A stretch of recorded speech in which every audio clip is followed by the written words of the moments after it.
gonna be a hard prompt to run, y'all. Let me see, can I? This is gonna be a hard prompt to run because they gonna argue like hell.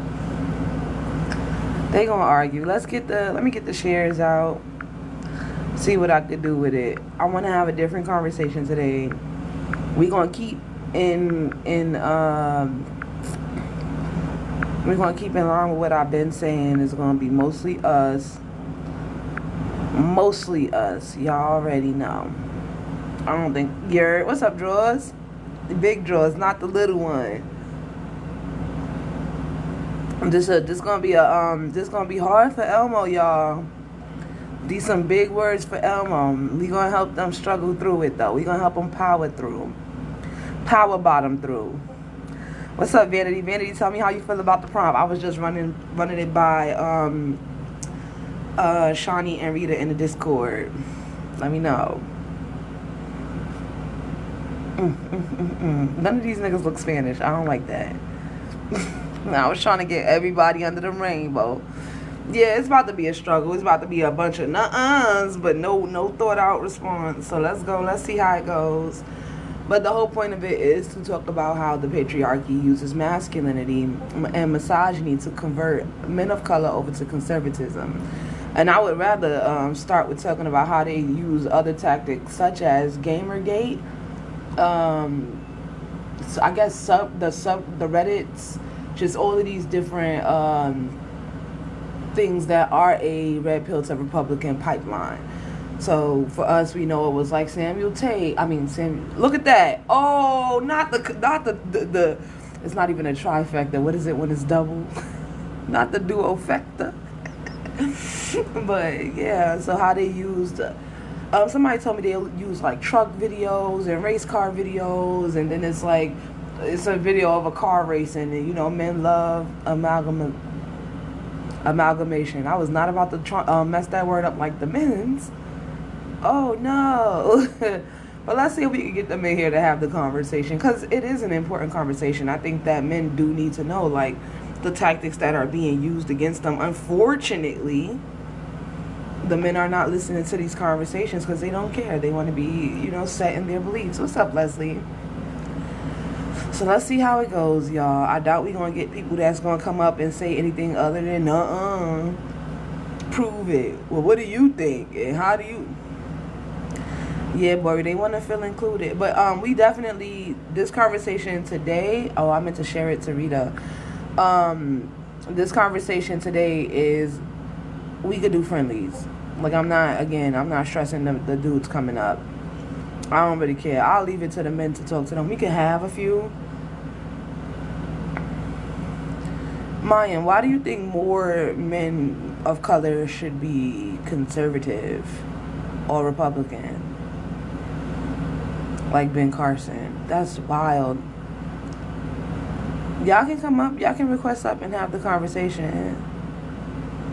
Jelani, we had that conversation in the Discord before I ran the live about how this is not y'all I called it a Shawnee style prompt. this the Shawnee style prompt, y'all. Shawnee, you can't really even have the conversation because they getting stuck on what does patriarchy mean, what does masculinity and misogyny mean. They gonna say, oh well, conservatism is not a bad thing, even though that's not that is a part of the conversation. But in the sense of what conservatives and Republicans are doing to America, like there's protesting in all over the country right now. And what's going on in D.C., a lot of us there are not seeing it because the news is intentionally keeping it away.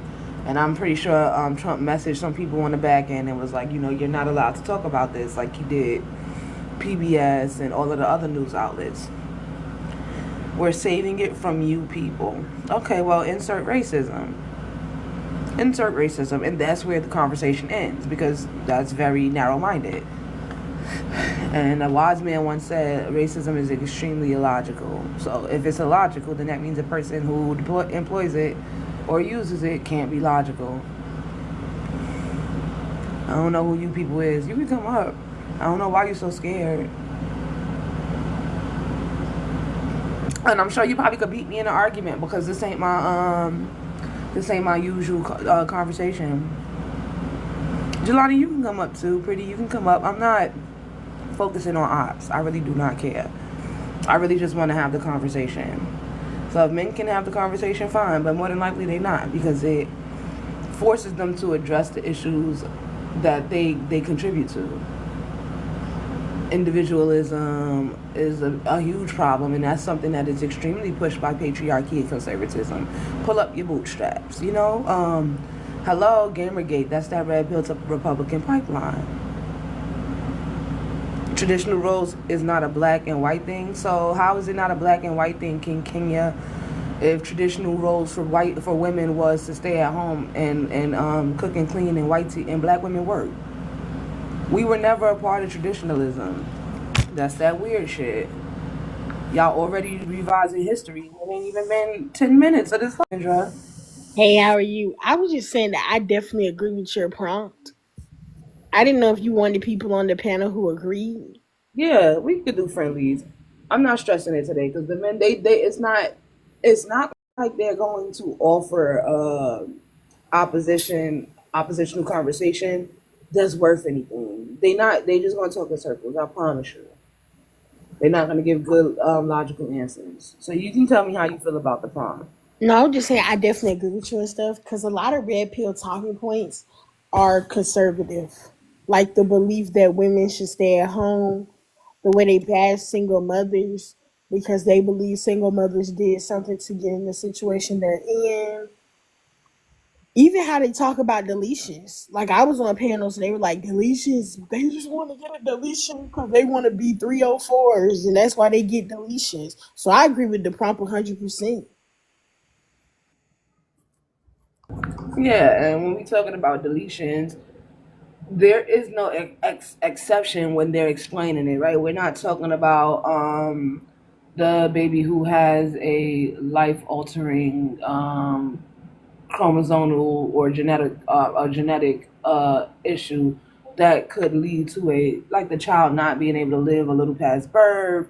Like they don't that's not added in that. You know, they think like you said, women just want to get them just to be 304s. There are barely any exceptions to the rule, and even in the exception with the most people think that SA or grape should be an exception. Even with that being an exception, they don't always honor it. So the way that you would have the having to prove that you were SA just to be able to get an AB would re-traumatize the person that needs to get the AB, and it's just so many ways to force women to have children. And we know that women are the only ones that can give birth, and so they think that having a legacy and passing on a legacy is the most important thing. And so they want to force women to give birth. And that's just all it is. But they want to guilt trip and gaslight and blame the women for not wanting to. I definitely Honestly, agree. I don't think those people are woke because you can't claim to be like a red pill or a woke person and still talk about Western ideologies. They just slap that label over it for freaking clickbait because that's just crazy.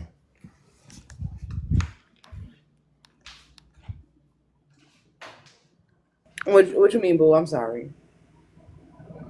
Like when they say like a lot of red pills, we start talking a lot of conservatives. If you truly woke, you know there is no left and right wing, and people just always have the same agenda at the first place because we always wind up right back here. But yet, it's so many people with so many different talking viewpoints. I don't know if I I could say feel that. like I don't know if I could say that they all have the same agenda.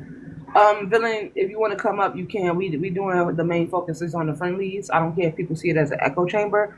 I'd much rather have the conversation and people listening than to have people who are oppositional that won't be able to make their point. But yeah, I don't think it's just like we always end up in the same points because we do have. Sorry, y'all. I'm trying to make sure my sticker is in the right spot. We do have a lot of Oh, we got some coming up. Bear with me as I bring everybody up and make sure y'all tap to the screen and like in the live. I'm actually let me change this so that everybody can see the prompt. Yeah, that's better. All right, so then, Jelani, if you landed, we'll bring Mr. V in. I'm gonna ask that everybody goes on mute until it's on them.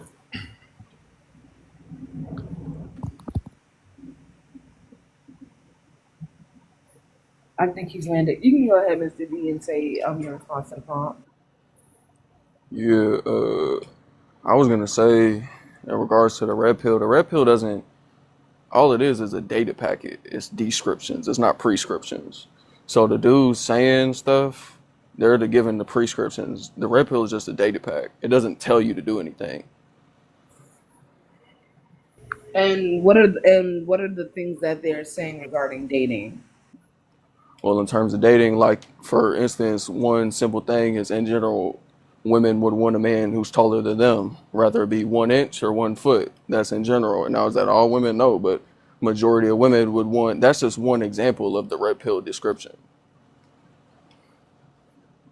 But so already we have a preconceived notion about women that is indicative of misogyny, which goes back to the point, right?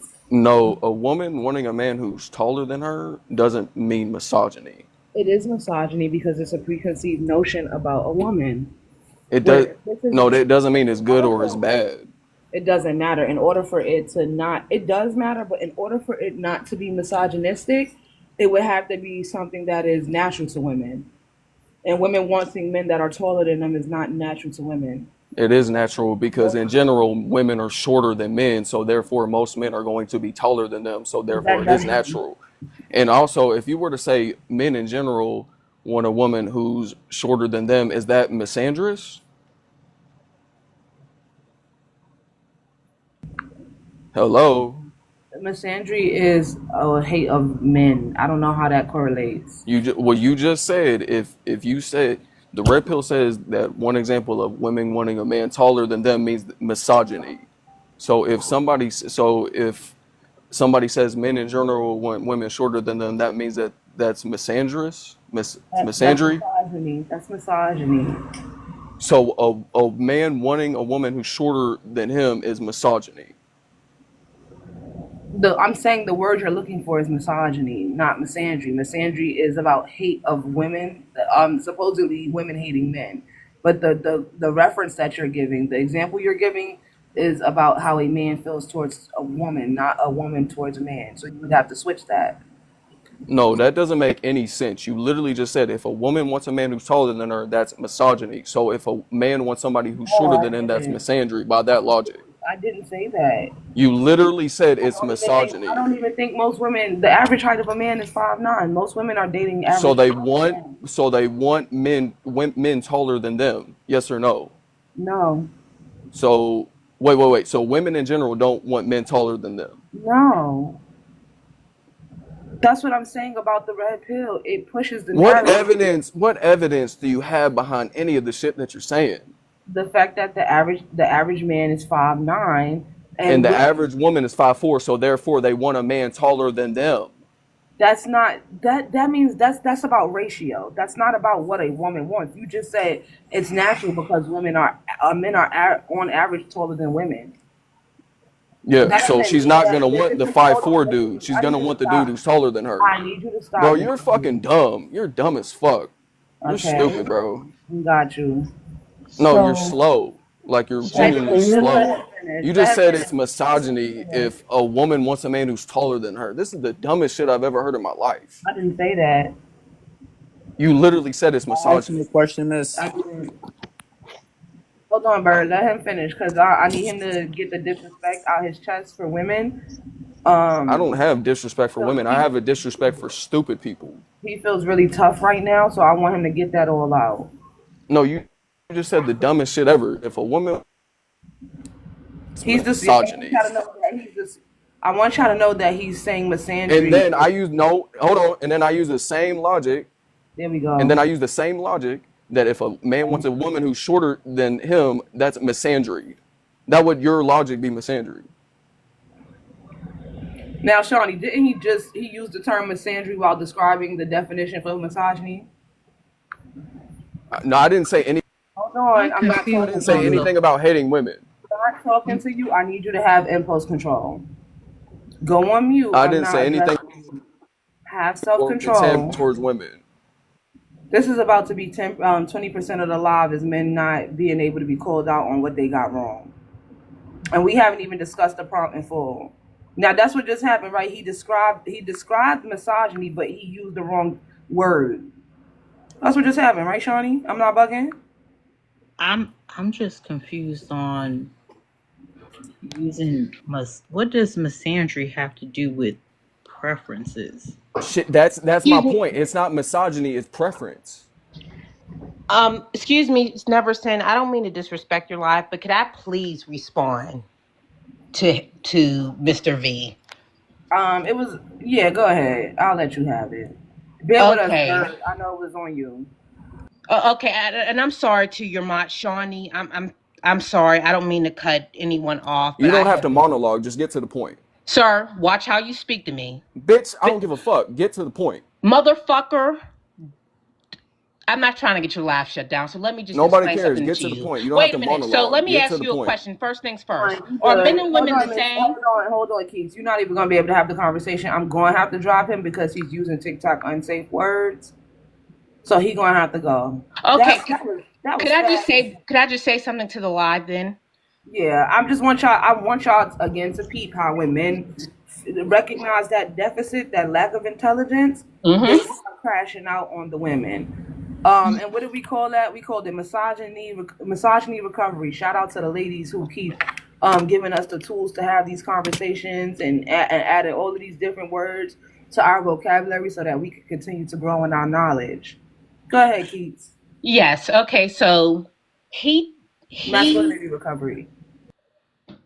he did a practice or an action that a lot of men do when misogyny is being exposed or we are teaching about misogyny and what it is. They bring up misandry in, I guess, in response or in reaction. Those two concepts, the two concepts of misogyny and misandry, are not the same. They never were. One is systematic and is done on each and every level. With misogyny is systematic and it is done on each and every level. It is executed in each and every realm and in each and every level. Misandry is not. Misandry is often done in reaction to misogyny. So yes, they have inverse definitions, and one is targeted towards men and one is targeted towards women. Both are sociologically different. Both are sociologically different, as men do not experience, or excuse me, as cis heterosexual men do not experience what women and LGBTQIA people do. That is what he is missing. Them presenting people, yeah, Excuse right. me, I'm sorry, excuse me, sorry, film presenting people inside of the LGBTQIA community. I'm sorry. Let me clarify. Um, and he also called you quote unquote stupid. I bet you he's sitting down in them comments and he can't even understand a word I just said.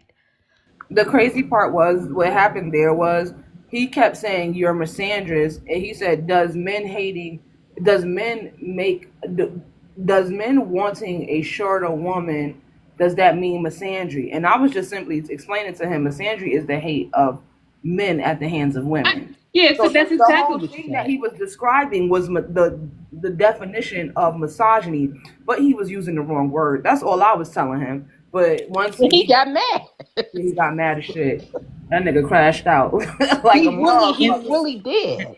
and He, also I see, and here's my thing though. This is why y'all need to stop using. How do y'all make up words and still use them in the wrong context? That's what I don't understand. Because let's be really honest, misandry is not really a real thing, and for you to still use it in the wrong context, you using made up words in the wrong context. Maybe y'all need to go back to the drawing board. He yeah, couldn't he and couldn't follow the conversation. Go ahead, hypervillain. I'm letting y'all um up. yeah, so I had wanted to address the whole height thing because he wanted to talk about height because clearly he doesn't understand biological evolution. Never in any point in history did women um, say that height was the standard. What had happened was throughout most of our evolution, due to diet and due to region, everybody was shorter. Men were a lot shorter than they are now. So, this whole idea of women preferring men of a certain height is a fallacy because nowhere in human history were men actually taller than they are now due to diet and due to region. So this is a projection that men have because again, everything is a competition. So in order for a man to have a better chance at quote unquote selecting someone, he is going to look for a certain physical attribute that sets him apart from somebody else. So if a man who is, let's say, 6 foot is in a room full of men that are 5'9", he's going to stand out, right? So, and he's going to present himself in a way that allows the person that he wants as a mate to select him. He's going to perform in a certain bravado in order to get selected. Because let's be honest, you being 6 feet is is not something that is, oh my God, not every woman wants that. Like your character says more than your height. Like And that was you my can, original. That was my original claim. I mean, that was my original point. He tried to make the claim that women prefer taller men. I don't know. I'm trying to remember what he was relating that back to regarding the prompt. Oh yeah, because he was saying about the red pill, um, that it's only something that references dating. So I was asking him, well, what does it say about dating women? Because the goal was to relate how the views of the red pill are misogynistic, and that was the one. Because to make the assumption that women are dating based off of height and things like that, physical attributes, is misogynistic. It ignores what women are saying, and we are, as women, know that women are not dating for height. Most women are dating because of whether a man has great soft skills, emotional intelligence, adaptability. That's Shawnee's forte, naming the soft skills, y'all. That's her shit. yeah, It and I it also, it goes back to, once again, they're proving the point that they don't know what the fuck compatibility is, because no, and also, they focus mainly on physical attributes, whereas women tend to focus more on personality, and that's where the disconnect is. Because my thing is, if you believe that if you were the tall man on the panel, I was gonna ask you, well, where your woman at? Because a lot of y'all be putting that height in your fucking bio, and you can't get women. So clearly, you ain't got motion like that, and you be using your height as like a personality trait. So like, what's the excuse for you then? But it's If you men. claim this It's is a preference, then why ain't you got no woman? yeah. and they're Go ahead, also land your missing, plane hypervillain so we could bring Bird in because it was on him. Go ahead. and they're also missing the fact that tall people, they exist because they also partnered with tall people. Like you partnering with a quote unquote person that's shorter than you isn't going to result in tall children. It's actually the opposite. So if you value your height, you wouldn't be trying to chase women under 5'8". Like seriously. And that's where I'll land. Thank you. And let's get to Bird. Hey, Bird, can you respond to the prompt?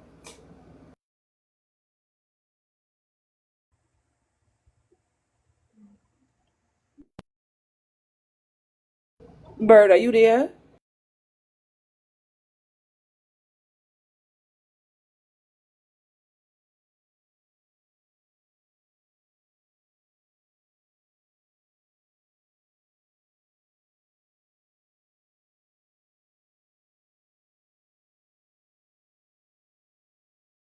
Yeah, he not coming off of mute. I'm gonna drop him in a bit. Let's get to Marathi.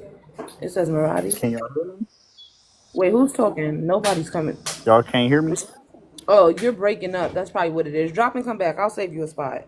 You got bars. Oh, you got bars.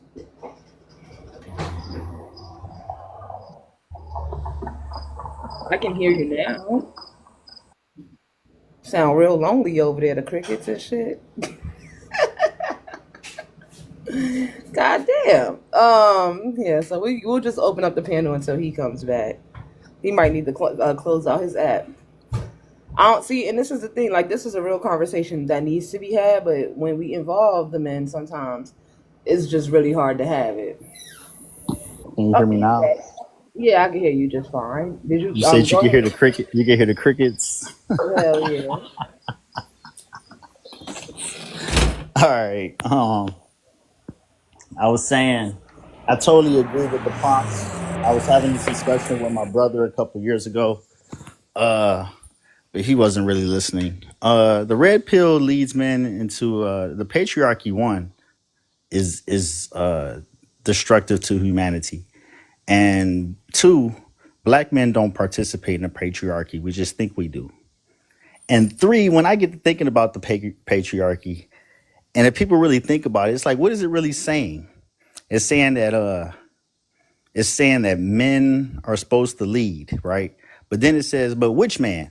Like it's saying like the most strongest, alpha, tallest, strongest, biggest man is supposed to lead the rest of us. And I don't really go with that prescription. You know, it really falls apart when you really think about it. And I do think that the red pill leads men to the conservative side by making them not address their feelings. They tell them, you know, basically, don't have feelings. Only women have feelings. And if you feel something, you're a simp. And that just leads men down the road of having no sympathy for society, basically. Yeah, you ate with that one, 100%. Red pill does lead men into the patriarchy or upholding patriarchal norms, and it is destructive as fuck. And I'm glad that you could recognize, men, that black men don't believe they participate in the patriarchy, but they uphold it because they definitely do. My only thing is they think they don't participate in it because they get to say like we don't have power, but the power that they do have is their ability to be violent to women, and that is one of the main components of, you know, the Patriarchy. patriarchy. Yup, hell yeah. Right. And that's the first thing they say is like men are stronger than women. And it's like, what does that have to do with anything? Like this isn't about strength. This is about treating people like humans. And it's like you feel like because you're stronger than somebody, you don't have to treat them as a human because one day somebody gonna be stronger than you. You know, And in the case of women, they typically think that, you know, women are supposed to accept leadership at the hands of men, but they don't. Like you see how you said like I'm not the strongest and the tallest should be leaders, and I don't subscribe to that shit. right. They don't want to subscribe to it, but a lot of them want us to subscribe to it as women. Exactly. Exactly. And I don't understand that either. Cause it's like then they be like, well, like which man should they subscribe to? Then they be like, well, the alpha man. And it's like, well, okay, when she does do that, then what?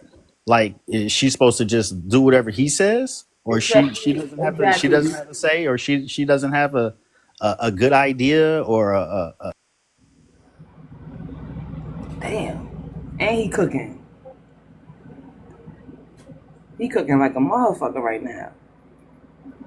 Damn, y'all misogynistic men got saved by the bell or whoever called this phone.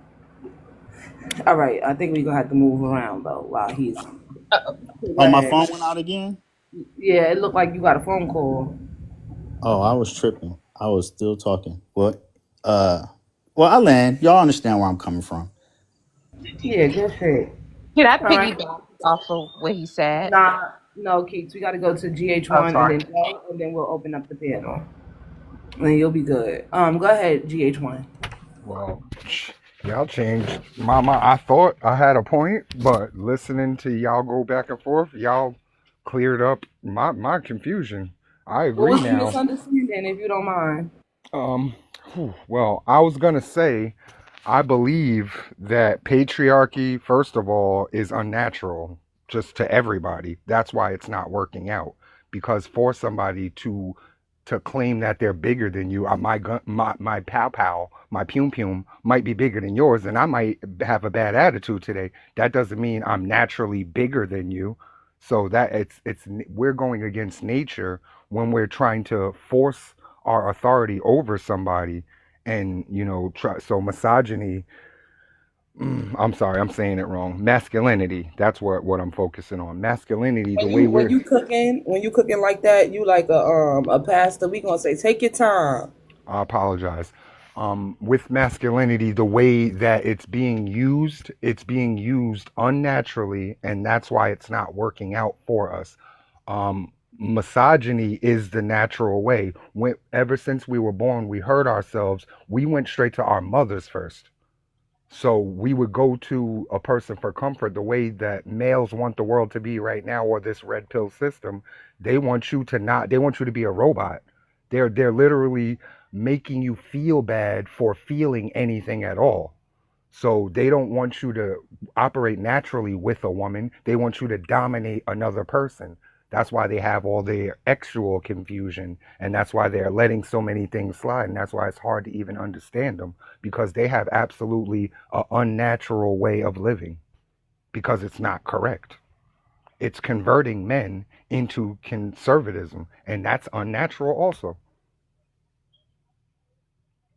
Yeah, because misogyny and conservatism are like two sides of the same sword.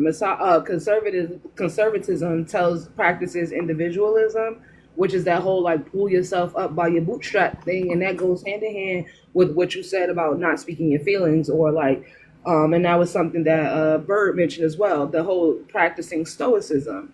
It tells you that you can't be vulnerable with anybody else, not just your partner, but other men that you should be intimidated with in society. But what that looks like on a higher level is not having empathy for one another, but also not having empathy when it comes to politics.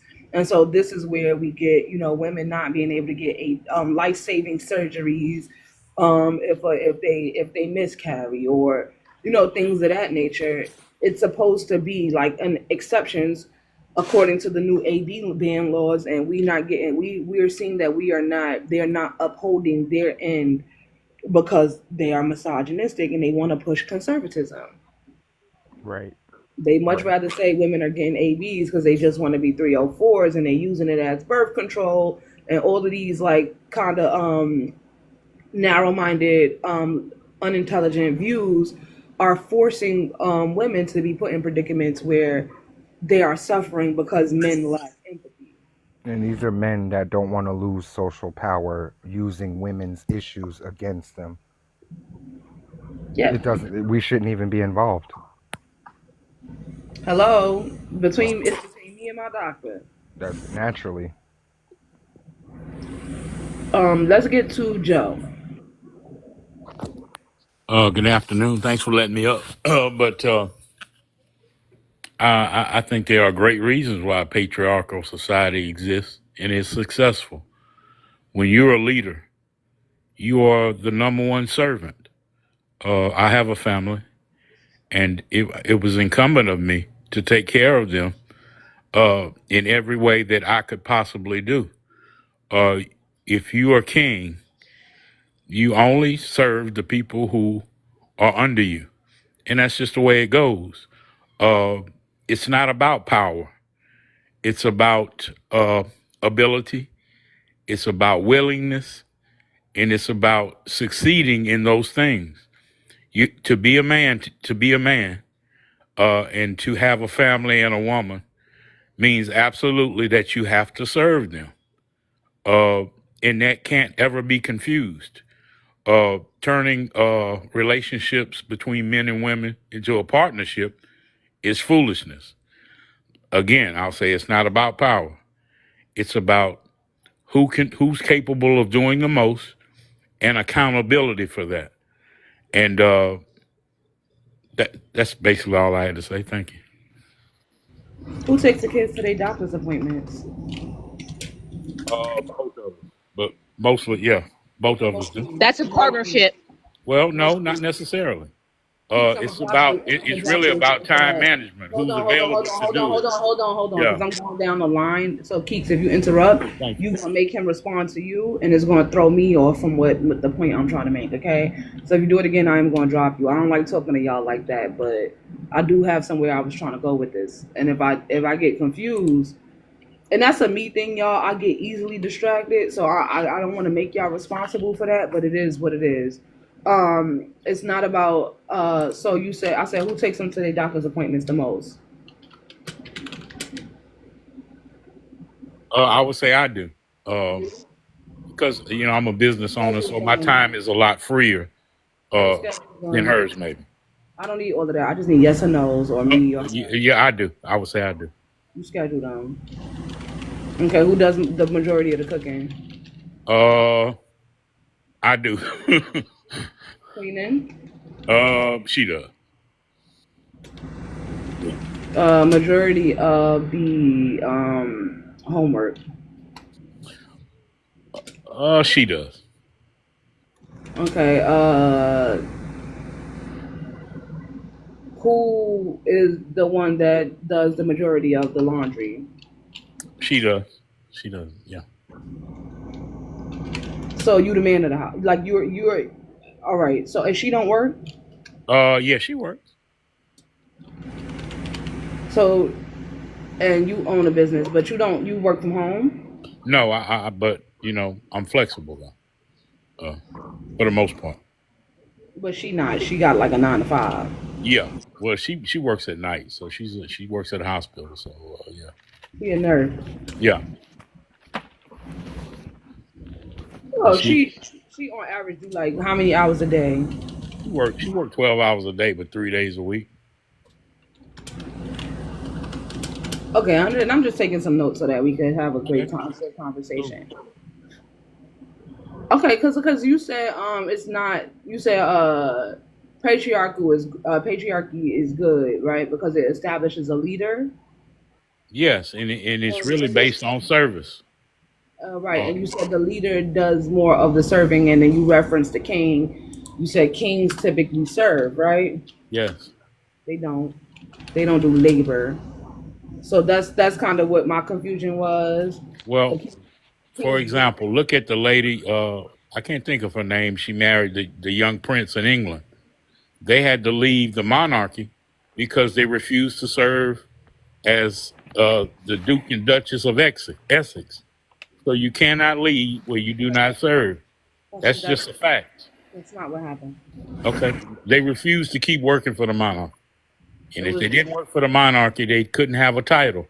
That's an absolute fact. yeah. So are you going to argue that? Are you arguing that they actually serve people? Well, You they talking have a about the royal? constituency in You talking England about that the they go royal? around and visit You talking charities, about and the that's their royal? work. They don't work. Hold on. You talking about the royal family that has stolen billions, if not trillions, of I'm not. dollars? I didn't want to speak to that. I mean, Yeah, but that's what you said. That was your no, claim. Is that all no, right? Hold on, but hold there, on. yeah, You I cannot- got you gotta let me finish a sentence. You gotta let me finish a sentence, especially if I'm responding to something you said, right? Because that's what you said. You said that the leader is a servant, but that's not the definition of lead. And then the example you gave further proved was even more contradictory because kings don't serve; they literally have servants. So huh. when y'all try to mince words in this way, it definitely like further makes it less. It doesn't make any sense when you do it. But from based off what you said, like you said, you are the leader, right?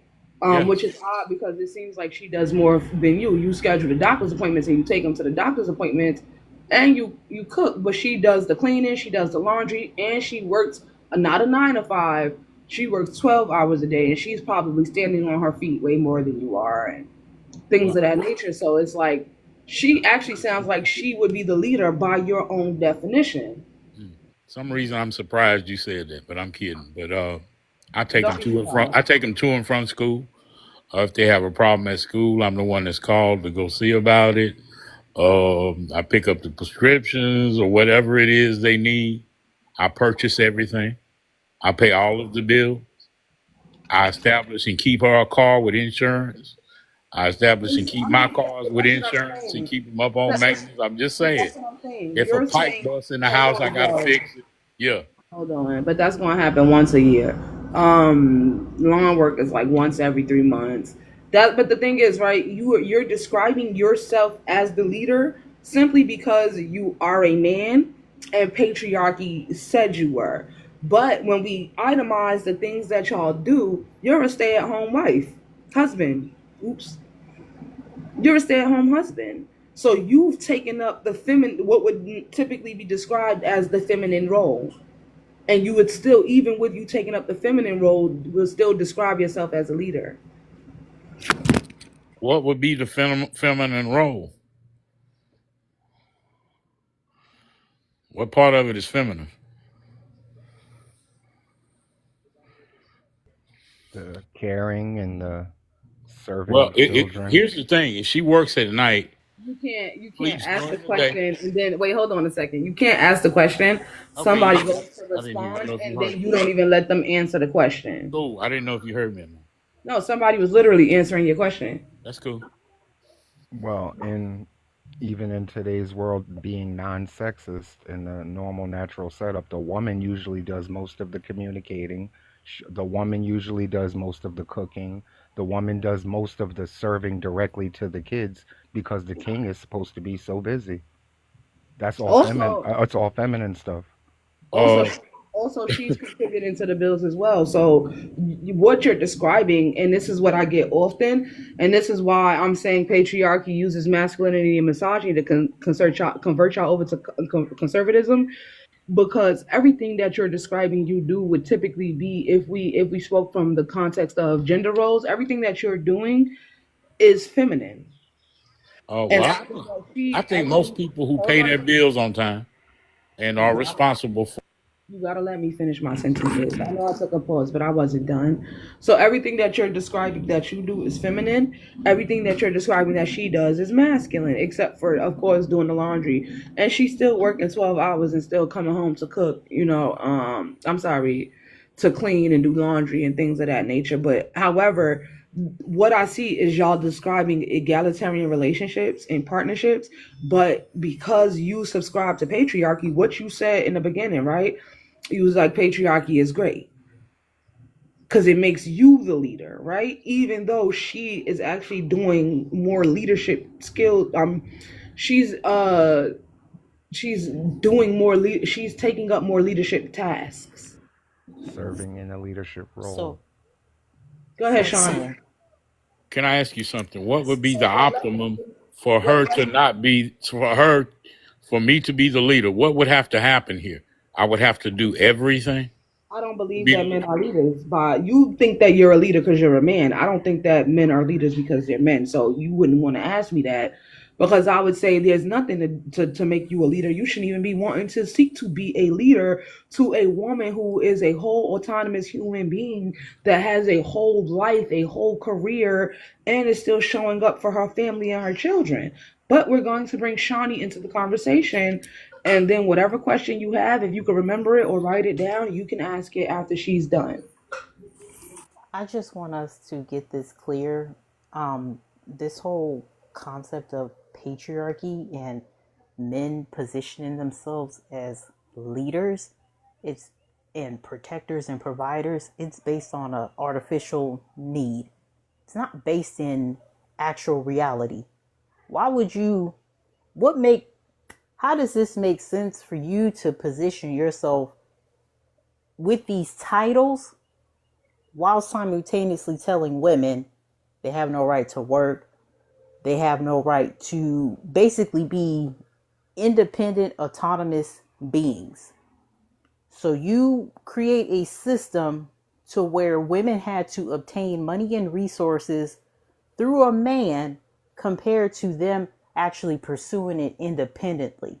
Yep, forced dependency. So, what type of dynamic do you think is going to appear when you put women in a compromising position where you're basically coercing women to get into relationships with men in order to obtain money and resources, but you're also in the same breath trying to position yourself as like a leader and protectors and providers, it's not actually based on anything.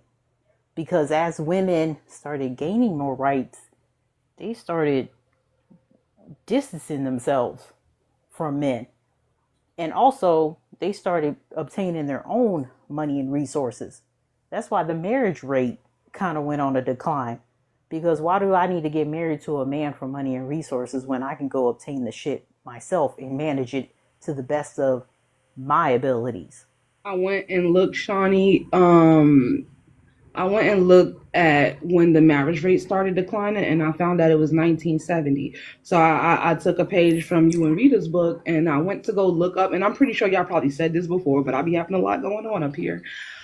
So I'm sorry. I don't want to make y'all feel like y'all wasting y'all times educating us, No, but the fact that you remember that is good enough for me. I So, went and looked up what was going on in 1970. Guess what it was?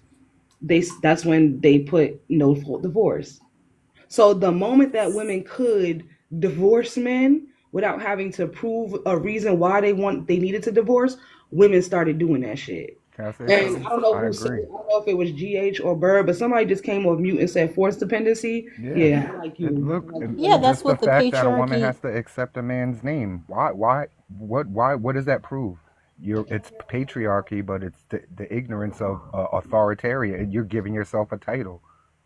And But so when, when yeah, we you go ahead, can't. I'm sorry. There was no other way for it to work. We can't be together without you taking my name and me claiming that you're mine, my property. A woman couldn't get ahead without having a husband. She could hardly eat because the system forced her into that position, not because it's natural, because naturally she's the one that takes care of us.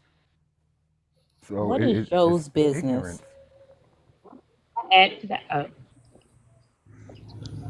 Keeks, I'm, hold I'm on, Joe. Hold curious. on, Joe. Everybody mute. Everybody mute real fast. Keeks, if you saying something, you started chopping up as soon as you started speaking, and nothing else came out your mic. So I just want to let you know that was going on. I want to open up the conversation a little bit, but I want to let Shawnee land her plane uninterrupted, guys, because it was on her. And then we'll try to check in on Keeks. Oh, I just wanted to know what was Joe's business that he is referring to. That was so. My next question was because he's talking about leadership. So Joe, do you believe that your wife should submit to you? Um, she does. Well, I mean, that's something that should come naturally. Stop. I asked you a yes or no question. Yes, yes, Yeah, thank yes, you. she should. All right, and so do you know what submission means? Because what you described when you said leadership, you definitely described submission. So that was like, Yeah. a red flag that clued me into you believing she should submit. So what does submission mean? When the utility bills come, she serves them across the I table to want the me. definition. I want the definition. See, She worked too. She worked too. So y'all got a I'm just joint telling you account. what happens now. All right, but that's not submission if she worked too. Well, That's I mean, she's there for me physically, emotionally, and everything else. all Yeah. right. I just need you to know to tell me what submission means. Uh, she's willing to. Do you know the actual No, definition? I don't. Please give it to me. I'm sure you have it. To yield to a higher authority. Well, I don't. No, I don't look at it like that. But you believe in submission, but you I don't know believe what. But in. I that's not. believe in love. That's what I believe in. And fortunately, a problem with a lot of women is they Hold on, submit to stop, men that stop, they're stop, attracted stop, to. stop, stop, stop. Because your The wife. attraction rate is great for women, and You're y'all cutting her submit to that. off. Why? Go on I thought mute, I like was she talking, said. Miss. No, We no, having like a she said, she's the conversation. host. Oh God, Submit to her. It's her life. are you in a Stop. relationship? Wait, hold That on. doesn't That's not. matter. Yeah, it does. Hold Yeah, on a it does. second. Hold on, Joe, because you was about to say women submit to men that they shouldn't submit to, and then the We're first not thing. in a relationship. Out of attraction. So what is your wife submitting to? Because look what you just did. You went immediately to gaslighting her, and the only thing she's doing is asking you I'm not gaslighting anyone. to respect you Yes, when you. you're speaking. But You went if she straight to can't yell at her man at home, I can't let her yell at me on this live. Let me tell you, I yell at whoever I want to. Yeah, Now, you now you ain't will go. nobody over Hey, there. hey, hey, hey, hey, Ain't hey, hey, nobody hey, over hey, there. hey, hey, hey. Go on Ain't mute. nobody over there. Because now you're going to. He come Monday through Friday. He ain't over there. Now Could you please tell your moderator not to just cut me off and also cut him off? Put him on mute. Hold on a second. She was working on it. You got to give her some time because I watched her mute him after she muted you. But I understand. But the moderators is going to mod from the comments. We already had a conversation. So if they're not on the panel, they are going to cut anybody off who is talking over me, whether that is a friendly or a op. Because it's a little hard for me to do it. I don't like confrontation, and so for me, when it comes to my friendlies like you, Keeks, it's hard for me to tell y'all be quiet or mute. So they kind of step in for me as my village and my support system. So thank you for that. I don't mean to drop no names, but that being said, you believe that she should submit to you, but you already displaying horrible characteristics in real time to everybody. He does that automatically. I don't ask anything. All right, so and keeping in line with what Rita would ask you, let me make sure she's not in the queue before uh-oh. Hold on, y'all done fucked up. I'm sorry. I'm doing the thing. I'm expanding it. Be patient, y'all. Be patient with me. I'm fixing the whip cement now. I'm fixing the there we go. There we go. Could I please respond to him after you're done? 1 second, because it was on you, but I still wanted to have the conversation with him before I brought you in. But my mods came up and I think they got some words, so we gonna go to Vanity. Yeah, so I was the one muting both of you. Sin asked specifically that you all let her finish her sentence. She asked specifically that people don't come off mute while she's talking or until they are called on again. So, because Joe was in high dudgeon and was feeling himself, he thought he could steamroll over the host instead of allowing for a conversation where everybody in the audience could hear. He thought he could just keep steamrolling instead of answering the questions as they were asked. He thought he could keep on just going and steamrolling.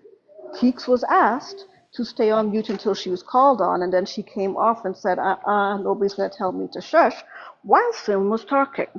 And everybody in the audience couldn't hear anything. So that's why y'all got muted. And I will mute y'all again. And I will also boot.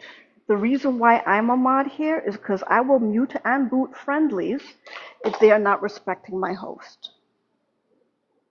I just wanted to clarify, just so y'all know who's doing it when it gets done again. Let me just say this.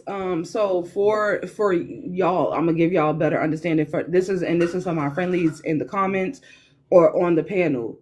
There are certain things that I am working on developing, and as I'm like maturing into my womanhood, and there are certain things that are hard for me regarding how I stand on 10 about my own boundaries that I set. And so this is my village. This is my community. Y'all see them around me all the time. They are constantly doing the work that they've done with themselves and are still doing on their journeys, as well as sharing the things that they need to share to help us younger women on our journeys. And a lot of that looks like what y'all are seeing now. And so it may seem unfair, but at the same time, this is my live. We got 91 people in here. Most of the people are here to see the interaction between myself and the guests. And sometimes y'all are not going to consider the fact that y'all are talking, y'all being long-winded. Y'all are not going to consider the fact that the numbers are dropping as we having the conversations. Like, y'all are not going to do the things that keep the engagement up. And so it is incumbent upon me to do so. And my mods typically step in when they recognize that I don't have the backbone. So y'all just going to have to respect it at this point, because this is how we going to grow. This is how I'm going to grow, and this is how my community is going to grow. So y'all got to get with it or not. I don't know what to tell y'all. Because this transcends over to my real life and how I set my boundaries with other people. That being said, I am going to bring Keeks into the conversation because it was on her. That was empowering. Thank you, Vanity. Okay, could I say why I said that? Well, he did get loud, and he was talking to you as the host. He was also talking to me. And I have a temper, as you know. Yeah, first off, sure. I know, but I wasn't upset with you. It's just that it was on you. When it's time for me to get order, I'm gonna ask everybody to go on mute so then we can reestablish what's going on. Okay. Okay, so well, I'm just going to simply respond to Joe Schmo. Well, and I'm going to start with this. You do not know what the word patriarchy means. You stated that it has nothing to do with power. The word arch is inside of the word patriarch or patriarchy. Do you know what an arch is, Joe Schmo? And I'm just going to, and it's still on me. I'm just asking you a question. I'm asking you a yes or no question.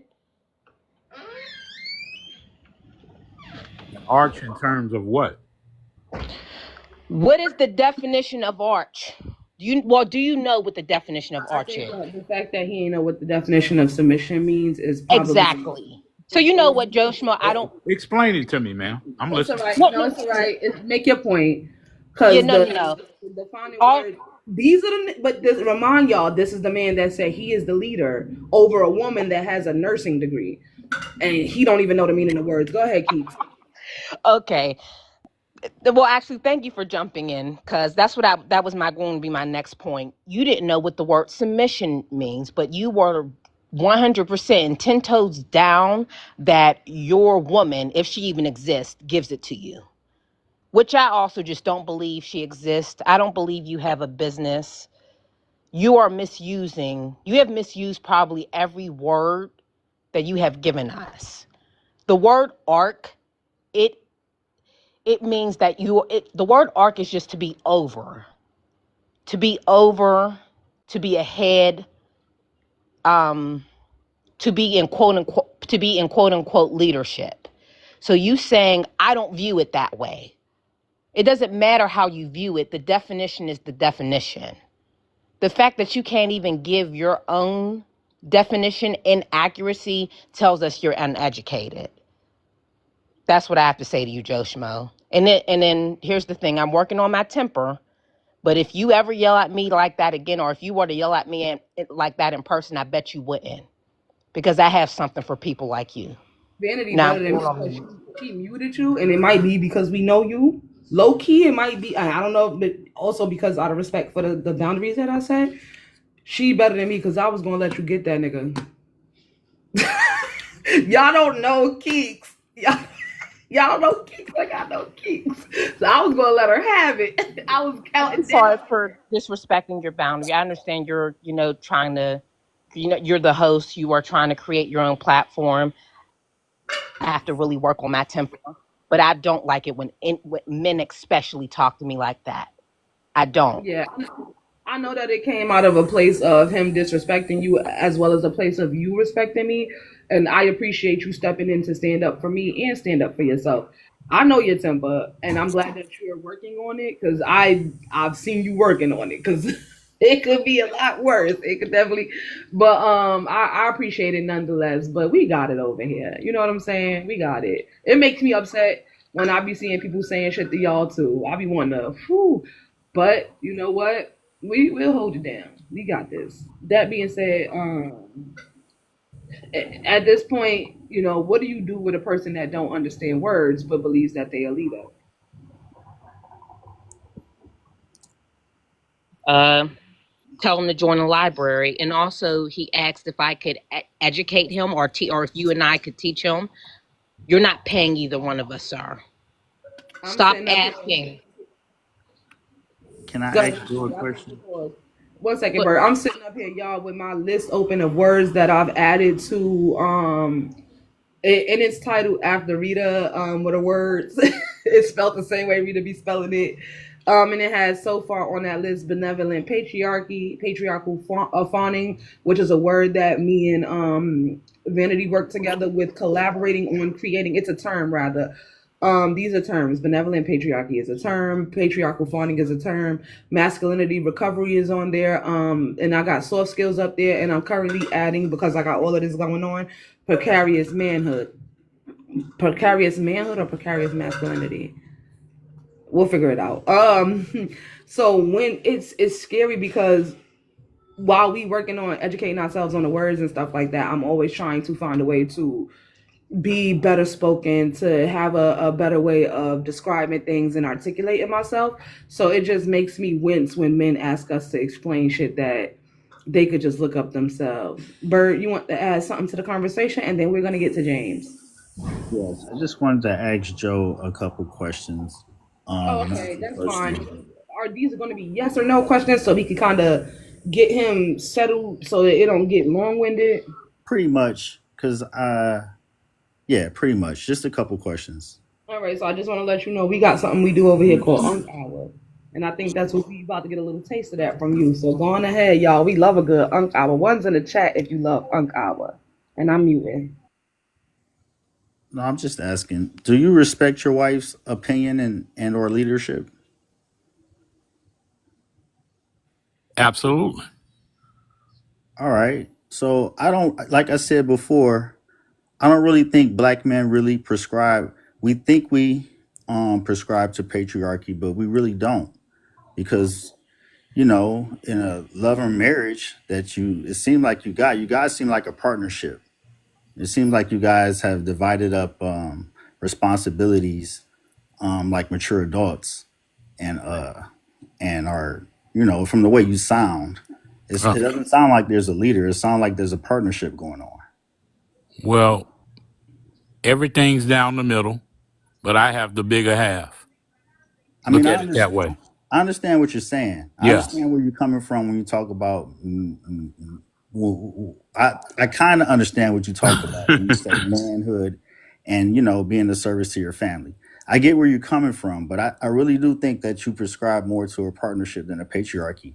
I just think, like, again, we've been told this for so long, like the lady said, because that's the way society used to be set up. But it's just not like that anymore. And I think you and your relationship has evolved, and it's not patriarchy. I think it's partnership. I appreciate that. Yeah, that's the thing, right? So, first off, that's contradictory as hell to say it's divided down the middle, but I do more. Then it's not divided down the middle. So those things right there, that's contradictory. And then she being the breadwinner, like, and you gotta let that shit go, because that is how they are getting y'all to. That's how they getting black men to subscribe to conservatism, right? Can I clear one thing up? I make 3 times what she makes. Let's get that straight. Okay. Thank you. Here we go. There. Oh my goodness. Keek said, "Hell no." She started, but then she stopped. I love your impulse control. The niggas can never. Yes, Um, I appreciate you. I have to go. I appreciate this live. I You guys, appreciate what you added to the conversation. 100%. Never send. I'm going to drop two. You I'm said you can't. That's understandable. I'm going to drop two. But thank you for having me. I'll No always be. problem. I'll try to come back. I want Rita up here. Oh, damn. Kiko been in queue, and let me get Billy up here as well. So I think that's what I'm kind of saying. Like, and that's what Bird was pointing to, right? Like, her still working a 9 to 5 and having to still contribute to household duties. I mean, sorry, not a 9 to 5, but having having a work period, because you said she worked 12 hours a day, and still coming home to do laundry and stuff, and then you work as well, but you also do household duties. Is pretty egalitarian, because y'all both put y'all incomes into the home, and y'all both put y'all physical labor and mental and emotional labors into the home. But for some reason, you would still consider yourself the leader, and I think that's where you lose a lot of us. Especially saying he makes 3 times the amount she does, but she is still required to pay 50-50. It sounded like that, but I'm not sure if that's what he meant. That's You not can. what I said. That's not what I said. Oh, Thank you. okay. Oh, real quick, Joe, what was your tax? What was your tax bill last year? Just a roundabout number Over 6 figures. that you pay. I'm sorry, I meant what you paid in taxes, or what did you pay in taxes? You paid 6 figures in Oh, taxes last year. yes. Oh, okay. Thank you for your service. We could not. Trump would never.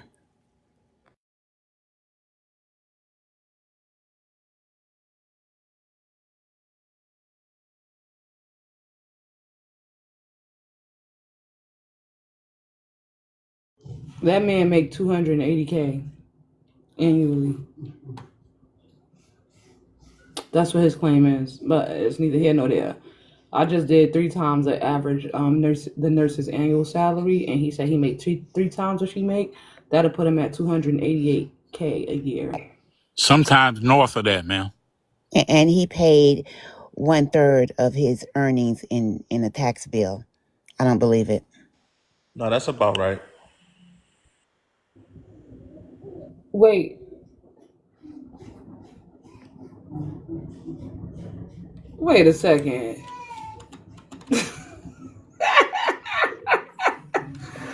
Wait, if you not What making, if you make, what state does he live in?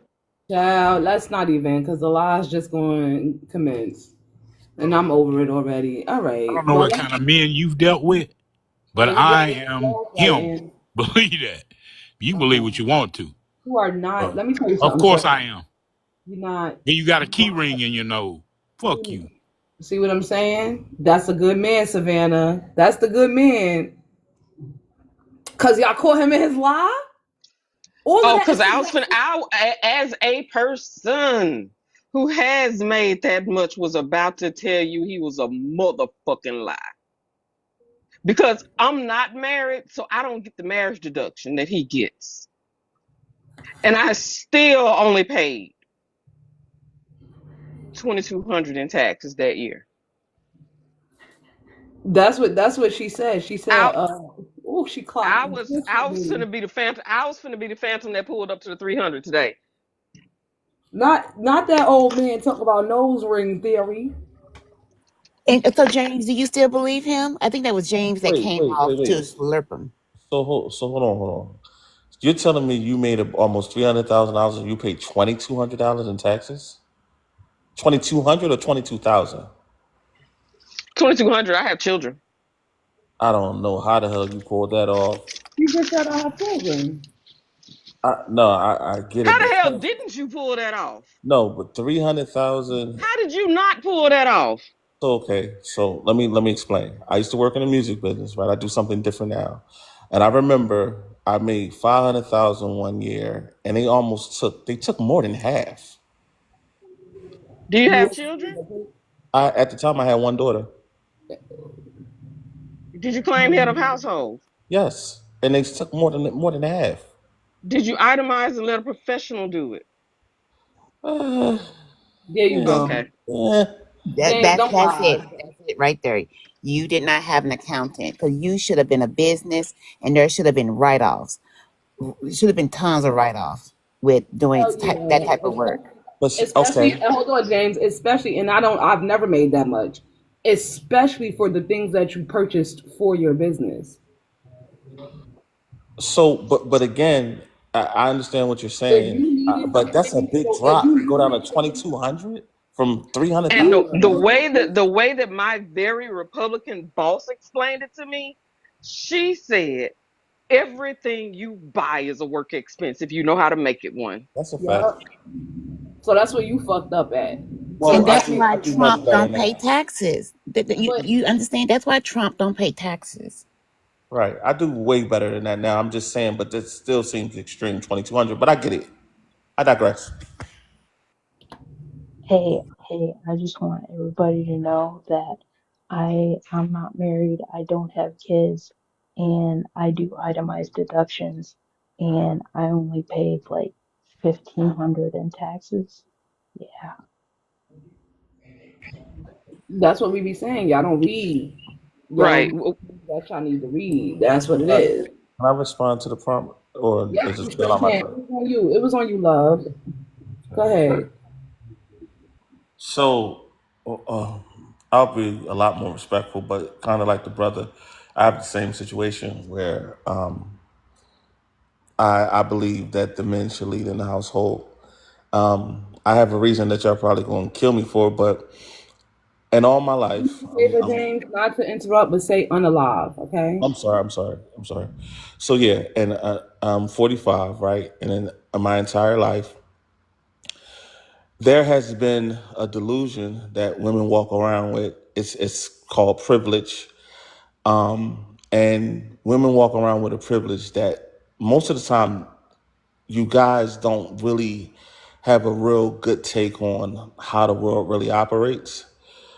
Most of the time, and this is what I mean, right? Women most of the time are impressed with men that are better than them, right? And better, I said that because I can't find the exact word, but men that are, Wait, I'm confused. How you asked to respond to the prompt and you talking about women? if you let me finish, you would It don't got understand. nothing to do with the prompt, though. It has everything to do with the problem. What the host is saying is, it sounds like you're trying to be I know. long-winded to put women down. Let's Yeah, get to it. but go ahead, cause he proving it. Even he not. It don't got nothing to do with the prompt, but he proving the prompt. Cause everything Um, he's saying is misogynistic as fuck. But go ahead. what I'm addressing is the fact you said patriarchy uses masculinity and misogyny to convert men of color over to my eyes are bad Conservatism. conservatism. Okay, got you. So, and I totally disagree. I think that patriarchy is the design of the world by default through human nature and through biology and everything else. But I was going to explain that and then say that. But if you want me to make it short, I think I disagree with the prompt, but I think patriarchy is a human nature, a social dynamic that always prevails. There's nothing we can do about it, even as much as people try to act like it's not a real thing. It's a real thing for a reason. All right, can you give me a little bit more? I'm gonna follow you down the rabbit hole. Can you give me a couple examples of what the privilege of delusion women have is? What's the last thing you said? The privilege of what? That's what you said. Women walk around with a delusion Oh, called privilege. So what's the so privilege that women so have? let's think about this for a Now second. just name the things because I can't do the you evading the question by Sin. How you want to ask? Specifically, he said women have the delusion of knowing how the world works. And then he said patriarchy was natural. no. He said women walk around with a delusion called privilege, and they don't know how the world works. And after he said we don't know how the world works, he said patriarchy was natural. Yep. Okay. No, he said patriarchy is human nature. Yeah. Yeah, yeah, yeah, So Rita. He Yeah, men now. thought slavery was natural too. Remember? But y'all gotta let him finish explaining to me what privileges women have. That's what I need to know. okay, so can I speak now, or y'all just want to keep interrupting me? So for the most part, if you think about women, right, women do not allow access to men that they don't respect and have a certain honor for that's above themselves, right, and natural life. Right? Women do. If a woman thinks that you're beneath her, she will not allow access to you. So, just in the confines of a relationship, when a woman decides to be in a I don't know if you remember what I asked you, but I asked you to describe privileges women had. Are I, you saying wait? Now, just to be clear, are you saying women having autonomy is a privilege? I was going to get to it, but okay, I'll answer you Yeah, I directly. need But to be direct so I okay, don't be confused because the okay, last time I asked you to directly respond to something, you didn't. and So then for I me and to then I did, and you asked me another I got question. you, James. No, you didn't. You still haven't. You still haven't done it. Yes, I did. I Right? You said still haven't okay. directly described what. I won't If elaborate. you're talking, I'll just answer the question directly. James, if you're talking while I'm talking, and this is why you probably are not understanding the question, is because you're not listening to the question. No, you keep So cutting me off. you already haven't directly described the privilege that women have. And so that's why I'm saying this is a pattern for you of talking around the point. So now when I ask you to directly explain what it is, you said that the privilege is that they can deny access. That's what you said. So that's what I'm saying. Directly answer yes or no. Are you saying that women having autonomy is a privilege? No, no, that's not what I'm saying. That's what you described when you said women You didn't let me don't get. have to You didn't let don't me. women. You only took part of what I I said and need you to created a be. narrative I in need that. you to stop being vague, though. You're being vague. I need you to directly If describe you let things. me finish, you'll get the idea of what I'm saying. That's the. But I just gave you. I let you finish describing what the privilege was, and you said women don't have to allow men access. Okay. Let me let Instead me of let me saying fix women, it. Let me hold on fix a it. second. Hold on. You're asking me to allow you to finish. I allowed you to finish, and I still don't understand. I didn't finish. So, but I'm gonna start over just for you. I just need you to list the things, the I'm privileges going that to women have. ask the question again. I'll answer the question What better. are the privileges that women have? All right. Women, since their children have been coddled, when you guys grow up, and once the whole schmexual dynamic comes in, men lie to you. Once y'all start being too argumentative, men digress, they fall back. We have conversations behind your back. So what happens, most women grow up in delusion without reality from the male perspective because you guys have been coddled from it your whole lives. So the privilege is that we are coddled. The privilege is that you get to live in la la land and still have success in your lives.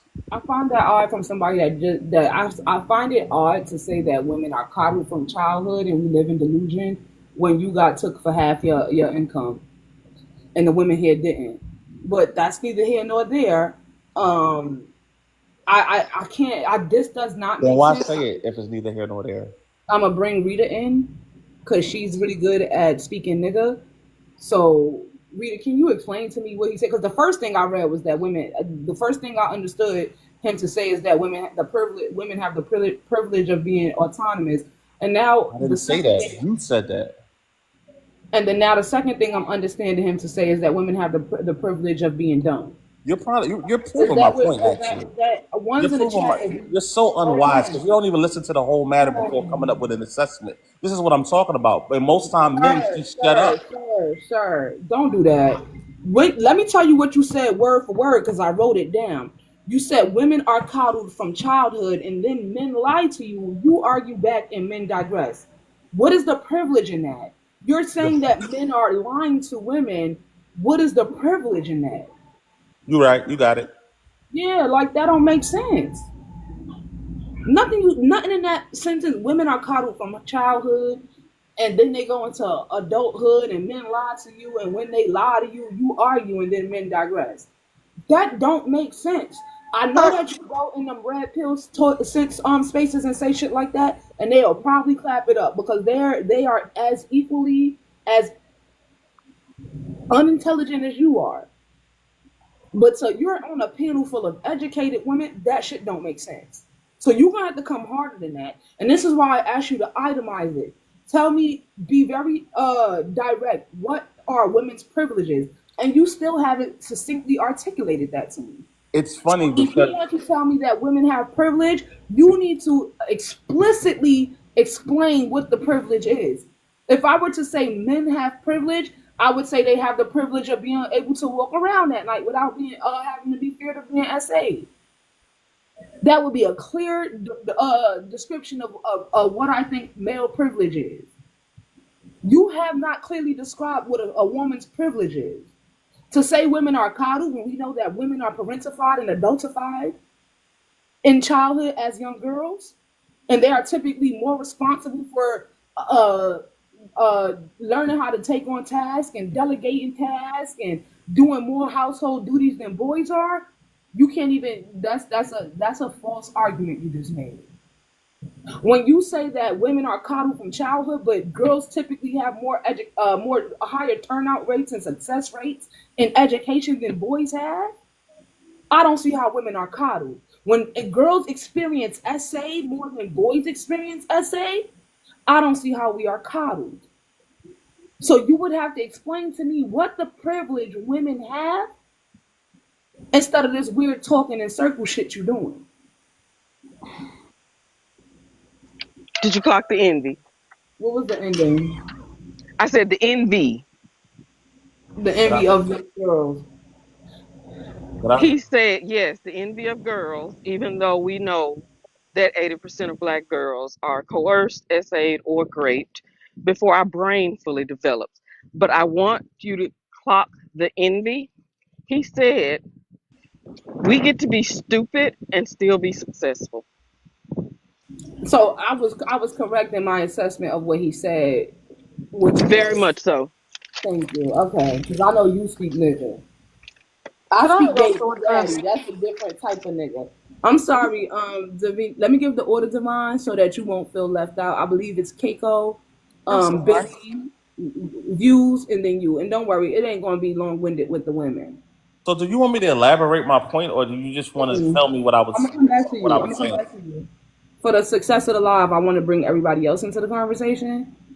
And Yeah, and but please don't tell when me I you said never what I say. said, you just told me what I meant by everything that I said. You didn't even get clarity. Well, when I asked you to clarify, you didn't, and it led to No, more you kept cutting me misunderstanding. off, and this is why And then women the are second stupid time I asked you to because y'all clarify, don't listen. Y'all don't listen. got you. No, what it is you saying something that don't make sense. Go ahead, Kiko. And I'm telling you, we going. Don't worry, they might have questions for And you. if I So say just three words and you make a narrative out of it, of course it doesn't make sense. Honey, you had your chance. People have been absolutely patient. This is why Thank you you. guys are stupid. Shh, shh, shh, you shh. said this is why we stupid. This is because you don't listen. So this is the every Oh, man that has goodness came up gracious. here yet today who hasn't been able to clearly articulate himself has Y'all went cut straight to his everybody bed. off, ma'am.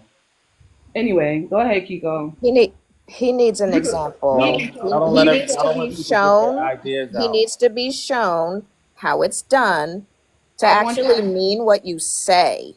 I want real fast, y'all. The hand. Make sure y'all grabbing y'all daily heart me's at the top of the screen. It's only 1 cent. Y'all can work that out. Y'all I'm not delusional. asking. I'm telling. Hold on. You see me doing my duties as a host. Don't be weird. I know your feelings is hurt right now, but grab a hold onto it. Delusional. Hold it That's all. tightly. As I was saying, guys, grab your daily heart me's. If y'all don't know the where it says 2/20, that's the price to drop. So we can crowdfund. It's only $1 for a human heart. We can crowdfund for a drop. I also want to make sure that you guys are tapping the screen. I'm loving the way this conversation is going. I'm glad that we making it more friendly than Oppie. Make sure you're sharing out the live to friends and foe alike. And that's about it. Go ahead, Kiko. Hello, love. Hello, That's everybody. the For those problem of you with who you. don't know, it is my turn, darling. It is quiet time.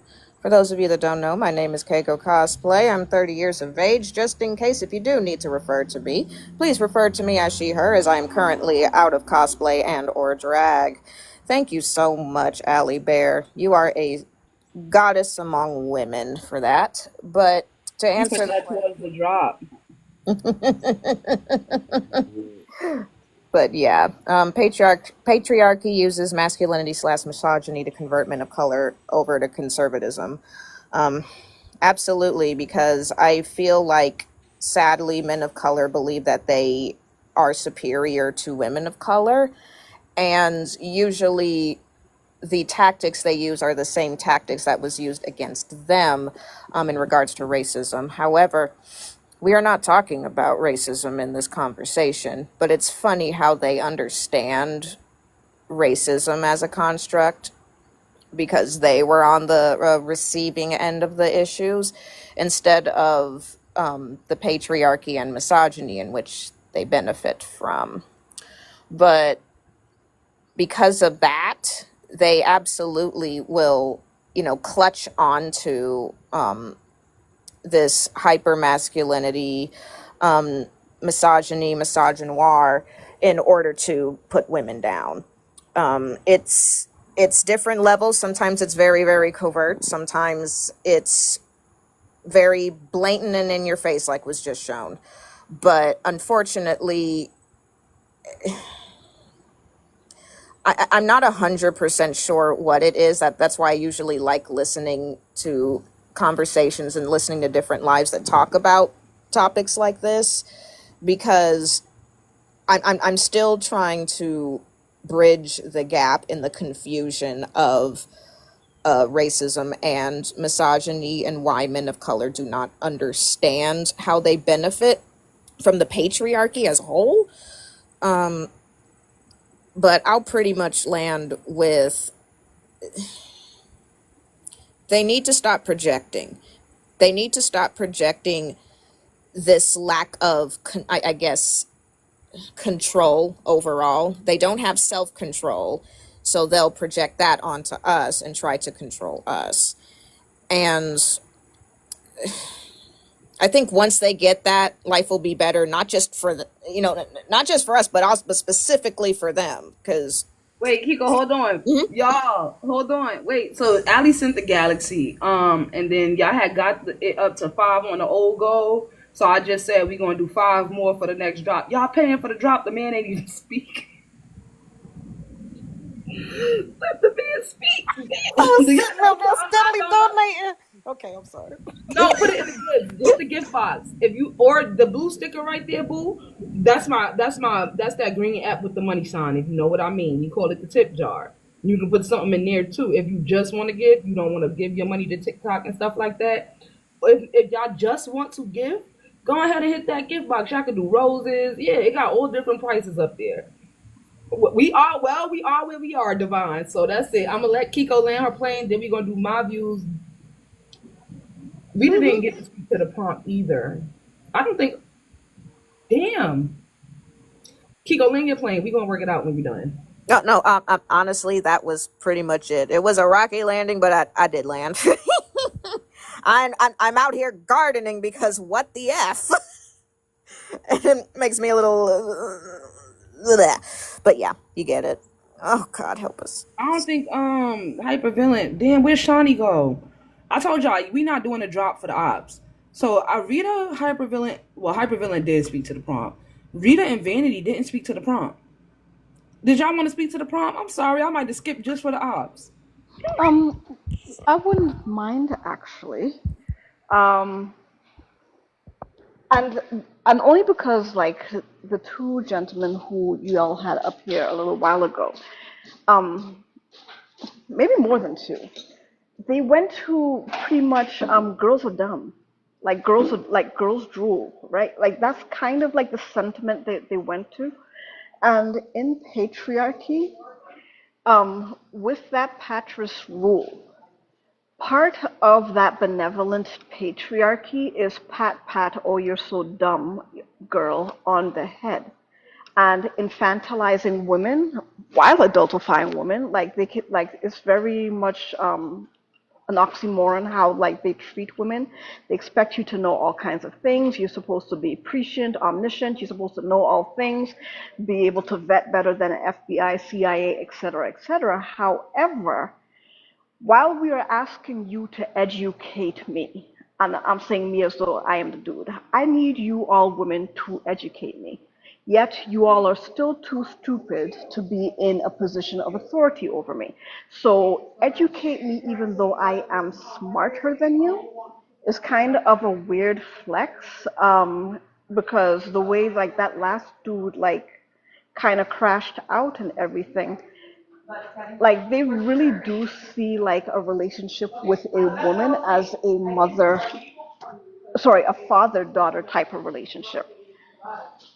Like is that pat pat on this, you're so quaint, you're just, you're not intelligent enough, but in the meantime, between time, what are words I need you to teach me? And I find that a little bit diabolical, and it also explains why they keep meander their way into conservatism, because I feel like for a lot of men, conservatism equals logic. It equals intelligence. It equals, stuffy jacket and a pipe.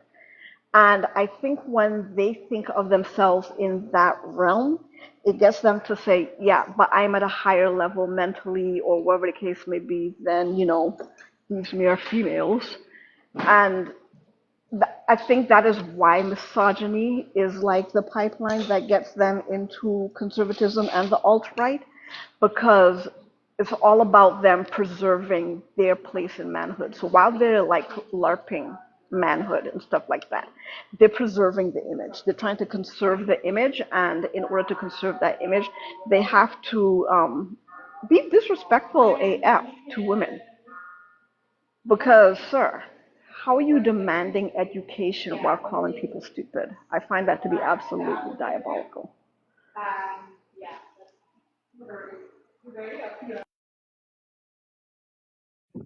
He called women dumb, but got fucked on his taxes because he didn't want to hire an accountant.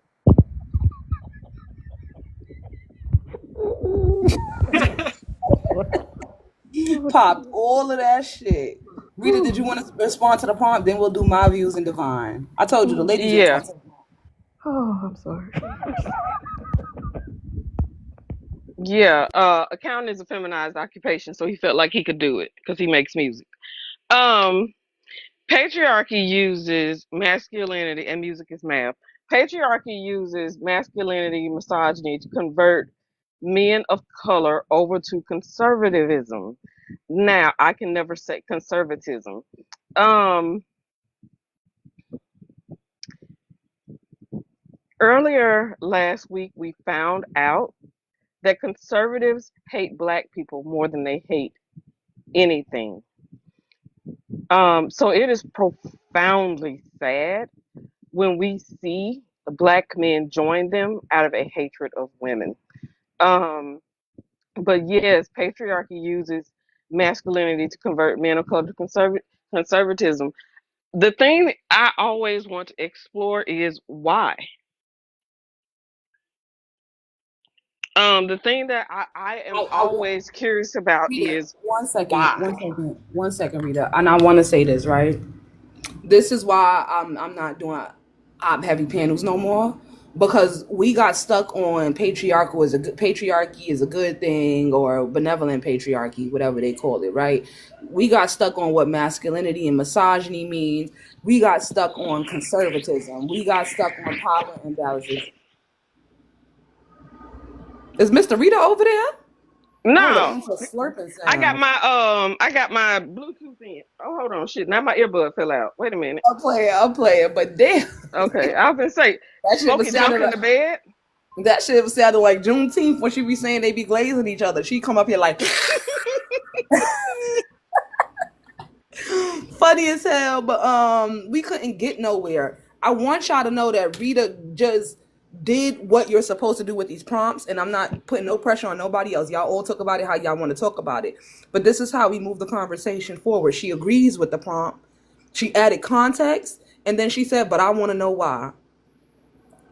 Not a single man had. Well, we had two dudes that came up here and agreed with the prompt as well, and they said why.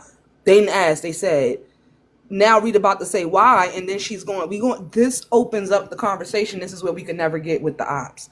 Go ahead, Rita. I'm sorry for interrupting. I just needed. I gotta always give you your flowers, all of y'all flowers, and just point out how great y'all are. Oh my God.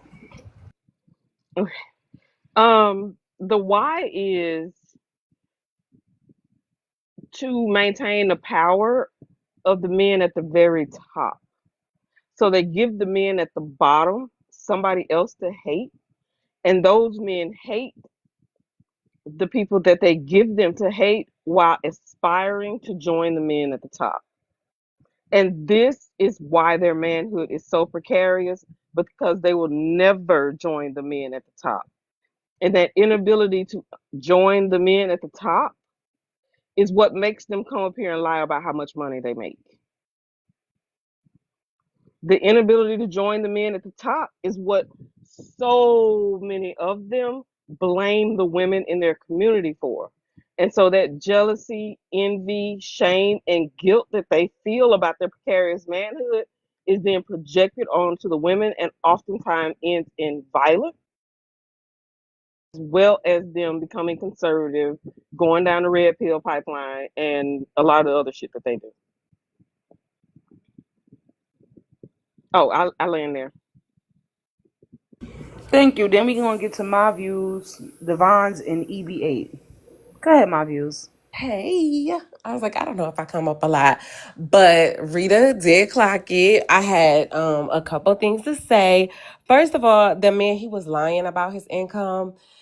He was doing what most men do, you know, how they're 6 feet and they make six figures as soon as they hit the TikTok panel. So the reason why he had his tax figures wrong is that he wanted to subjugate you and make you feel like you don't know what you're doing or somebody didn't know what they were doing, but it was a lie, and it's hard to keep up with a lie when you're lying. So he never made that money.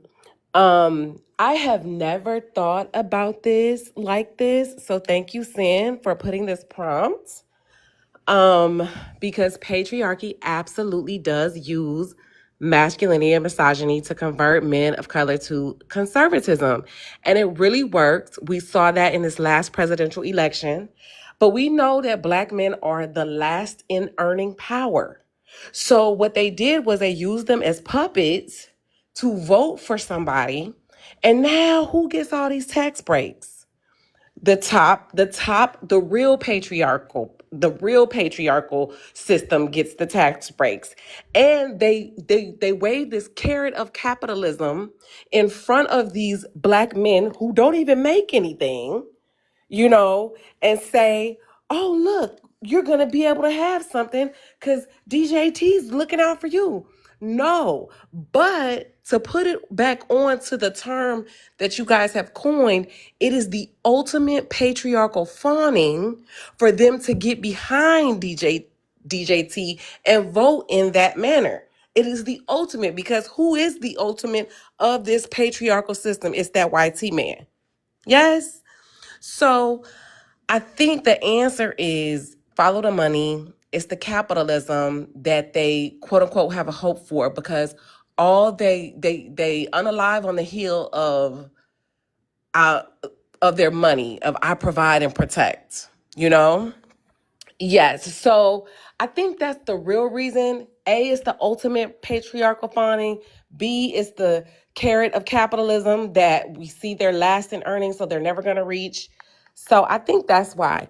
I think I messed up my thing. But I was also going to say it was weird that he mentioned we're privileged. And no, we didn't mention the fact that we should be treated like royalty because really we put our lives on the line anytime we have a child. It's what are our numbers? 75% higher chance of not making it through childbirth? Like, how dare you say we're coddled? You should be coddling me. Because it's very, very real chance that once I give birth to a child that looks like you, I might not be here. So I thought that was egregious with the health disparities that happen for so many women, so many Black women, that he would even say that, but along with the other things that Keiko said. But Eileen, thank you for having me up. No problem, and I appreciate you coming up as well as looking at this prompt and enjoying it and appreciating it. Yeah, and the shit was wicked. You didn't get an accountant because you thought you was smart, and you got fucked on your taxes, like Rita said, but you ain't account for that. Diabolical. Let's get Divine into the conversation. First of all, I gotta start muting myself more because y'all be catching me off guard. I've been over here crying, laughing, and I'm like, okay, I gotta get serious. But in regards to the prompt, I love the prompt too, because it's something that I've actually been outlining for some of my students, for some of the people that I mentor and I teach about history. And so patriarchy is all about consolidating power in the hands of a very few small amount of men.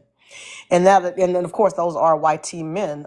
Very powerful, top 1% of wealth is consolidated in the hands of that population.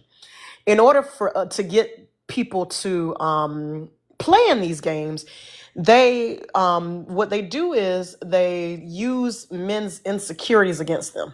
So they know that men primarily we live in a society where men define their worth and their value based off a lie of the inferiority of women, because a lot of men think hierarchically. So they never really determine a sense of self or identity based off their own value, based off what they do, based off who they are, or have an identity. Instead, it's always, I'm better than you, I'm better than a woman, I'm this, I'm that. And of course they also see women as territory, as property in many cases. So what the patriarchy does is it says, these dumb dudes, of course I oppressed you, but here's what I'm going to do for you. I'm going to promise you that you can oppress your women, and then that's going to get you to work for me, to put wealth in my shoes. I'm going to turn the person that looks like you, your female counterpart, I'm going to make you think that she's your enemy so that you don't even have time to address me. So there's this bait and switch that patriarchy does, and they do it very, very well. And unfortunately, a lot of men bond over their hatred of women.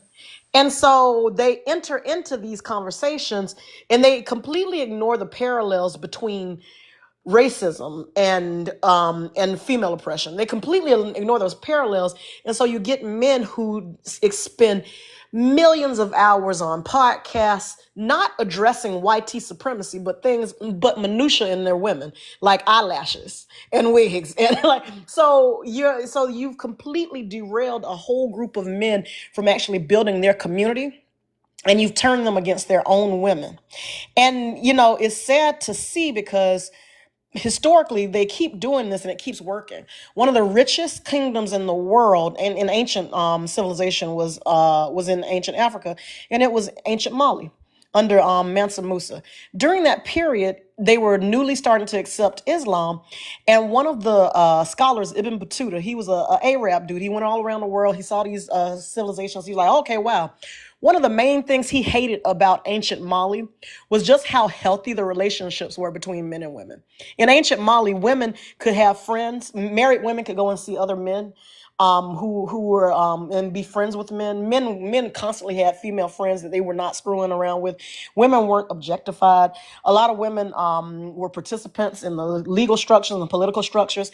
And I want y'all to just research this, because this man, this Islamic man, was so shocked and appalled by just how healthy the things were between men and women. Like, and we've gotten away from that because when you have years and years of invaders in your country, they have to convince you. For one, a lot of the land was owned by women in ancient times. So in order to make the enemy, in order to make it easier for you to conquer somebody, you got to divide and conquer. They came in and told those men, oh, you need to get control of your women. Oh, women should never be over the authority of a man. Oh, women are horrible.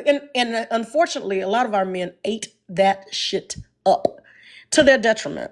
And so here we are right now. Everybody is under this patriarchal structure. Wealth is consolidated in the hands of a very tiny amount of men, and the plan that they had worked. And I'm gonna land my plane with this. One of the things you will see if you ever dive into some of the YT supremacist websites, they brag about how easy it was to get some black men to either stay at home or even kind of think about going for Trump. They brag about it and they say the only thing they had to do was talk ish about black women. Like, that's how far we are right now. And so the stuff works. It's evil. It's diabolical, evil genius. But if there's some way, if I can give you an enemy to make you feel bad about what you don't have, give you somebody to punch down on, then you will completely be distracted from me, who's actually your true enemy. And I'm gonna leave it at that. Thank you so much. Then we're gonna get to. Well, I'm gonna let BBG get in if she's okay with it, because I know that she wanted to push back on just something specific. No, I thought most of what she was saying was true and on point. I think the only thing that I kind of disagree with was sometimes the way that we talk about patriarchy within as it relates to colonialism. Sometimes we try to paint the picture that Africa was much more egalitarian than what it was. African nations were more egalitarian than what they were, That's and it's not. absolutely true.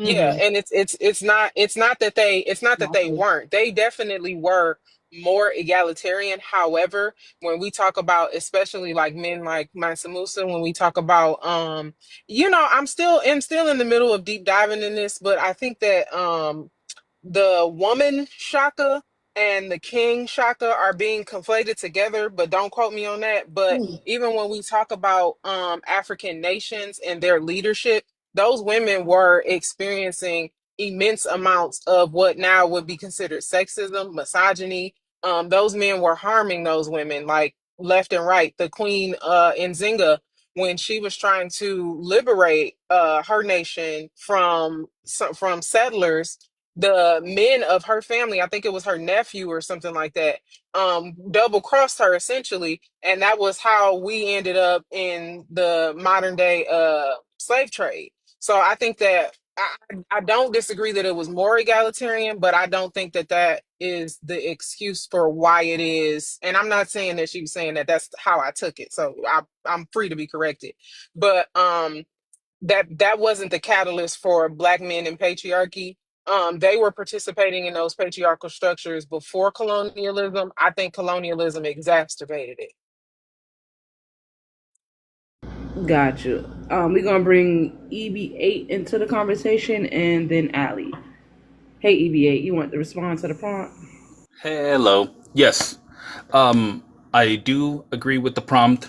I have been keeping an eye out on the manosphere, right? I don't agree with that type of talk, right? Because like I've been commenting for like the past hour or something towards like, dude, like, hey, I know that these type of men do need the space to be heard and to be understood and to be empathetically like heard, I guess. But it's like, no, dude, the thing that you're saying is making me be less empathetic towards you, right? Because like James, the guy that was in my spot, I get that he was trying to sound like a wise man or like he knows something, but he doesn't realize that his rhetoric was always putting someone down to be like, you women are delusional and that's your privilege. But I don't even know if he ever took his time to look inward and be like, hey, I have some privileges as well, and I'm going to practice them to put women down. Right. I often don't respect men that speak a certain way because will y'all just listen? Will y'all just let me talk? Let me finish? And then oh my God, they go on tangent. It's like, okay, bro, land your plane. I was trying to listen to him, but he sucked because he didn't even understand the prompt. What he described was he said he disagreed with the prompt, but he was basically explaining how patriarchy is how we were meant to be. And it's like, oh, it's the old ways. It's how it's been working.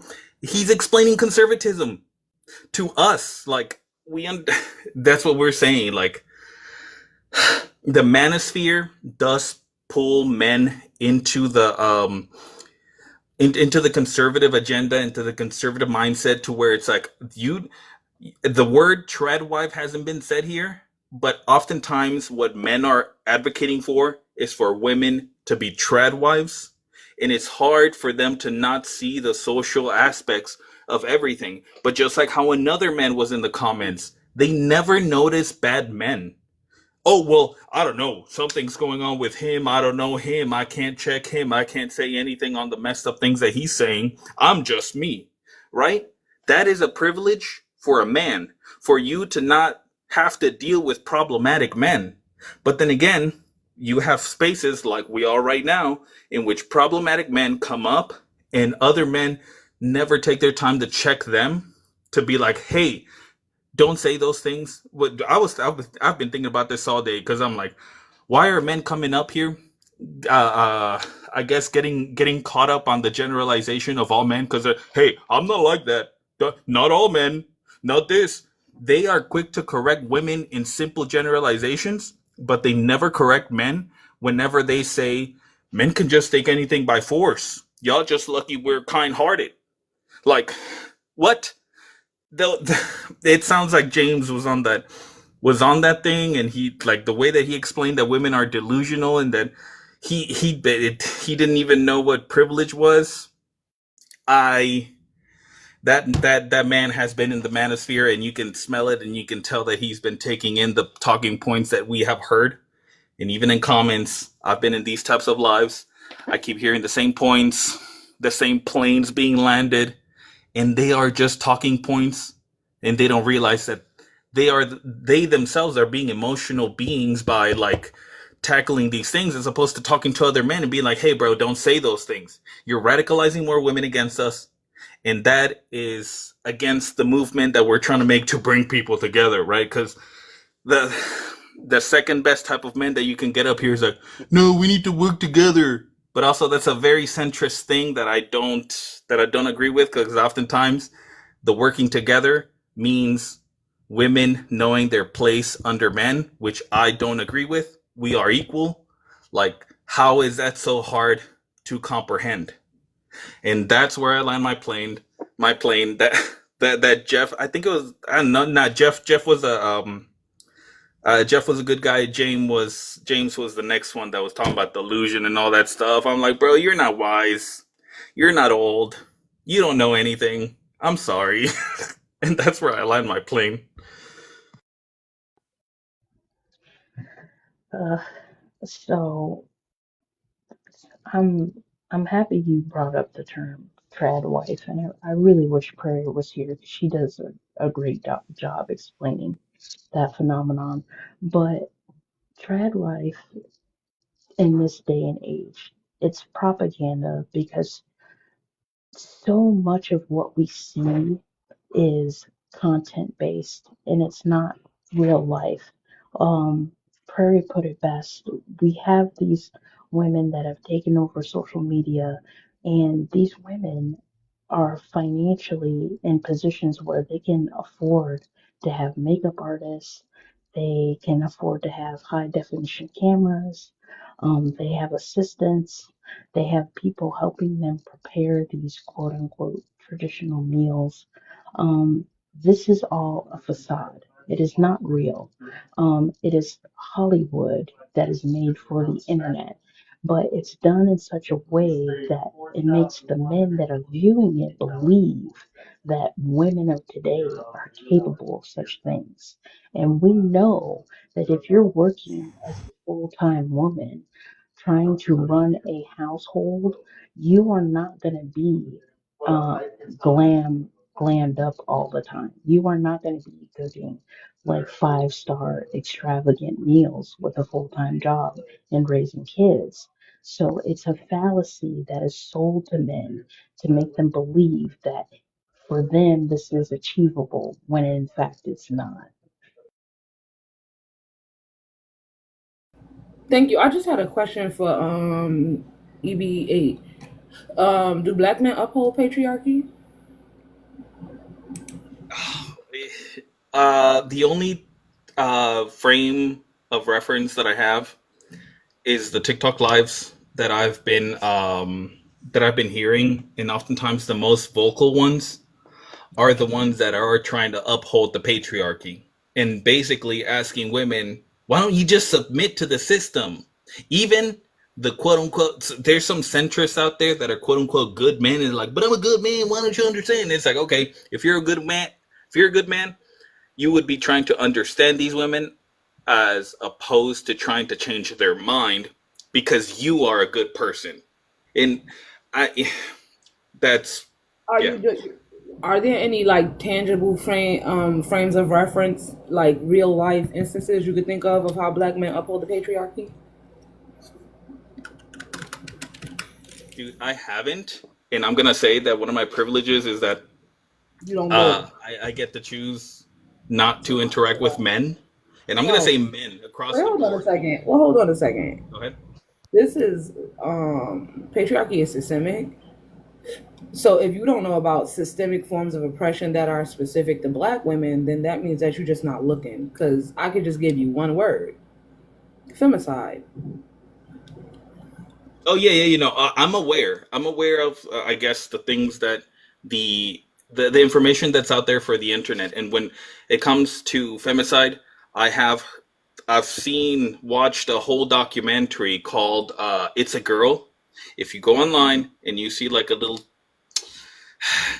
uh, it's basically how around the world women are less quote unquote valuable than men.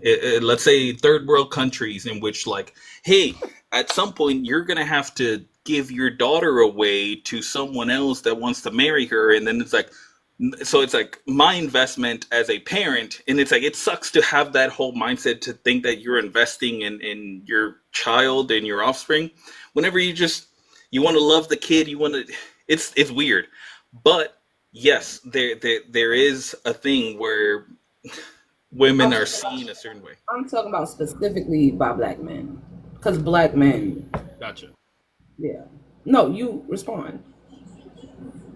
Mm, no, yeah, as far as real life situations and no, I don't have a frame of reference when it comes to like I guess IRA in real life stuff. Femicide is real life. You can't unalive somebody on the internet. Oh, for sure. Yes. But as far as like personal experience, and I am aware of the statistics, I pay attention to all those things. Okay, so my point is, you said like you don't have a frame of reference outside of the TikTok lives of how black men uphold the patriarchy. I gave you femicide as an example of how they uphold the patriarchy. Right, and I don't disagree with that because of the statistics. Okay, just double checking. You stay right there though.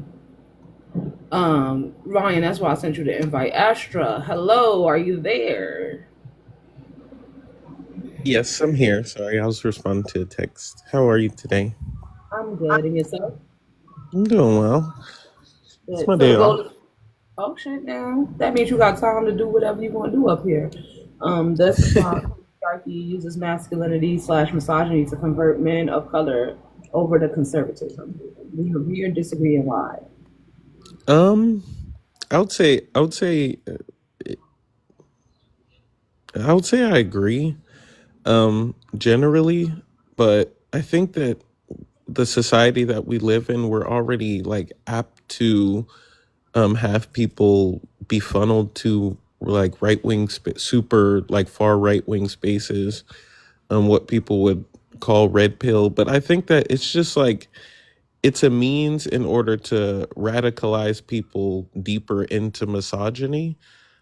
Um, so yeah, I mean, like, whether somebody is conservative or not, they can still adopt these ideas. So I mean, I would say yes, but also that the stage was already set.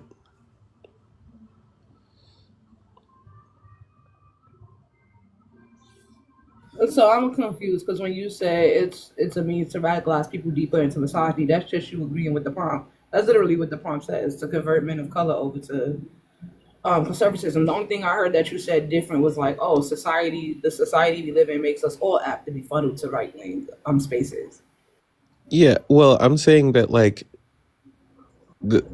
it's not that they're being funneled over to something like a red pill space, because like their biases in the indoctrination from the patriarchy, right, are already informing them to go that way. Oh, fuck me, daddy. Oh my god.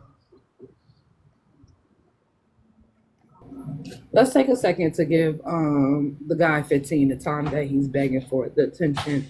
Hey, the guy, is there anything that you want to tell us up here outside of you wanting to be hunched on?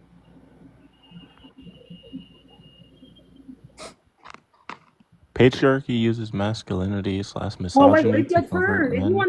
If you wanted to be in the conversation, that's fine. But that's not how you do that. It's the order. You know, it's crazy. You would have been right after Allie. It's Astra, Allie, and then you. You could have just like, what a weird thing to do. Now, just because you did that, and I was playing in your face by inviting you into the conversation, I really ain't want you here because you did that. I just wanted to prove a point. You really want to be, y'all, they really want the attention, but look at the method that you chose to use to get invited into the conversation. We shouldn't have to coddle you and give you attention based off of how you requested it. Also, regardless of how you requested it. Like that's wicked work. That's crazy. The manipulation tactics work on them that they use on you. I just disarmed the fuck out of him. Just plaque. I gave that nigga plaque and platitudes, except I brushed my teeth when I woke up. I just gave him the platitudes. That's crazy. Y'all might have been on to something about the New York shit, Prairie.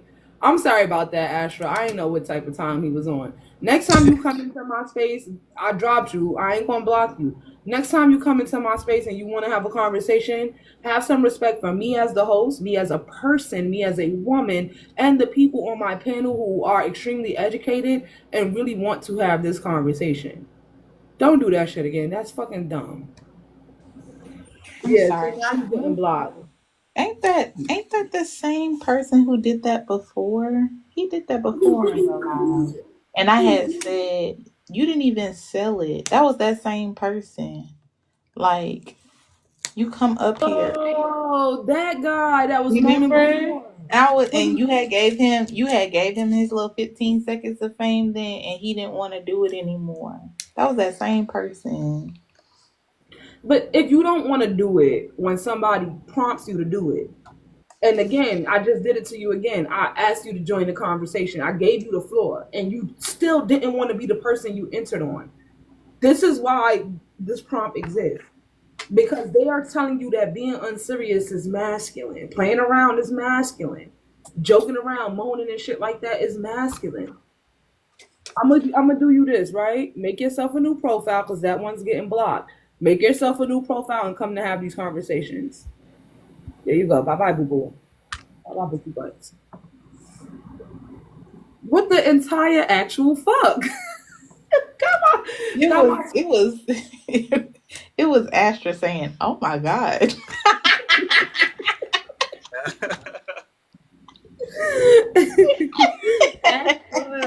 He threw you for a loop. I was mid thought, like everything went out of my brain as soon as it was just like, I was like, wait, what?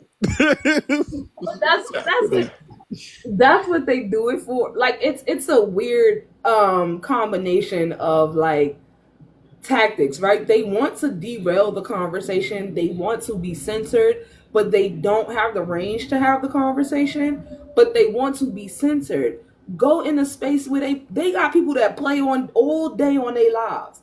You know what? Matter of fact, they do have people that play all day in their lives. But I was scrolling the lives before I started mine. And I'm sorry, y'all. I messed up my sleep schedule, so I'm late. Allie, I saw that you was live when I checked my notifications, but I was knocked out.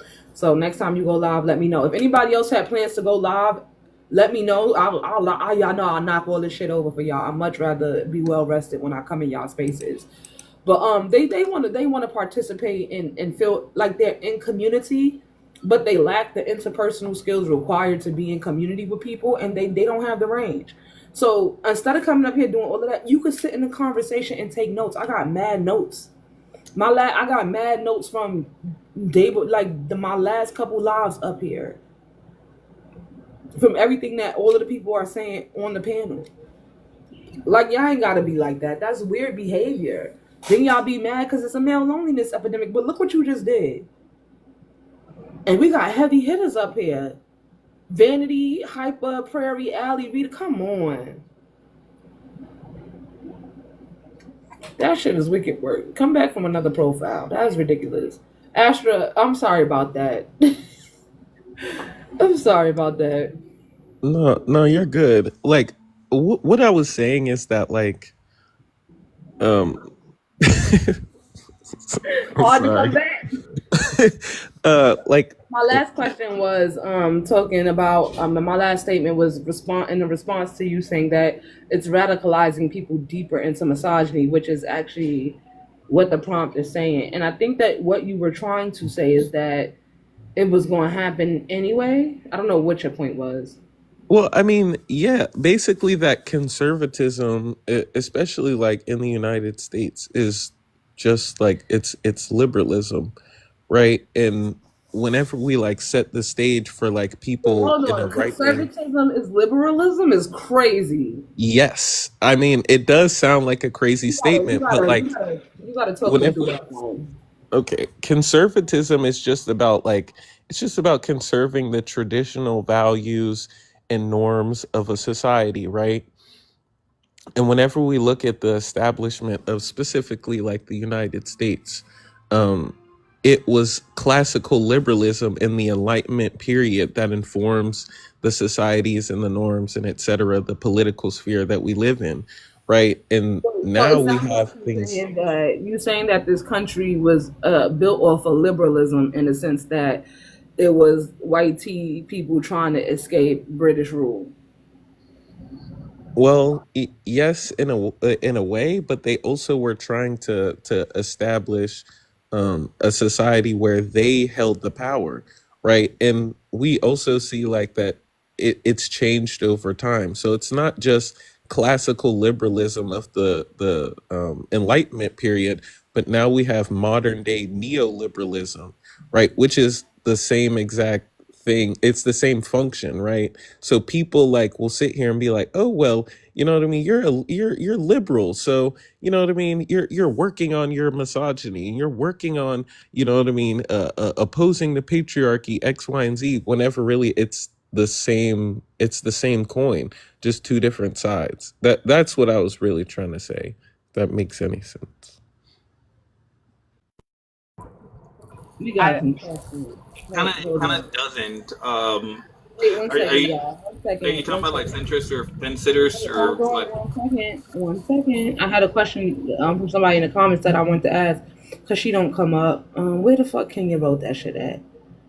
That was a good question. Where'd it go? Did I accidentally mute Kenya trying to? Oh, she said, "What are the traditional values that Oh, you're referring to?" to me? Yep.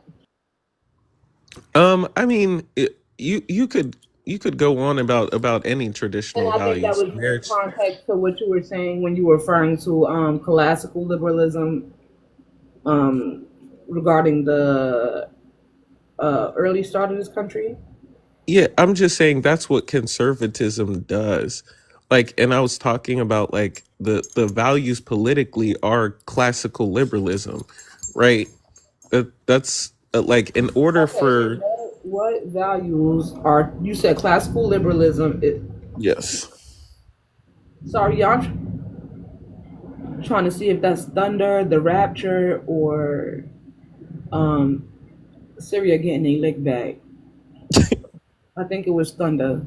I'm Y'all laughing. I'm dead ass. Every little nigga on edge around here. I gotta talk to my therapist. Sunday can't come fast enough. Oh, okay. It's just thunder. Ooh, that feels better. That feels better. God, cleaning the earth or something. Whatever our mothers and fathers used to say. What's up, Tiff? I think I'm gonna let if anybody on the panel got any questions to what he's saying, I'm gonna let y'all have the conversation. I think EV8 So wants to jump in too. I do want to just say my pronouns are she her.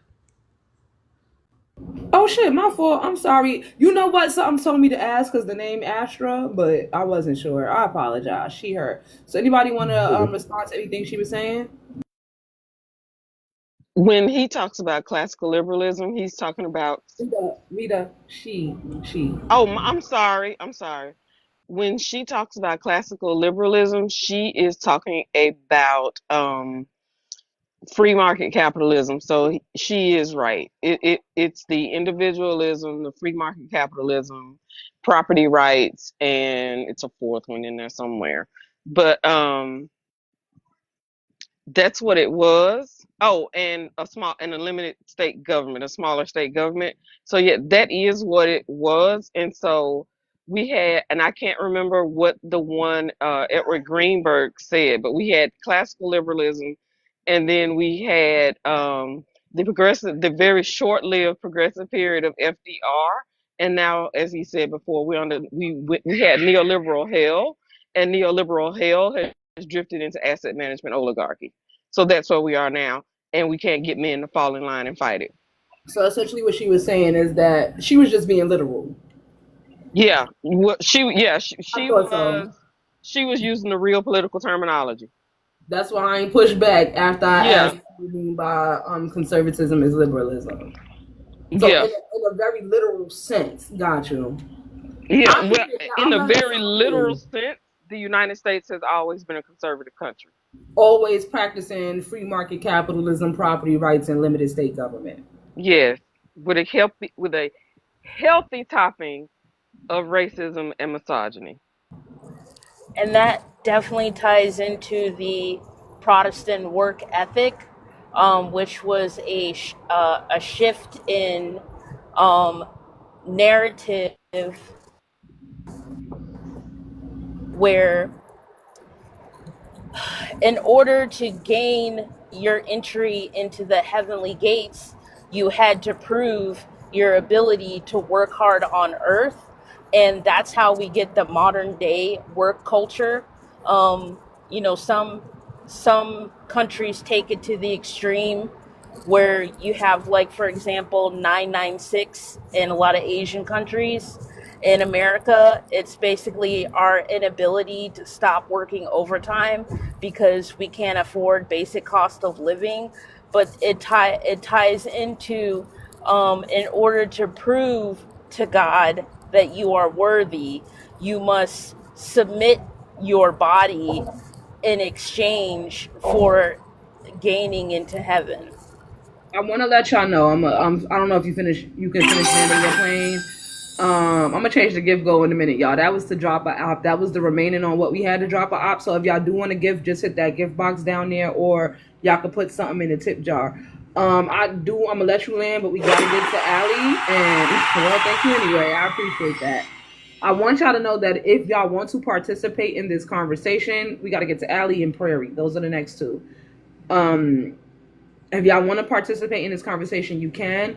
We are not doing heavy, like we can come up and question them and stuff, but at this point it's 82 people in here. That is enough for me regarding people being interested in learning, people being able to contribute to the conversations. That's enough for me.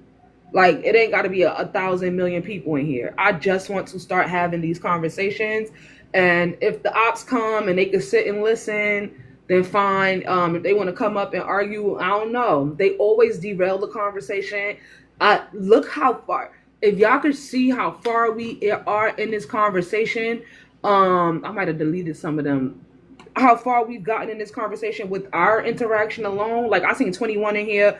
If y'all want to come up, y'all can. Like, this is what I want for us as a collective. And I know it's more Black people in here. This is what I want for us.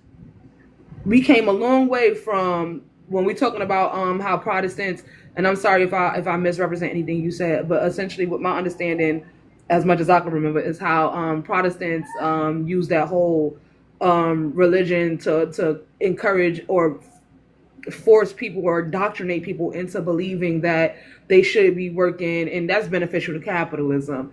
But that's how far we are in the conversation, as opposed to when a nigga came up here and said, female, this whole thing is related to women privilege of being coddled. What the actual fuck? So those are not like, that's not, I don't want to do that no more. We can do it every once in a while, but when it start going off the rails where you got men that's coming up here and they just want to bash women, no matter the context of the conversation that's being had prior to them coming up here, it's, I don't know if y'all can hear the thunder, but it's exhausting. All right, I want to bring Allie in and then Prairie. Hi, Wookie Buds. Oop, sorry, I'm over here acting like I can't unmute myself. I know how to play with the buttons. Okay, um,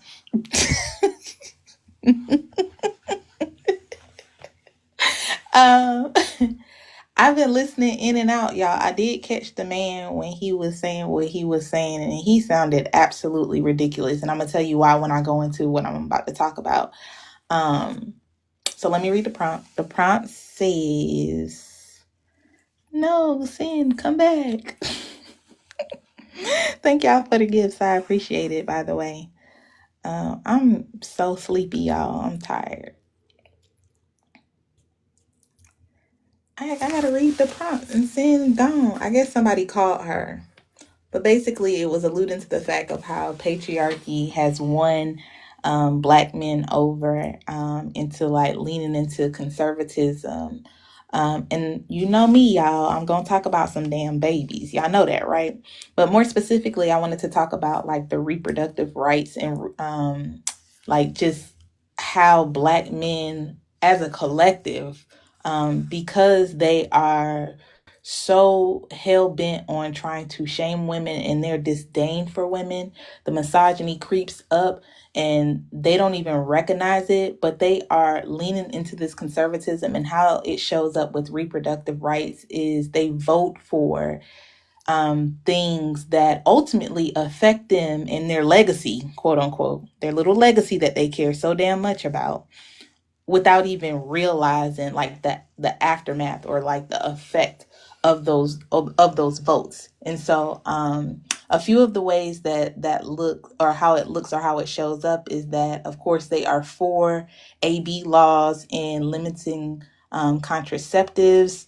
Of course, they are for like just overall like dehumanizing, demoralizing, and shaming young girls, young women, women in general, if they have to get an AB.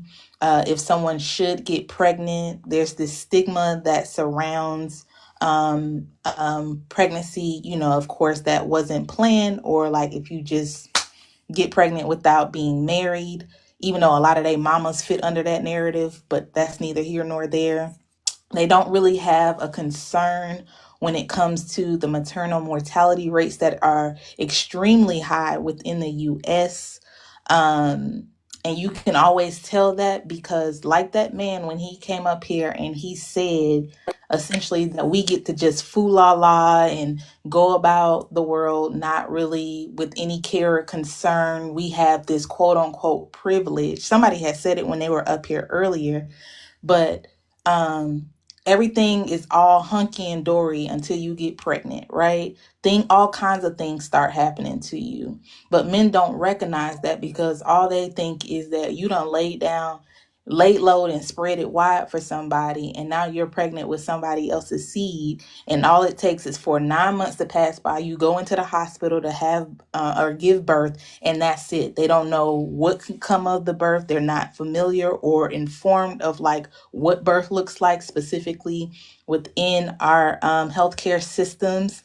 They don't know what a lot of people have to go through and what they experience when it comes to like going into like labor. A lot of people are getting medical interventions. Most of the time, that's very much unnecessary. And with the intervention comes other issues. Not all the time. Some of them, most of them are safe, but with the intervention, sometimes you get infections, diseases, all kinds of stuff, right? But they don't know that because they don't care about it.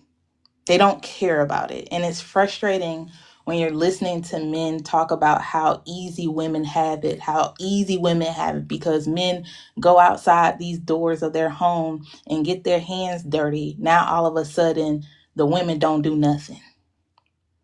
The women don't do nothing. It's frustrating to hear y'all in real time.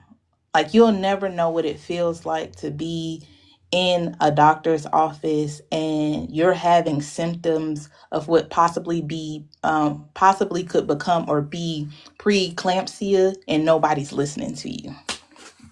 You never know what it looks like when you were never told the entire time that you was going through all your prenatal appointments how big your baby was. And the first time that you hear that you might possibly have to be rolled down the hallway to get an emergency C-section is the first time that you hear that you might be delivering an 8-9 pound baby. You never know. You never know. And it's y'all are weird, honestly. If anybody's walking around fool la line, if there's anybody who is delusional, it's you motherfuckers. It's y'all. You think everything is all peaches and cream, like we just reaping the benefits and just leeching off of y'all until we unalive, and that's not what it is. Listen, Ashlyn, no. If you got questions, ask Ashlyn. She see it every single day in her field. It is so incredibly frustrating. And usually I come up here and I laugh and kiki with y'all. But when I talk to y'all about this black maternal mortality rate, ain't shit funny at all whatsoever. Not to mention, from a historical fact, they've been acting very much conservative, right? Like the way that like a lot of our grandparents had to endure and put up with shit, for y'all to turn around in 2024 and vote for somebody to put all of our like communities back in harm's way and into the hands and like going down the pipeline of like what they had to suffer and endure through. One of these days when we have this conversation, I'm going to just show y'all from my presentation that I had to do at my old job at United Healthcare of how some of these hospitals used to look. how black people had to go through the back door to give delivery, how they had like a division between where black people would go to deliver their child versus where white people or YT people would go to deliver their child. How they literally scared people in the community from giving home births, which was something that was sacred, by the way. But because they wanted to eliminate midwifery and how people was fearful that the child that they would give birth to would probably be unalive within the next 24 to 48 hours, how they sent the fear and shock and shame, because it was also associated with poverty, right? How they scared so many people that they would have those people run into the hospitals, but then they would still discriminate those same people and send them through the back door to give birth to their children. So, we can have the conversation, but please don't get it mistaken. Ain't shit funny about this at all. And y'all want to kiki and ha and laugh and say, oh, women think that they got it easy now, but, y'all, they getting rid of ABs and they going to do away with contraceptives. Y'all going to need the black men to come and take care of you. And it's all funny. You slapping yourself on the knee now. But just wait till you start to really see what be coming down the pipeline. Meanwhile, back at the ranch, women like myself preparing for the absolute worst. Because whether you want to believe it or not, people are still going to hunch. They're going to still need care, comprehensive care. They're going to still need education. And none of you motherfuckers are looking to do anything. You're not helping. You get on social media and you laugh at people and make fun of people because people are pregnant. And guess what? It might be your daughter next. It might be your little niece. It might be your granddaughter. It's going to be somebody down the line. And while you think that you skating around the repercussions of laughing at people and going to vote for Trump, that's going to fall on you on the back end because you ain't do what you needed to do on the front. I'm going to leave it there. I got to go get me a drink at the little Mexican spot around the corner. But I just wanted to just say that if anybody have any questions, feel free to hit me up. But I'm going to land it there. Love y'all. Love you. I love you, boo. I hope that you go enjoy your drink. As you are leaving out, and I know you might be listening for a little bit, I love you. And I get chills when I think about how I don't have no words, y'all. Like, it's so much, like, from every walk of life, from every way that you could have this conversation, black women come up and do it. Like, I get emotional. Y'all know I get emotional. The contributions that Allie has made, and I want to give her flowers, but I don't want to leave none of y'all out. So to all of y'all, but more specifically Allie, and the point that she just made and all the knowledge that she just shared, from all of these different walks of life that y'all come from, like I can't, there are not enough words to express how glad I am to be in community with y'all. This should be sounding so fucking performative, I know, but like, I can't give y'all flowers enough, and I can't be grateful and thankful enough because, like, wow. And y'all don't even know to what extent on the back end books that Vanity and Allie specifically, like, I hope they understand the reference that I'm making and just the ways that they are prepared to help black women if and when this shit goes to hell. The ways that we are all prepared to help each other, that it can't even be spoken about. So there's no words. Like, thank you, Allie, for everything that you do. Thank you for the education that you've retained and maintained. Rita, Shawnee, I don't want to leave nobody out. Hypervillain, Prairie, there are no words to express. Like, y'all can't say nothing about them. Like, nobody can never say nothing about them. Point blank, period. Point blank, period. Because y'all don't even know the work that goes into everything. And if y'all feel like they play favoritism and they helping somebody, it's not that. They help everybody. Anybody that is willing to learn, anybody that's willing to be a part of it, anybody that's receptive and genuine and honest, they do that shit. And every day I get on this app, Allie and all these women remind me just how human we are, just how amazing we are. I know, y'all. But I'm going to move on because I'm going to get emotional. But I am emotional, and it's okay because I love y'all. But I'm gonna go to prayer. I'm gonna put the camera down for a second though. Go ahead, Prairie. Hyper spoke up the devil, and I did arrive. Um, so Yes. part of what Hyper was talking about is the trad wives and these guys rushing and just yearning for the 1950s. What they don't understand is that that started years before that. The hunger for traditionalism started with World War One, and I mean WAR one, the Depression, and then WAR two. And what they were talking about is that, oh, well, these women who were so much bigger and healthier and meatier became slim. Well, they became slim because they were hungry. So this fit, feminine, and friendly thing, they were hungry, but also you had an incredible amount of um, the rise of roving men who had been, pushed out of home, or they had left home to escape responsibilities of their spouses. So many, many, many reasons. But the fit and feminine thing, they weren't fit; they were starving. Those women were hungry, and they were also encouraged to lose weight to fit because there was wartime rations on materials, so they were making the clothing smaller. um and so what they're yearning for is actual, like, why women were ditzy and yada, because they were hungry. They were giving the majority of their food to that man because he was going out to work, and they were making sure that their children were fed. And then so women were hungry.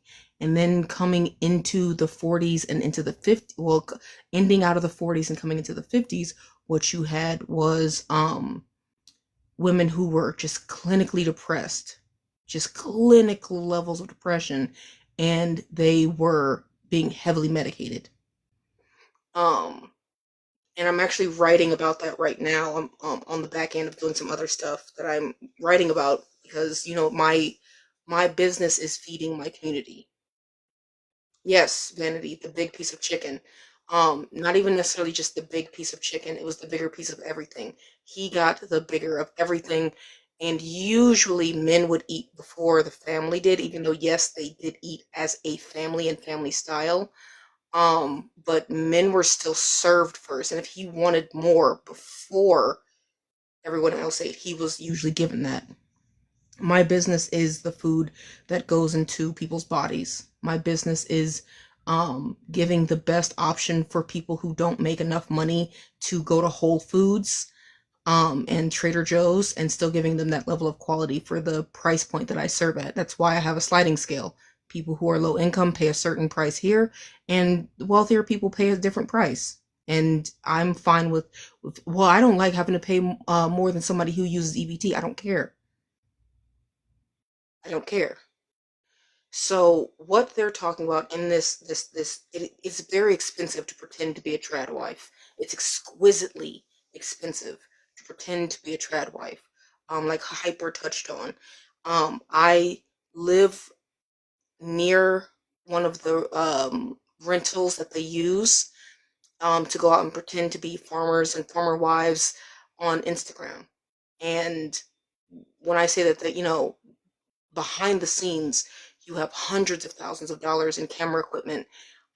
You have people who are doing all the actual farm work. You have all of this, and it's all to sell a dream, a BS dream. And most of these people are actors and actresses. That's why I tell people, if you're looking at certain content creators, especially country content creators, if they don't have like an actual farm,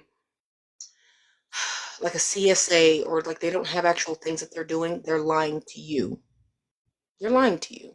Um, the whole the whole traditionalism of like the field white Americans um, goes back to actually the American not she party of them saying, you want blonde haired, blue eyed, beautiful children, which segued itself into the American evangelical program, lots and lots and lots of things. The IBLP, all of this, the Duggars, the Quiverfuls, all of these people are full of shit. All of them.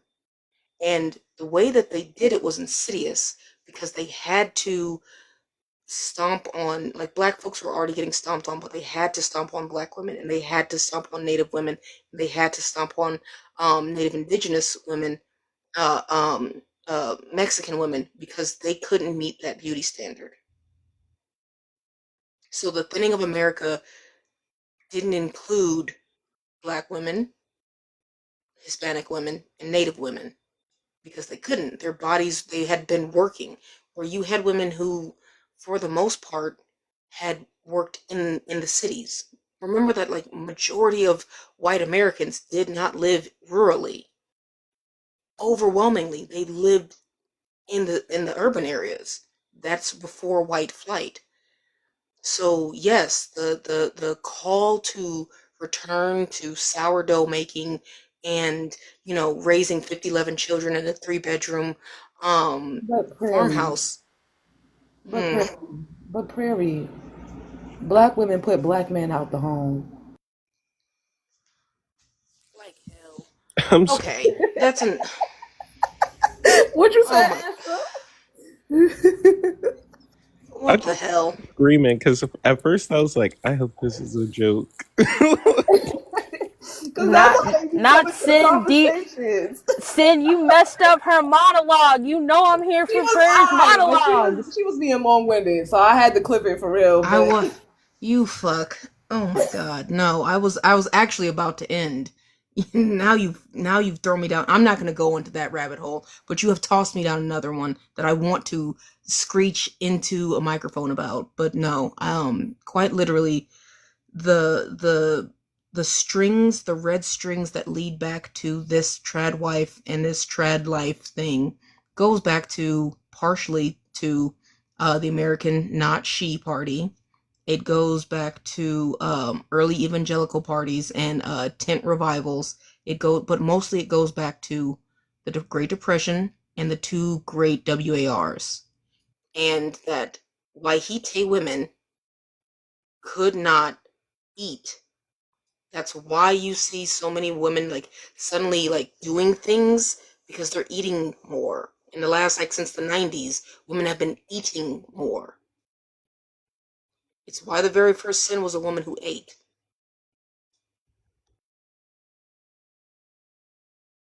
and much like that woman, you ate. I'm sorry for that, y'all, but we do got to bring Obsidian and Ryan in the conversation. But Astra, for clarity, right? What you were saying was you don't disagree with the prompt, but if you could put it another way, it would be misogyny and masculinity is just another tool patriarchy uses to convert men of color over to conservatism. Oh, hey, No. before she goes, I have to go. I'm gonna be in the comments. I'm gonna sling this up on the TV, but I have to do Pilates. Okay. Well, I don't think that they're like necessarily being converted to conservatism, but I do agree that like it's a tool that is used to just like, you know what I mean, further, Funneling. like You said especially if funneling. we're Funnel going to was the talk word you about, used. I'm sorry. Funnel was the word you used. Yeah, but like even still like black men, like for example in the black community, right? They've already been conditioned to like feel X, Y, and Z way about, you know what I mean, about women. And these mechanisms, right, whether it be the internet or school or socialization, agents of socialization, it just deepens their ties to misogyny or their affinity to misogyny and the patriarchy, right? It's not that like they were never conservative or that they were never, that's why I was trying to like tie conservatism to like just the foundations of this nation, which is classical liberalism, right? Like in order for like men to actually take a radical stance, right, and actually not be an enemy to women, they would have to disavow not just conservatism but like liberalism. That's what I was more so getting at. Sheesh. Ryan, hold that. I gotta get to Obsidian, but I think that's a Ryan response. Go ahead, Obsidian. Did you want these are this I think Obsidian we might get a triple a double unk hour. Go ahead, Obsidian.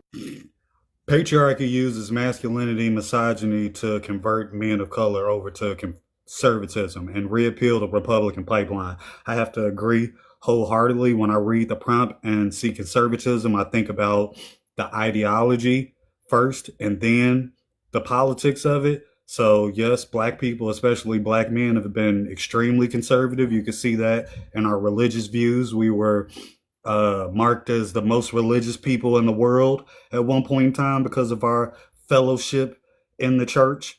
And I think what the prompt is speaking to is conservatism and politics, because black men have been classically voting Democrat, and the prompt is speaking to them switching over to voting conservative. Always thinking ideology, their ideology has always been conservative and religiously, sure, but they were always voting liberal. And the point of the prompt, I think, is to point to the red pill, or the red pill to raccoon pipeline is what I call it, because at its first conception, when I seen the thin lipian, the orange one that's in charge, the one that wears diapers, when they were talking about how he said, yeah, I'm a celebrity and they'll let me grab them by the pee. Black man flew to that and congregated around that. Oh, it's just locker room talk. And I seen it in that moment that that progression was going to lead to them eventually liking and wanting to rub elbows with. And as YT folks talk about, I want a president that I could drink a beer with. And essentially, that's what they gave already radicalized conservative ideology wise black men, somebody that they wanted to have a beer with and talk locker room talk with. And they didn't vote their politics. They didn't actually vote things that were substantial. They voted their feelings. They felt like he was the right man for the job. They felt like he wasn't really being racist. He was just being an old man and he just likes to talk. And that's just the way he talks. And you know how YT folks is. He ain't going to be super harmful. I feel like this is 2025. Nothing substantial, nothing factual. It was always, I feel like he's going to say that, but when he gets into office, he's going to do something else. But no mention of all of the misogyny. That was always cool. And I think a lot of us noticed the pullback happened when he gave police immunity, when he was talking about giving them, you know, complete immunity so that they could pew pew black men down in the street even more often. And then you seen men like Cartel say, well, hold on, gang. I don't know about that. Surrounded by a bunch of light-skinned knickknacks and MAGA hats all on his panel. So, like, they really did get duped and thought that he was just, you know, conservative as far as his views on women, but they really did. They really thought we were in a post-racial society. And I have to agree, I think with Prairie said it, that they were already conditioned. They were already telling themselves when Obama was in office that we were in a post-racial society. So they've been going down this red pill pipeline for the last 10, 15 years now. And it went into hyperdrive when we seen DT run for office. So, like, I couldn't agree more with the prompt. It is a red pill to raccoon pipeline, and it's not necessarily about their vote. It's about their ideology and how they're going to move about in the world, because we still, as black people, as a majority, and as people of color, we didn't vote in mass for him. But as far as, like, you know, the way we talked online and the way we supported the things that he supported and the things that the Republicans in his party supported, regardless of the way he talked about it, We did that. We came online and we were harmful. We were ableist. We supported comedians while they were being transphobic and homophobic and ableist. We did it ourselves on TikTok and on YouTube. So even if we didn't actually go out and vote for them, we were the raccoons that they were looking for. I mean, may I may I Yes, respond? yeah, yeah, and then we're gonna bring Ryan in because I think that Ryan might could be able to respond to what you're gonna say. I went over to Ryan's side of TikTok and joined that live for a little bit. And when I say they cook my thought process, they cook my thinking, and in a way that is meant for you to not get angry, not get upset, but kind of force you to be like, how do you think about things? And so, I do want to give y'all the floor to have this conversation. Swear, like, I think that, like, with,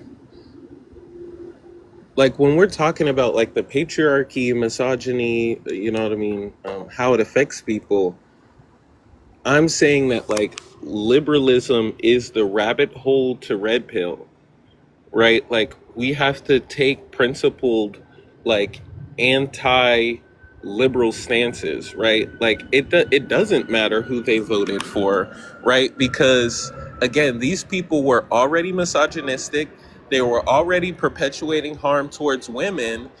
It's just that they tried to say, "Oh well, I voted for Kamala, right? I voted for this person. I voted for that person." Like, I don't care, right? It's like you want a pat on the back for being, you know what I mean, one of the good ones or something like that, or not, you know what I mean, supporting misogyny. But like, voting has nothing to do with whether or not you oppose the patriarchy or not, right? Or whether or not you are an enemy to women.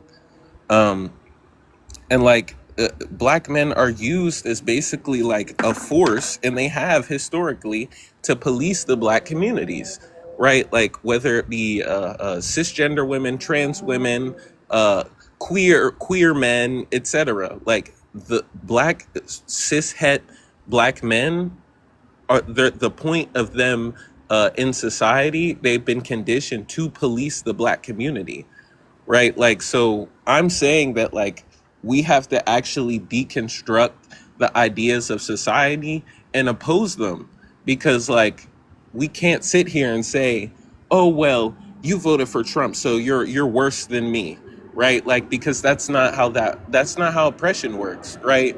You can't say that, "Oh well, I voted for this person, so I'm absolved of this guilt that I feel from my positionality," right? I think that we have to take more radical stances. Like, that's all.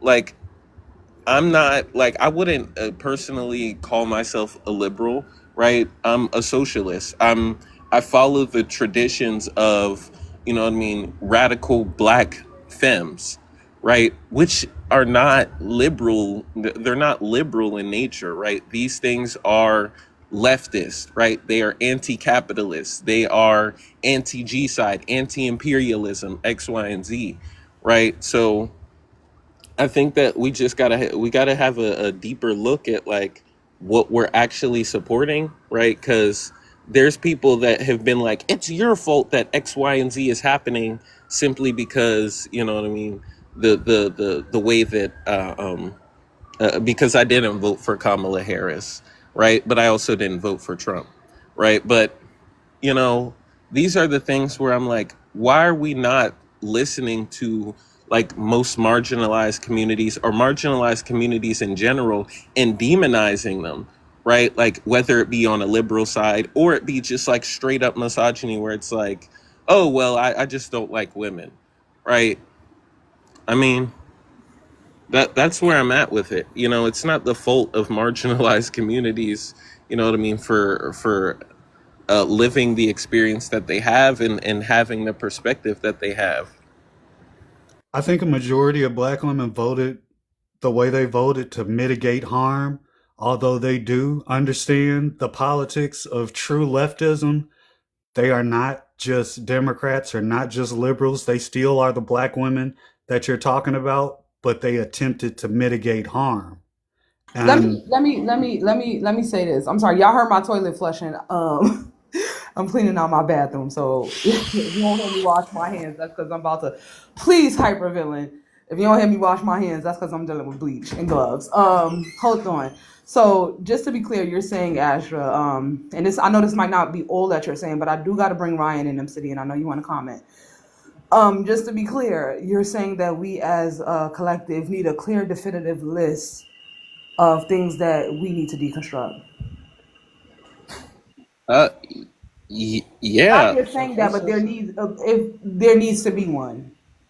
I mean, yeah, yeah. I think there needs to be like a deeper analysis of the society that we live. Like, it's I, cool. I, I agree. I'm gonna bring Ryan in. I ain't want, but I'm saying based off of what you said, do you think that we need to have a clear, definitive list of things that we need to deconstruct? And I think that that's doable. I'm gonna bring Ryan in. Hey everybody, how's everybody doing tonight? So I definitely appreciate everything that's been said so far, right? I think that I want to, I always come and I speak about. Give me 5 seconds. I'm sorry.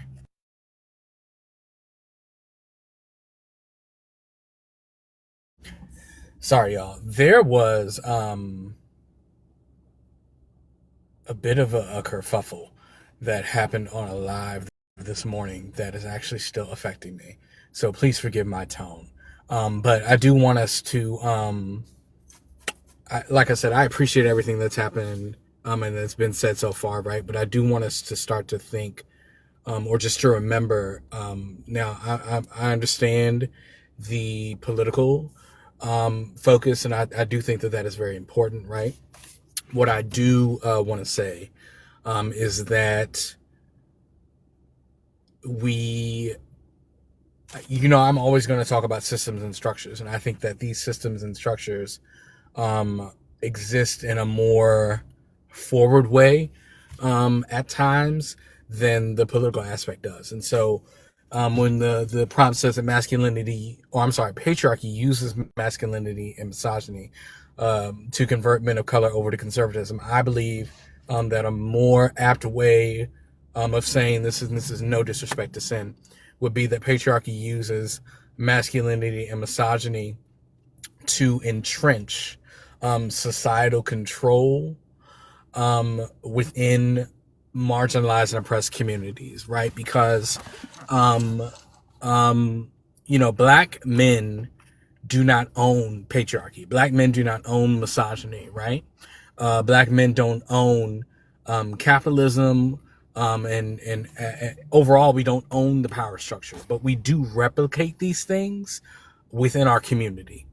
So we replicate misogyny within our community. We replicate patriarchy within our community.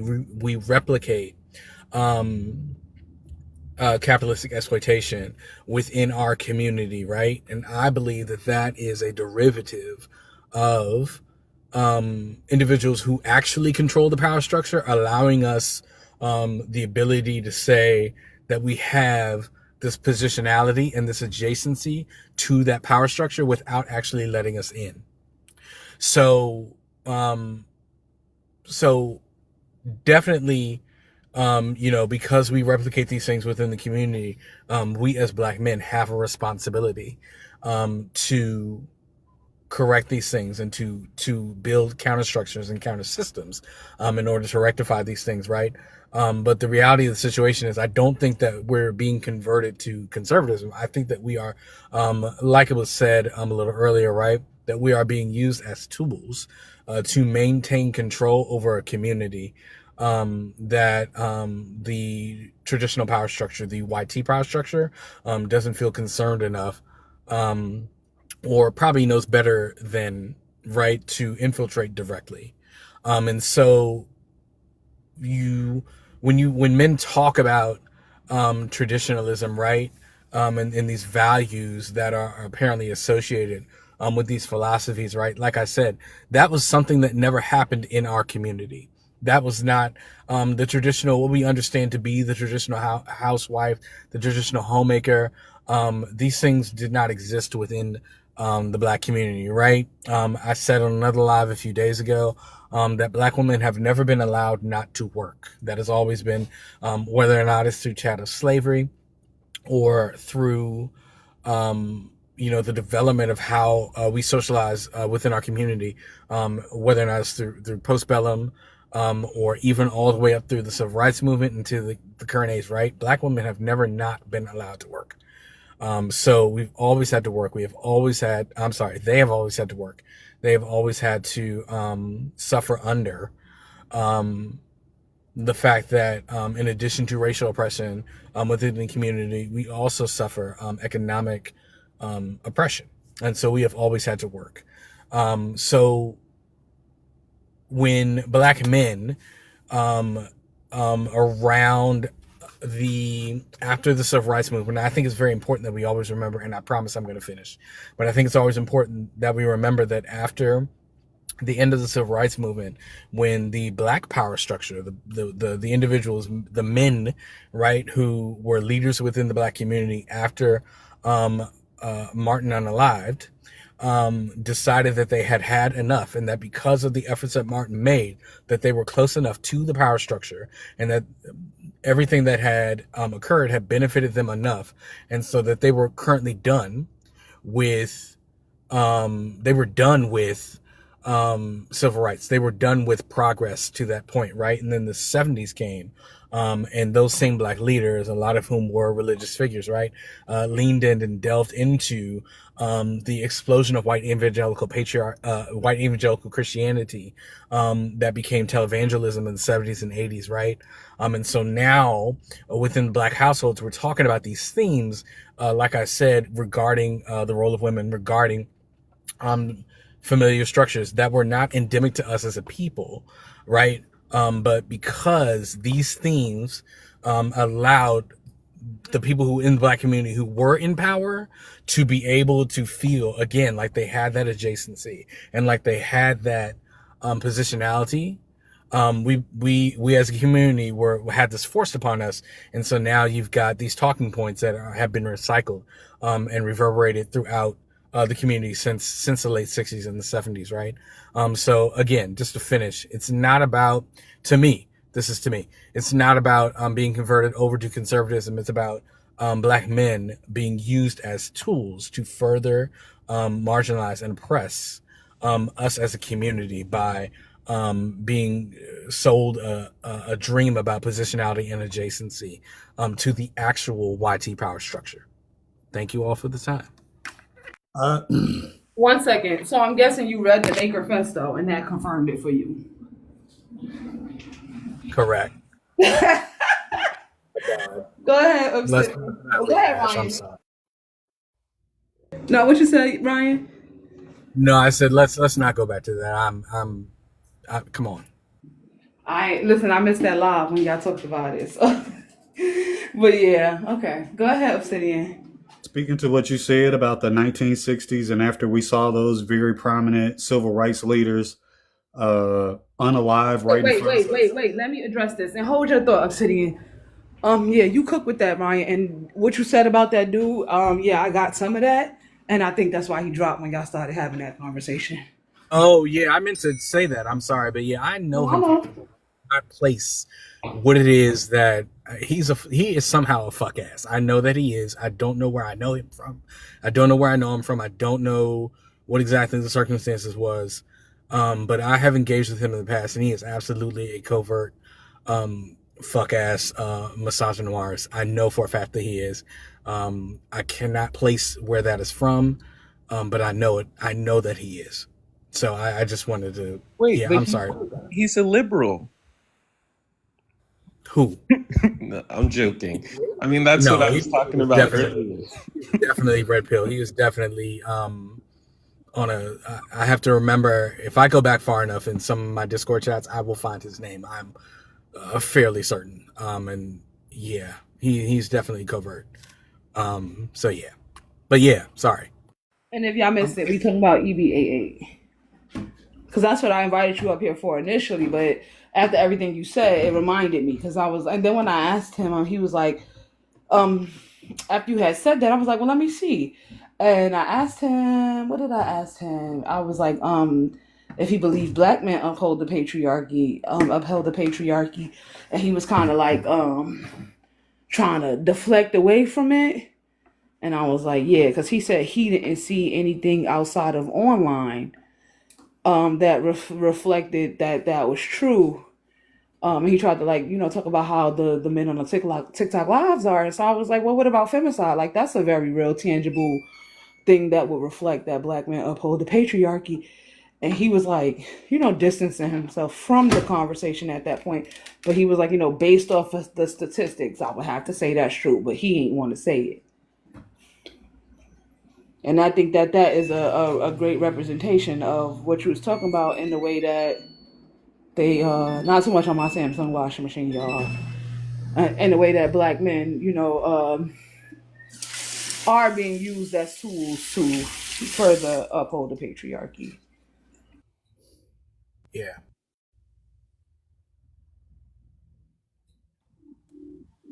Okay, so let's get Ian to finish that loop, and then proof hasn't gone yet, and then after open up.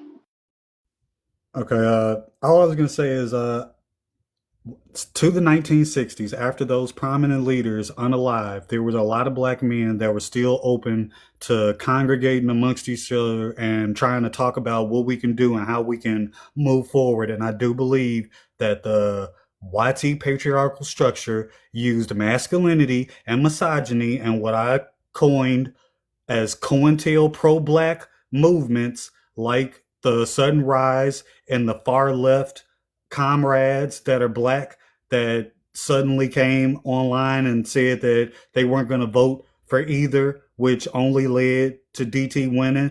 The Moorish temple science people, they congregate in a mostly masculine, male dominated circle where they're like hyper misogynistic. uh Fruit of Islam, I would say the same thing about them. The Hebrew Mizraelites, I would say the same exact thing about them. And the wannabe fake indigenous, the real indigenous of America, the black men and Hispanic men that have joined them, all of these groups include other people of color because it's all about numbers. They also converted into these like male dominated spaces and became raccoons for the patriarchy and conservatism behind wanting to group up in a male dominated space directly behind the 1960s and the civil rights movement and still wanting to get together to feel like they did something for their communities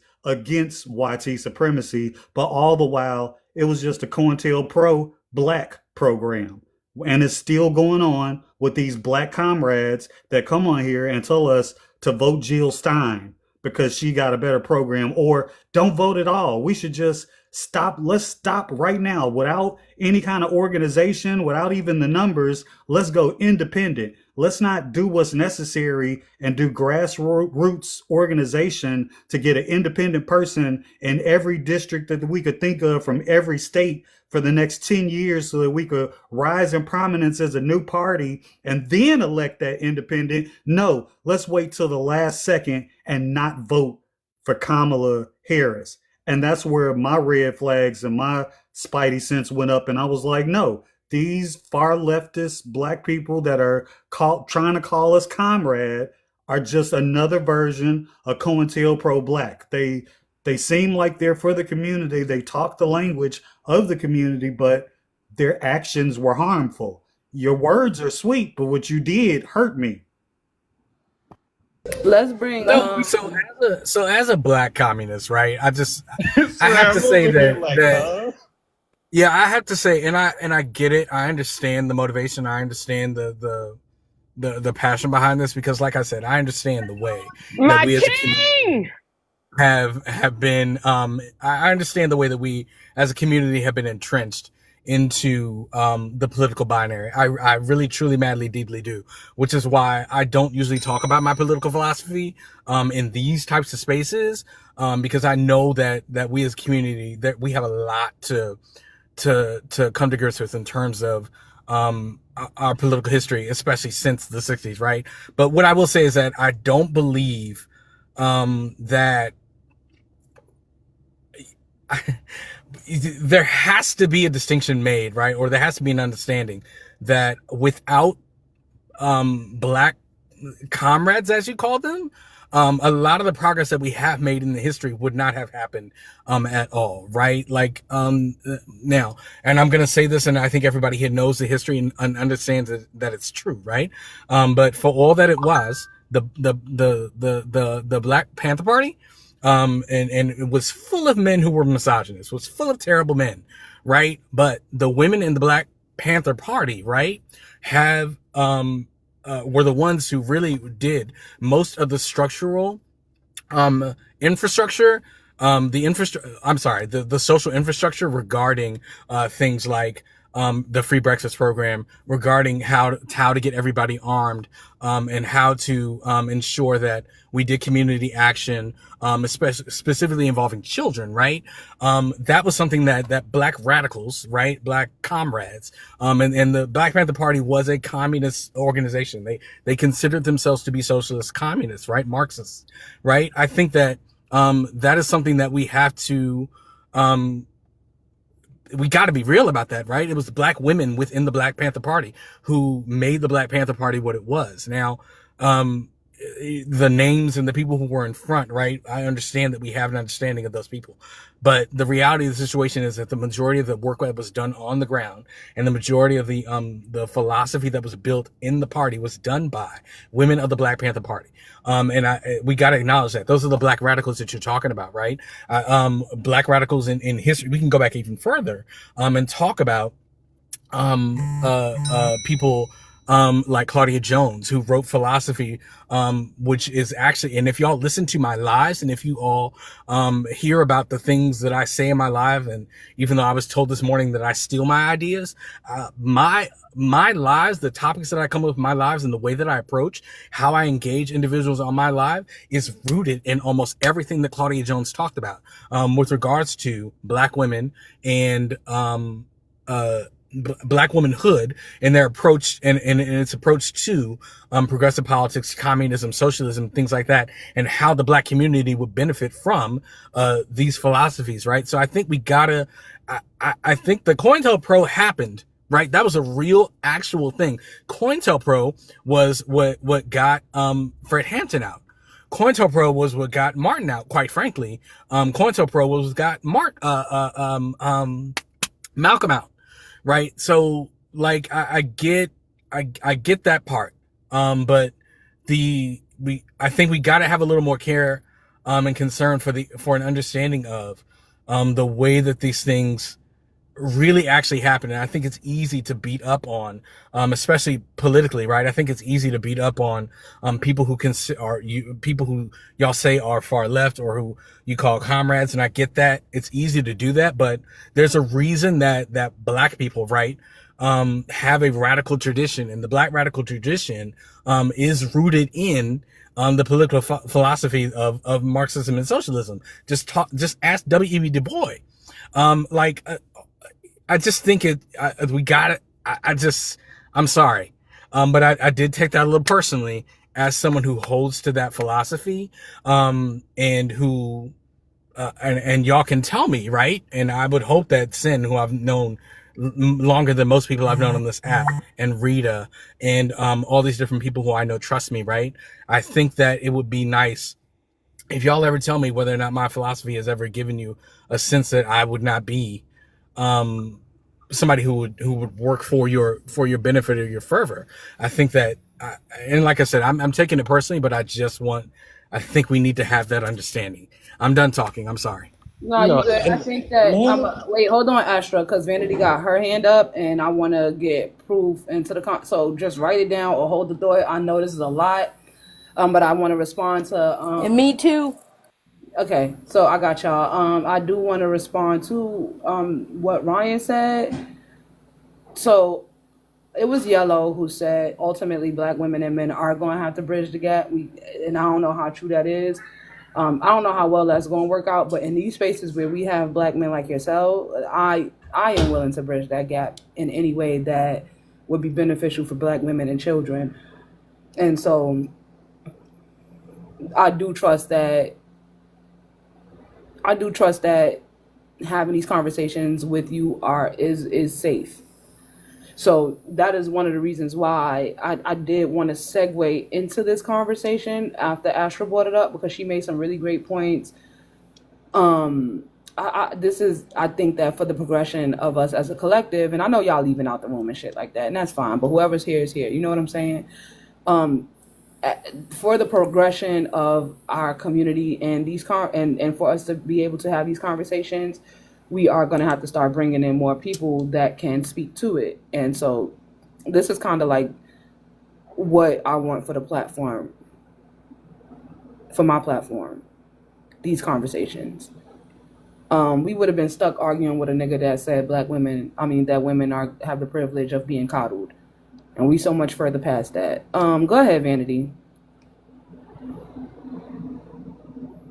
All right, so I'm just, tag teaming and jumping into the ring because I'm seeing a part of a conversation happen and I know what's happening. And before everybody comes out and has a full melee, I'm going to, as you just said, bridge the gap.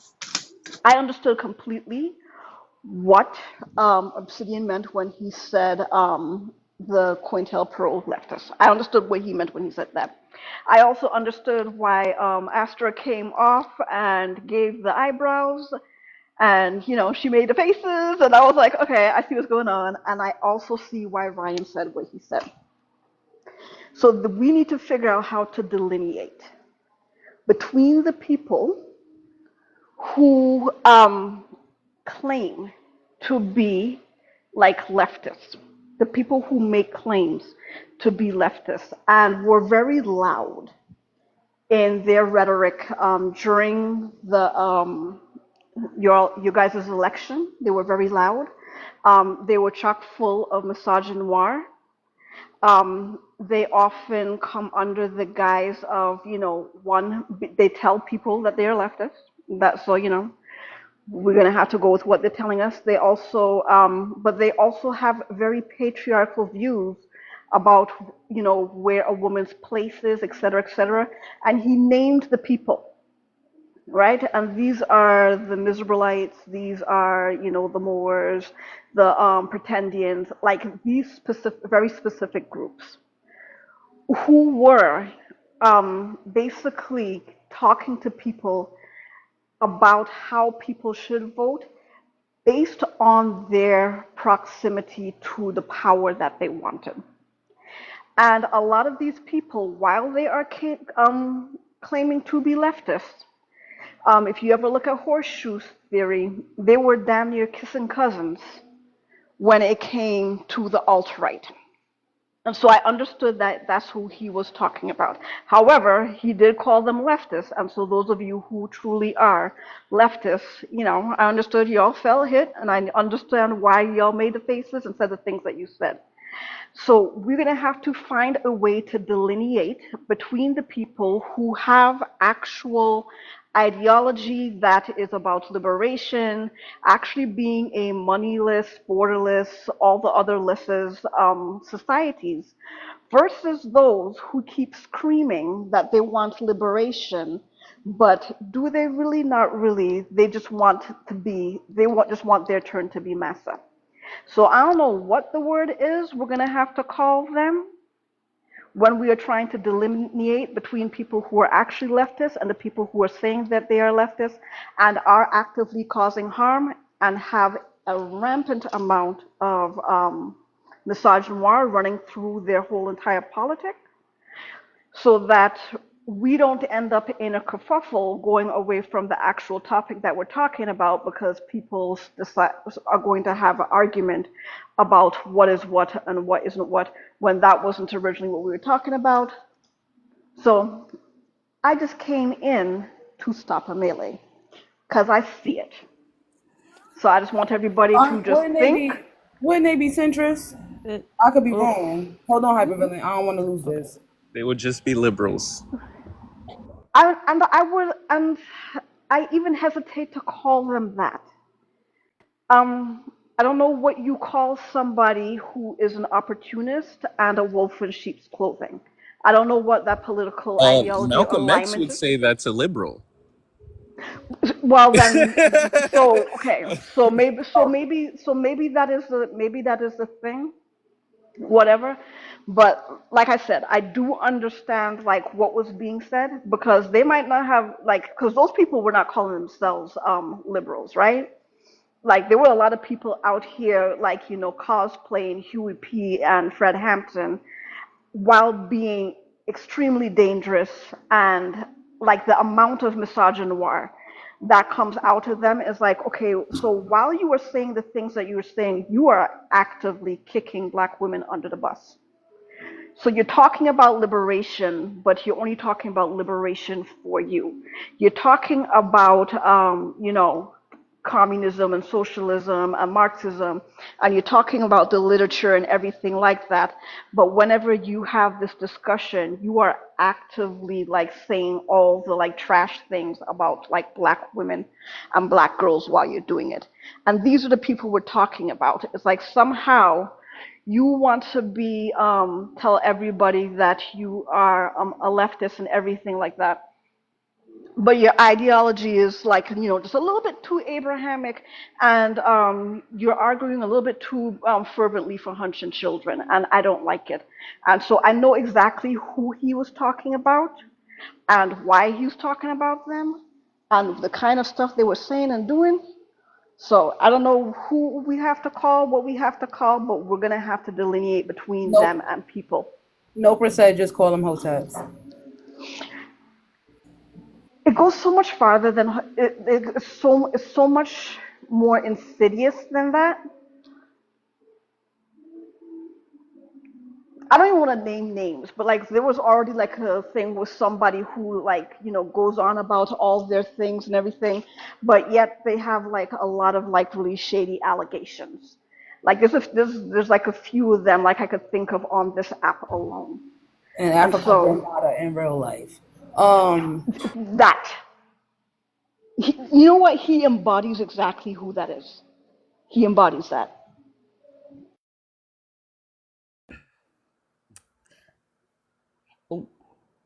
Oh, did Ryan leave? Yeah, and I don't know if he has something to do or Is it all right if I Okay. kind of respond to? Hold on, Astra. Hold on, Astra, because I want to piggyback off of Vanity really quick. And can you try Because to make it quick? Because wait a minute, y'all. Proof.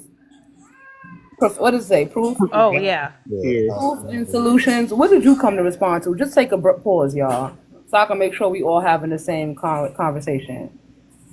Did Yeah, I you can can't speak to respond the to that. prompt specifically or something you heard? Yeah, to the prompt.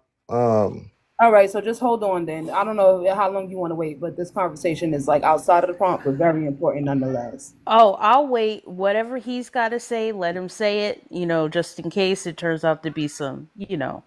Okay, well, go ahead, Proof. Then you can respond to the prompt. For sure. So yeah, I think patriarchy does use masculinity and misogyny. The convert word I would just have to associate with, contemporary times, modern times, whatever, just because it's in the new generation. And the reason why I say that is because aside from convert, but I would also say propel or can perpetuate that because of the older generation and historically, but even today, we see that, fathers and brothers and stuff like that, even in my own immediate vicinity and, relatives and stuff like that, they do adhere to that conservatism and that, traditionalism. And I think that's the key word that we have to point out is the traditionalism, because conservatism and liberal and all of that, they're like familiar in how things should operate, like uh democracy and free enterprise. And then it's until you get to that traditional word, you know where it becomes different, because I think people associate traditionalism with relationships and social engagement, you know um because everything else outside of that would just be nothing new under the sun, right? Which is this too, but at the same time, like traditionalism for me is always associated with the relationship aspect, and that's where it gets tricky because Okay, I'm gonna stop you right there because I think that you made some really great points, but when we bringing it down to a relationship level, we don't want to do that. That's the crotch level, and that don't got nothing to do with nothing on this map, on this prompt. I want to play Call of Duty so bad. I'm talking about maps, child. So I'm gonna stop you right there, and then maybe you can just listen in and kind of get a understanding for the larger conversation that we have. And I know you've been here for a while, but this is the conversation that I want to happen right now. I don't want to talk about people humping and the problems that they have while they humping. Because at the core of it, everything we're speaking on is why I think, especially when we talk about as a collective of Black people, why we have a lot of the issues that we have. So when we're talking about misogyny, that is like one of the main reasons why we struggle in relationships with one another. The imbalance in power dynamics and things like that. So we gonna bring it back. Astro Hypervillain wanted to respond. You said you want to piggyback off what Vanity said. Yeah. so yeah, I wasn't gonna stop at the relationship part though. Okay.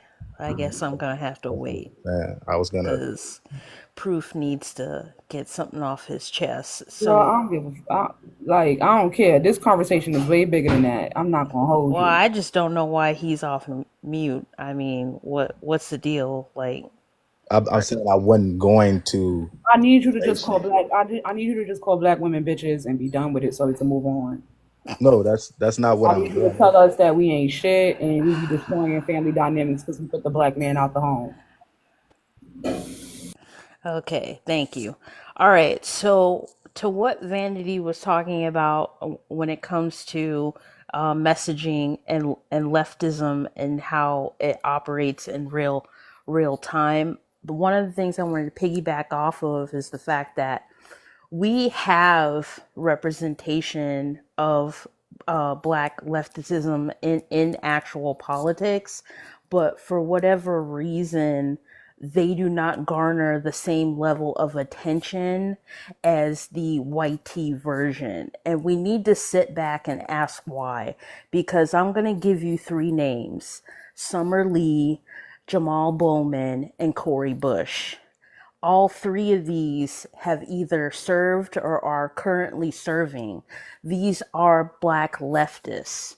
Leftists by definition, leftists in practice. And they have even gone as far as to put it on the line to stand up for what they believe in, especially Jamal Bowman, because if you remember, he got removed from Congress for the fire alarm incident because he didn't want to bring a certain issue to the House vote. So we have to understand, why is it that when we talk about leftism, why are we always focused on white tea version of leftism and not looking to the leftism that already exists within the black community, that is there and that is serving us? Because that in itself is a problem. And it also speaks to the prompt as well. Because we have black men saying that there's nobody that represents us. There's nobody there that is creating a more egalitarian equality. The Democrats have been using us, et cetera, et cetera, et cetera. But at the same time, they don't want to hype up the people that already exist because they rather align themselves with the opposite. Because to them, that is true power. And we have to understand that black men are now being used in acceleration theory. Okay. Acceleration theory is the new Nazi movement. Okay. These people have learned from their mistakes to the point that they know how to weaponize people in our community to get their agenda across. They know they can't be as bold and direct as they were in the past. They have to be covert.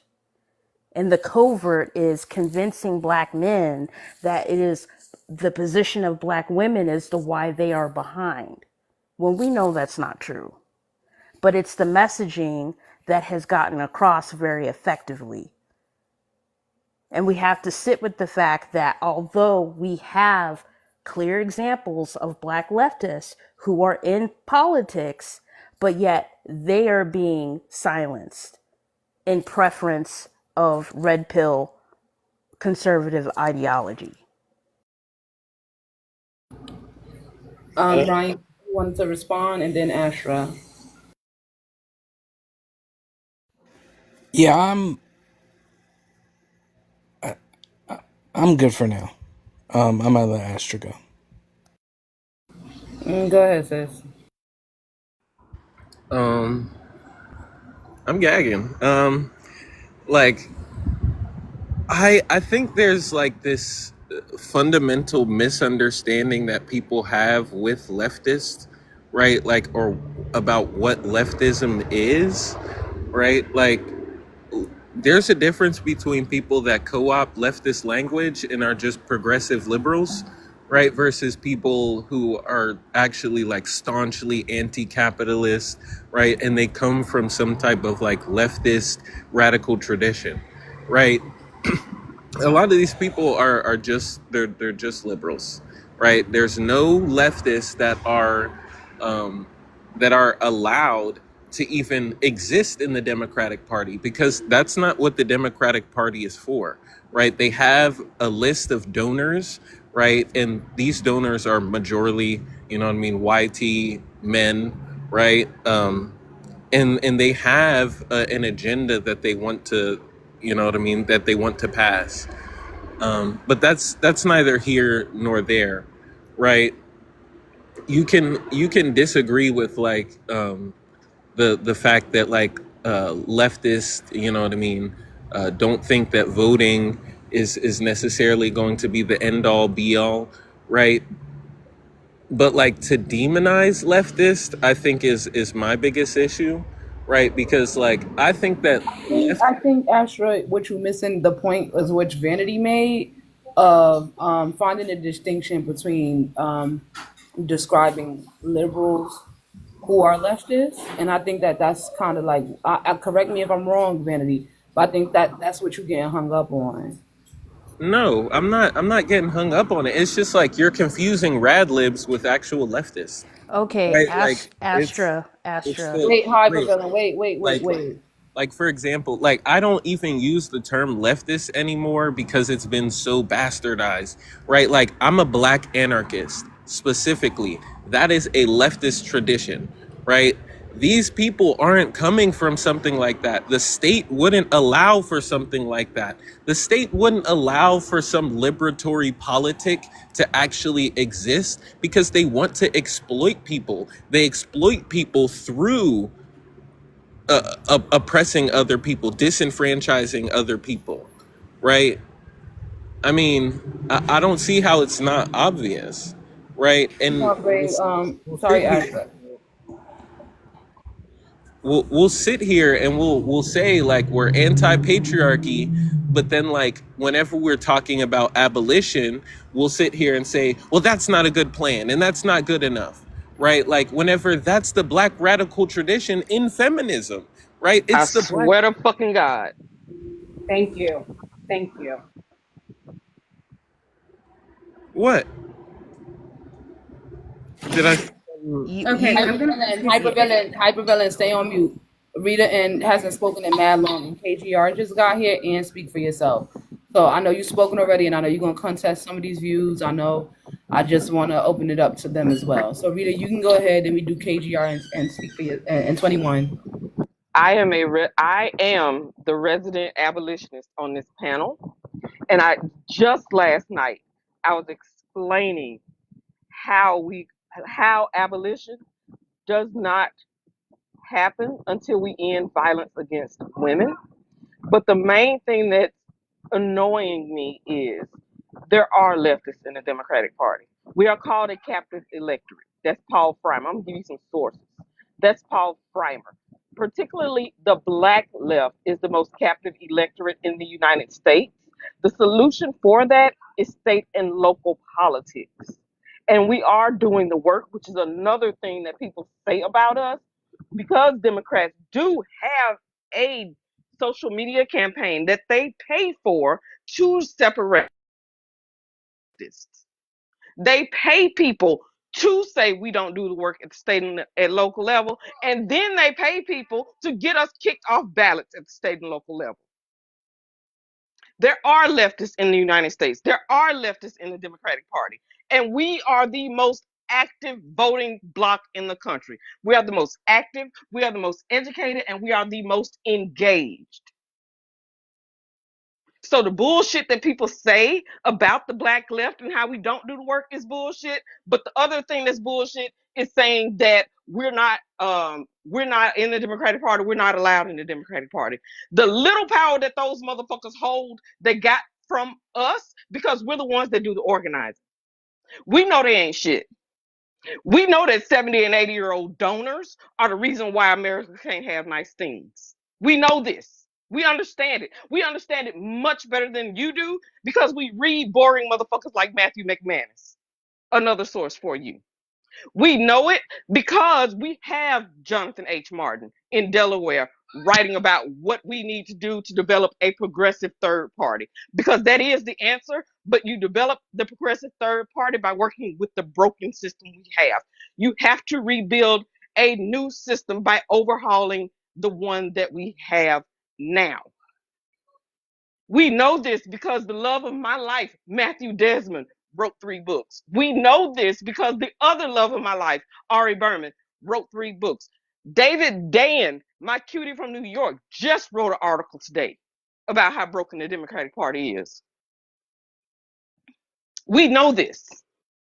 And it's exhausting to hear people call us fake leftists and say we're not doing the work out of one side of our mouth, and then hear from other people who claim to be leftists tell us at the other side, outside their mouths, that what we do don't matter and that we can't exist in the Democratic Party. It is fucking exhausting. KGR? Okay, and my issue is this whole theory of anarchy. It's cute. It's wonderful. It's an adorable thought process if you think people are nice. It's a beautiful concept if you actually believe people are good. But people aren't, specifically men. And however you want to be an abolitionist, great, good for you. But I'm sorry, I think MFers sometimes need to go to prison because they do effed up shit to people. And if we can't just take them out because people deem that as mean or not okay, then that is the problem. You're not going to sit there and say you want abolition for the dude who touches little kids. You're cool with him walking around? Do you think you can fix that? No. I don't give 2 shits. And I'm going to say this straight up. Until we have a society that is safe for people to navigate in, you cannot sit there and state that, oh, well, we can have anarchy. Anarchy in that type of form, we've seen anarchy. We've had anarchy before. And what happens within anarchy is the most vulnerable within our society are the ones who are targeted and harmed. So you have to space it out. You have to set up things that there are checks that we can handle this shit. You cannot continue to think that, oh, well, there's no leftists in the Actually, there are. We're the people who are actually organizing on the ground, finding candidates to run for specific locations, to run for specific positions within government, to actually have them have a voice. If you're talking about donors having influence, then become the donors that have the fucking influence. You can't sit there and get pissed off at a system because, yes, we can be pissed at a system. I take that back. You can be pissed at a system. But by saying, oh, well, I believe in anarchy and everything's going to be okay if we go to anarchy, that's not how it works. Usually anarchy devolves into, honestly, a dictatorship. We usually end up in authoritarianism when that shit happens. And if you're going to talk about, oh, the Democrats aren't doing shit, really? Because they really have done a great job in Virginia. Because the Dems have actually done the things that needed to be done. That's why we have free breakfast and lunch for students. And all of our Title IX schools, no matter what, they have it. Additionally, we also have same-day voter registration, so you can have your vote count. We actually do the work. If you want to sit there and say that you want all this stuff, sometimes just because you don't like a system, you don't legitimately have to tear it down completely at the same time. You can work against the system and within the system together. You can utilize what is the tools that are already there and create new ones. It doesn't have to be an either or situation. And that's the problem I have with a lot of left ideology, specifically those people who think they're leftists, when actually what they're doing is the same puritanical, purist, oh, you have to be this way for everything. It's that perfectionism, white supremacy that it comes through in that ideology. Nothing's ever going to be perfect. Nothing's ever going to be great all the time. But damn it, you have to use what you have to do to make it work well while you have it. And I'm having such a hard time with all this purity, this whole like litmus test of who's good, who's bad. Oh, well, you're not doing it this way, so I don't believe you, and you don't agree with this. Well, fuck you. I raise money. I get candidates put in place that actually can do some shit. I ensure that we don't have to fucking worry about some big ass donor.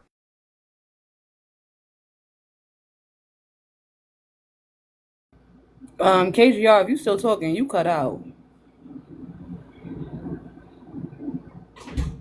I just want to say Dickie McGee's ex. If you know, you know. Hey. I'm gonna bring 21 in because I don't know what's going on with KGR Mike. Then we'll go back to Ryan and Astra and Hypervillain. Okay, hey y'all. Hey Sin. But I know you was in that comment section just going through the motions.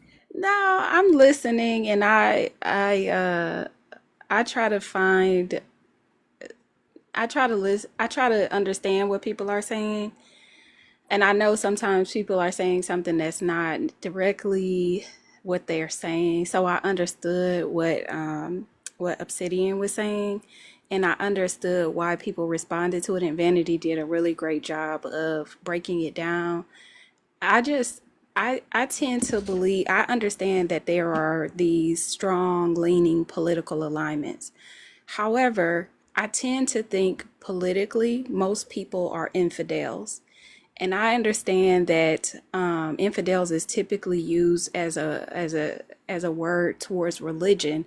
However, I think there's a lot to be said that politics and religions are bedfellows, right? They lay together every day. And so what I think about most people and voters is that they come with their beliefs first, right? Before party and whatever alignment or leanings that they have, they come with their beliefs first. And so when they come in with those, despite what they say their leaning is, they are still going to most likely adhere to their beliefs. And people even join parties with the intention of being antithetical to the party itself, right? Because they want to essentially shake things up and all of these things. So it's very difficult to say, even when people, express, and this is not personal to anyone on the panel, even when in the general sense of people express that they are part of a party, it still doesn't mean that they're going to lockstep with everything that they believe. They're going to shift for different situations, and some people are going to shift in the party because the party beliefs have shifted, right? Some people are going to shift in the party because they themselves have changed. And so I think a difficulty that we have, if our goal is unity, even though typically for me my goal is not necessarily unity, it is more community and diversity within that of thought and everything else. But I feel like it gets muddled, and then we start arguing our beliefs. Like ultimately, to me, all political conversations end up in people arguing their beliefs more than they end up arguing what the party thinks or believes, because the party is not even reliable. None of them are, right? I wish I could say that. I think as Black people, we know that more than anyone else, that none of the parties are really reliable. We find models in the party that we align with, and then we align with their messaging, and we support them. And that's the way the political process in itself should go. But for me, the way that I think of it ultimately is, what my mentors have said to me is the goal of a good service is to put itself out of business. And one of the problems with every party is that their intention is not to put themselves out of business. Their intention and their goal is to put someone else out of business. And I understand how it becomes this fight where it then turns into anti-community behavior. But it ultimately, at the end of the day, if all of these parties wanted what they, the good, the greater good, and all of these, everything all together meshed into a ball, their goal would be to put themselves out of business.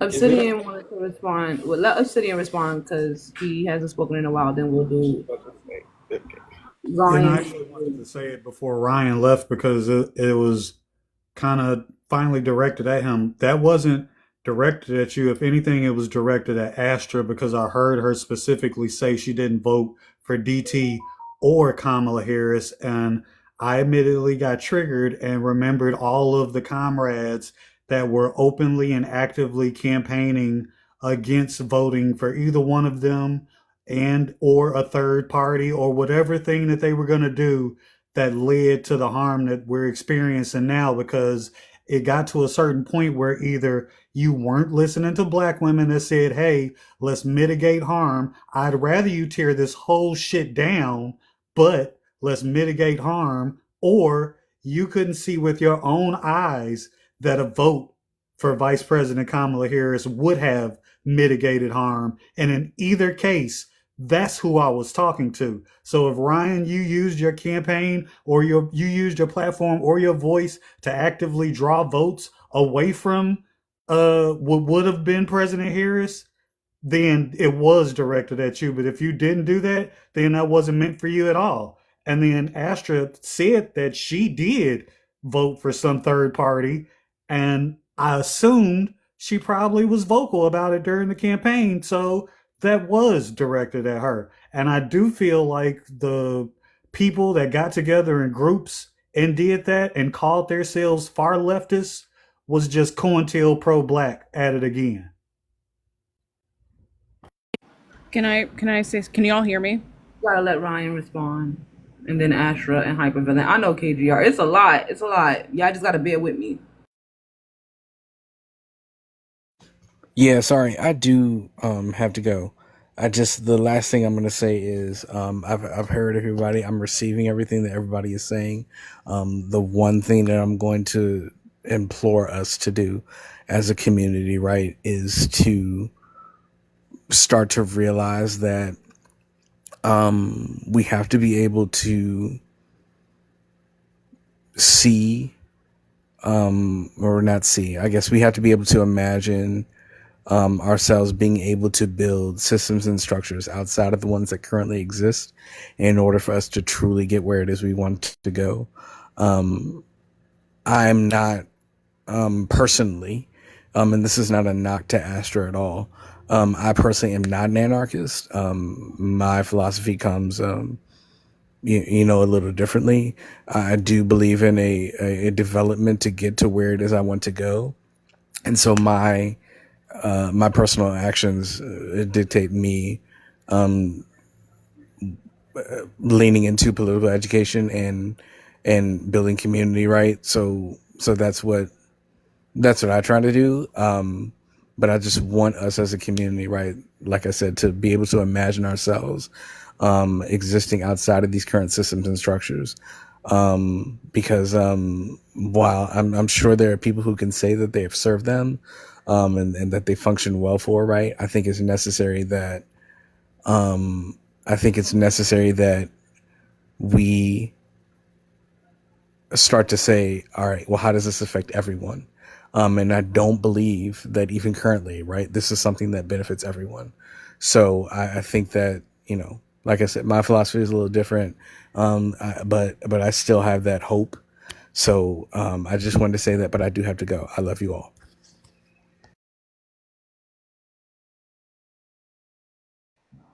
I did just want to point something out. I want to know, to all the people who voted third party, where the hell is Jill Stein? Where is your leftist third party person who you all were propping up? Where is she? Where are they? Because I have a problem where you're only attacking Democrats who are, one, in the minority in leadership, so they don't have the power to make the changes that they want to. But you're attacking them instead of going after the people who are actively doing harm. At the same time, you're not holding those people that you propped up to any responsibility. Why the shit are y'all asking where Kamala is? Y'all didn't want her in office. She wasn't hired for the job. If you're not hired for a job, you don't go in and do work because they aren't paying you and you weren't hired for it. So maybe focus on why your party sits there and just wants to siphon people off. Why are y'all technically supporting the people you say that you're so against? If you're truly anti-fascist, you would never in your mind ever support a third party candidate who you know isn't even on enough ballots to be able to win anything. It is childish. Talking about, okay, yeah, I would love for us to be able to exist without being part of the system. That would be wonderful. That would be great. Except we live in the effing United States. And all it would take is for you can have all the land you want. Oh yeah, we made this whole community. And then because you don't vote in your local elections, they changed all the zoning, and guess what? They yanked your shit away. And as a black person who has land, who's seen this happen, who's had this happen within my family, you don't have any leg to stand on because they changed the effing zoning laws. So you don't even participate in the thing that actually does impact you day to day, but you want to talk shit and say, oh, well, we can exist outside the system. Can you? Do you not use hospitals? Do you not go to the doctor? Yeah, where's Jill Stein? Where's Cornel West? Where are they? Why aren't they out there fighting? Where the hell are they? Oh, that's right. They in Russia. That's right. They ain't doing shit. I don't care about any politician. I just vote because I vote. You know what I mean? Like But you didn't. not You because threw away your vote. I believe that it's going to bring about the change that I want to see, right? And I'm not trying to like disrespect anybody on the panel, right? Like this is just what I've come to, right? Like that I'm not going to follow politics. I care more about people than I care about politicians.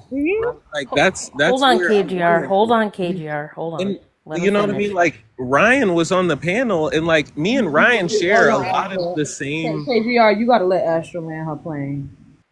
Me and Ryan share a lot of the same sentiments because we both come from a black radical tradition of leftism, right? Like me as an anarchist, right? Like when I think about like the Black Panther Party, right? When I think about in Black history, we've done all these things, right? Like we're sitting here and we're putting ourselves down like, oh, so you think we can survive out the system? We have, and we can, and we will continue to do so, right? Like I'm confused as to like how we're sitting here and going like, oh well, we can't exist out the system, we have to vote for this person, that person, the third person, whenever like even if like there's Kamala Harris in office, right, there's still going to be harm. Like especially like I'm coming from a perspective of like a black trans woman.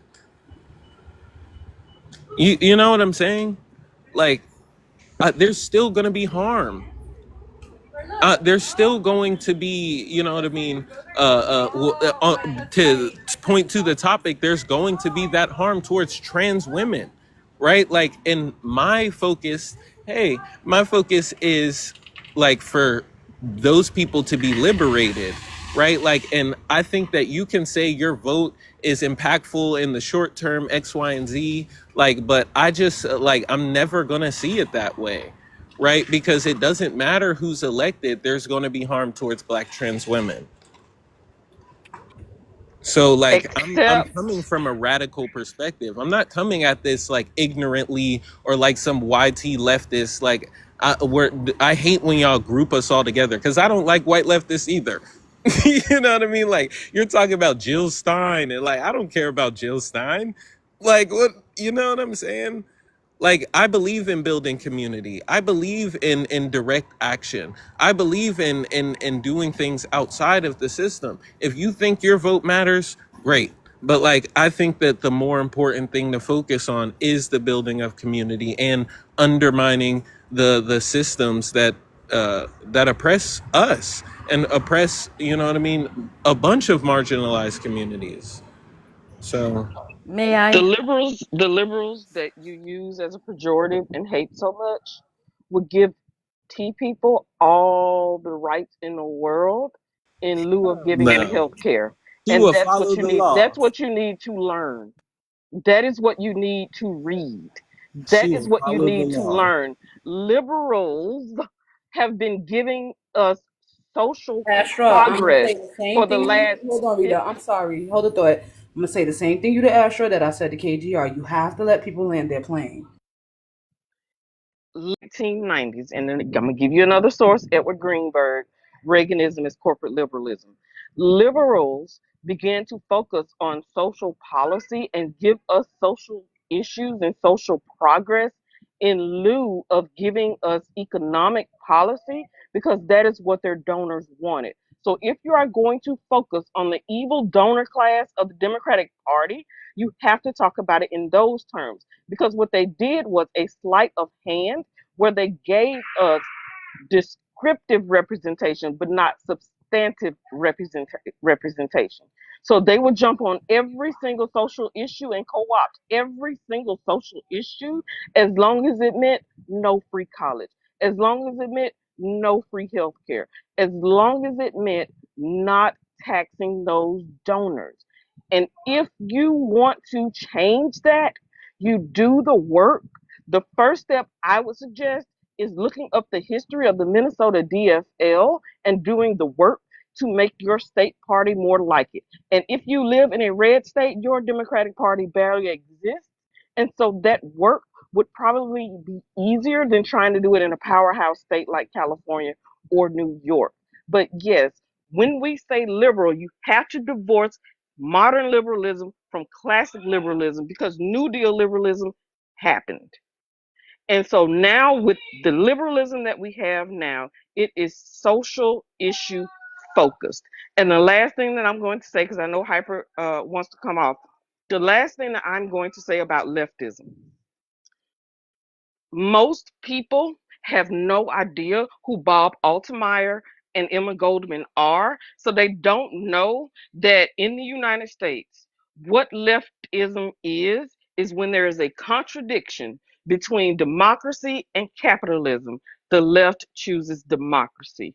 When there is a conflict between capitalism and democracy, the right chooses capitalism because capitalism maps onto fascism more than it does to um more than it does to democracy. And yes, the farthest right you can go is anarchy, but these are what somebody brought Max Weber up earlier. These are just ideal types. These are just concepts.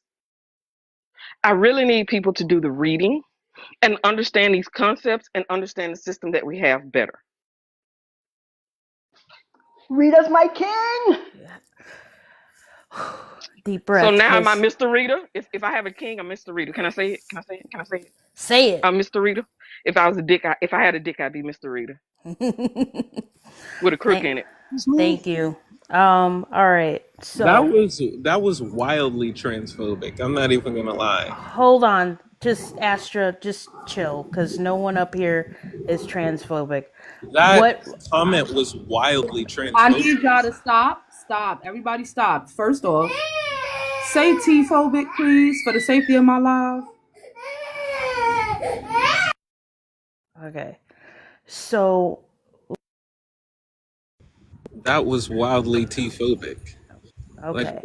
what do your genitals have to do Uh, with your gender?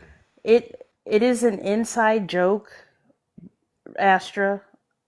It's not something that you need to take personal, but I just need to say what I'm gonna say. Sorry, you brought it Re- outside. My bad. um, what Rita has been trying to convey this whole entire time Hold is on, let me clarify. Astro, we say that Mr. Rita be putting her through the wall. She's saying she be putting him through the wall. That's what the joke is. Cause I can't deal with y'all. I can't deal with that right now. My baby fussing a little.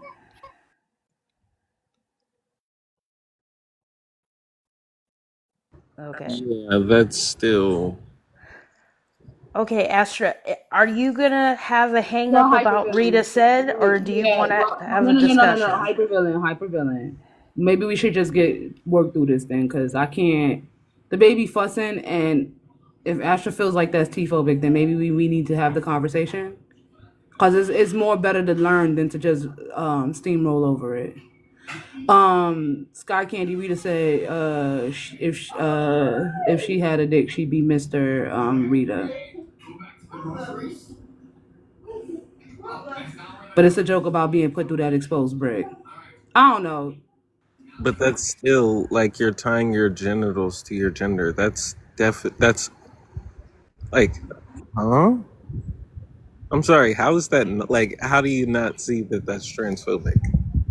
I just asked you to say T-phobic, and I don't want you Oh, to I'm be like, sorry. I'm I'm T-phobic, sorry. and that's why I dropped you. But my life has gotten banana from trying to have these conversations before.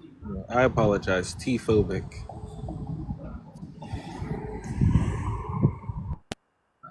How is it T-phobic?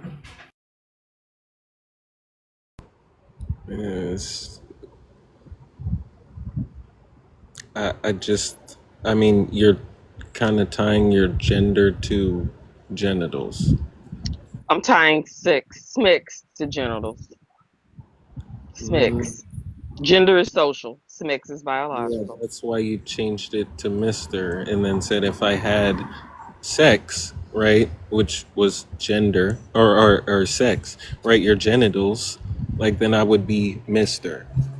That's She's not adding the surname to her name. Her significant other's name is Mr. Rita. we could just She's Rita, and then she would be Mr. Rita, as in she would be we can him. move on. Astra, hold on a second. Mr. Rita is a man, Yeah, right? we can just Rita is a woman. Hold on a second. Here in this place, all of the boyfriends, partners, husbands get called Mr. of the woman's name. So like Hypervillain, if Hypervillain had a partner, it would be Mr. Hypervillain. If Vanity had a partner, it'd be Mr. Vanity. That's the joke in here. Yeah, I understood it because I knew that she wasn't putting the surname in front of her name and making herself a man. She was turning herself into her significant other. So that's the reason why I wouldn't be T phobic. But had she meant it the way you thought she did on the surface level, you might have been right.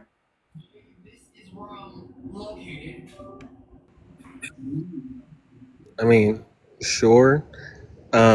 It's not about being right. Like in that moment, like especially as a trans person, I'm up here like I don't get the fucking joke. Like you're doing an inside joke. Yeah, I would consider that transphobic in the moment that I perceived it. So like don't try to sit here and gaslight like that can't be Astra, interpreted as transphobic. I Like have what are asked you you so talking many about? times to And stop saying that word.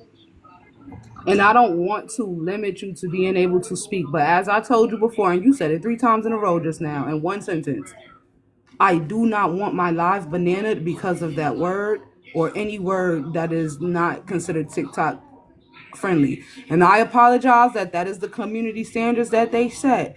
So I'm not saying we can't have the conversation. I'm just asking you to say T-phobic, please. So there's this thing that the ops typically do when they don't like the way the conversation is going. They intentionally do things to get your live banana. no, I'm not doing This that. is what it's I've giving. never had this problem on TikTok. That's why I'm I've trying to had the get adjusted. problem. I've had the problem. I know, I'm trying to get adjusted. That's all I'm saying. Okay, well, I need you to adjust quickly if you want to have the conversation. Because if you do it one more time, we're not going to have the conversation. And I want to have the conversation. If you are okay with educating or sharing your views, then that's fine. Because I think that this is another part of deconstruction that we need to do as a Black community. But it's not going to be had in a way that's harmful to my platform, especially when I feed my kids with this money. Point blank, period. Yeah. Okay.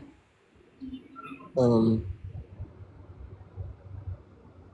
Like I just like I don't understand like how if you're telling an inside joke like that, and I don't know Rita, right? Like I don't know Miss Rita, right? Like Yeah, we how got you you. don't We understand got how you. So it you goes didn't from understand movie it to at the commercial. time. We explained it to you. No, How, I get that. I get that. But I'm because saying is like it whenever it was T-phobic to call said, the men our last name? Because that's what the joke is. It's I not about. you explain that, but what I'm saying is like my perception of what was being said was exactly what I had said until it was explained. So I'm just saying like that's maybe a joke that should stay inside, right? Because I'm not This even is gonna the lie that inside. This is the inside. You in our space. Low key, this is the inside. yeah.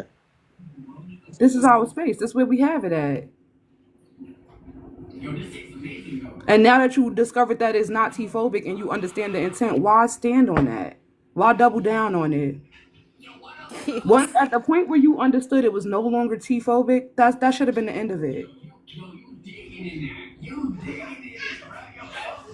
And I mean, that's what I'm saying. We could have had the conversation. We could have worked through it. I don't have a problem with having these conversations. We want to learn more and we want to know more. But it's not fair. Like if once you understood that the joke wasn't T-phobic and you didn't get it, now we're entering. Now what you pivoted to was tone policing. Because now you're saying, okay, so it wasn't in the moment when you said it. I didn't know, so it was T-phobic then. Okay, so now you know that it's not. Once we got off of it not being T-phobic, don't tone police people and tell them how to say things in their conversation. The onus is on you to understand. Once you understood that it wasn't T-phobic, it's on you to understand that this is not the conversation anymore. It's not what you thought it was. So how do we move forward? Moving forward does not look like telling people keep inside jokes inside when this is the inside.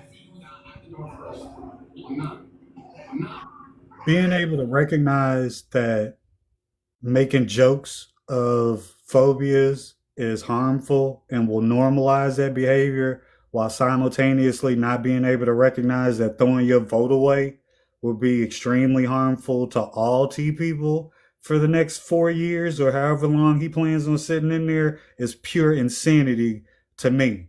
That in an instant you can see what you perceived as T phobia from Rita, but throughout that campaign you couldn't see where placing your vote would be mitigating harm for people that are T. I don't I can't reconcile that. I just can't.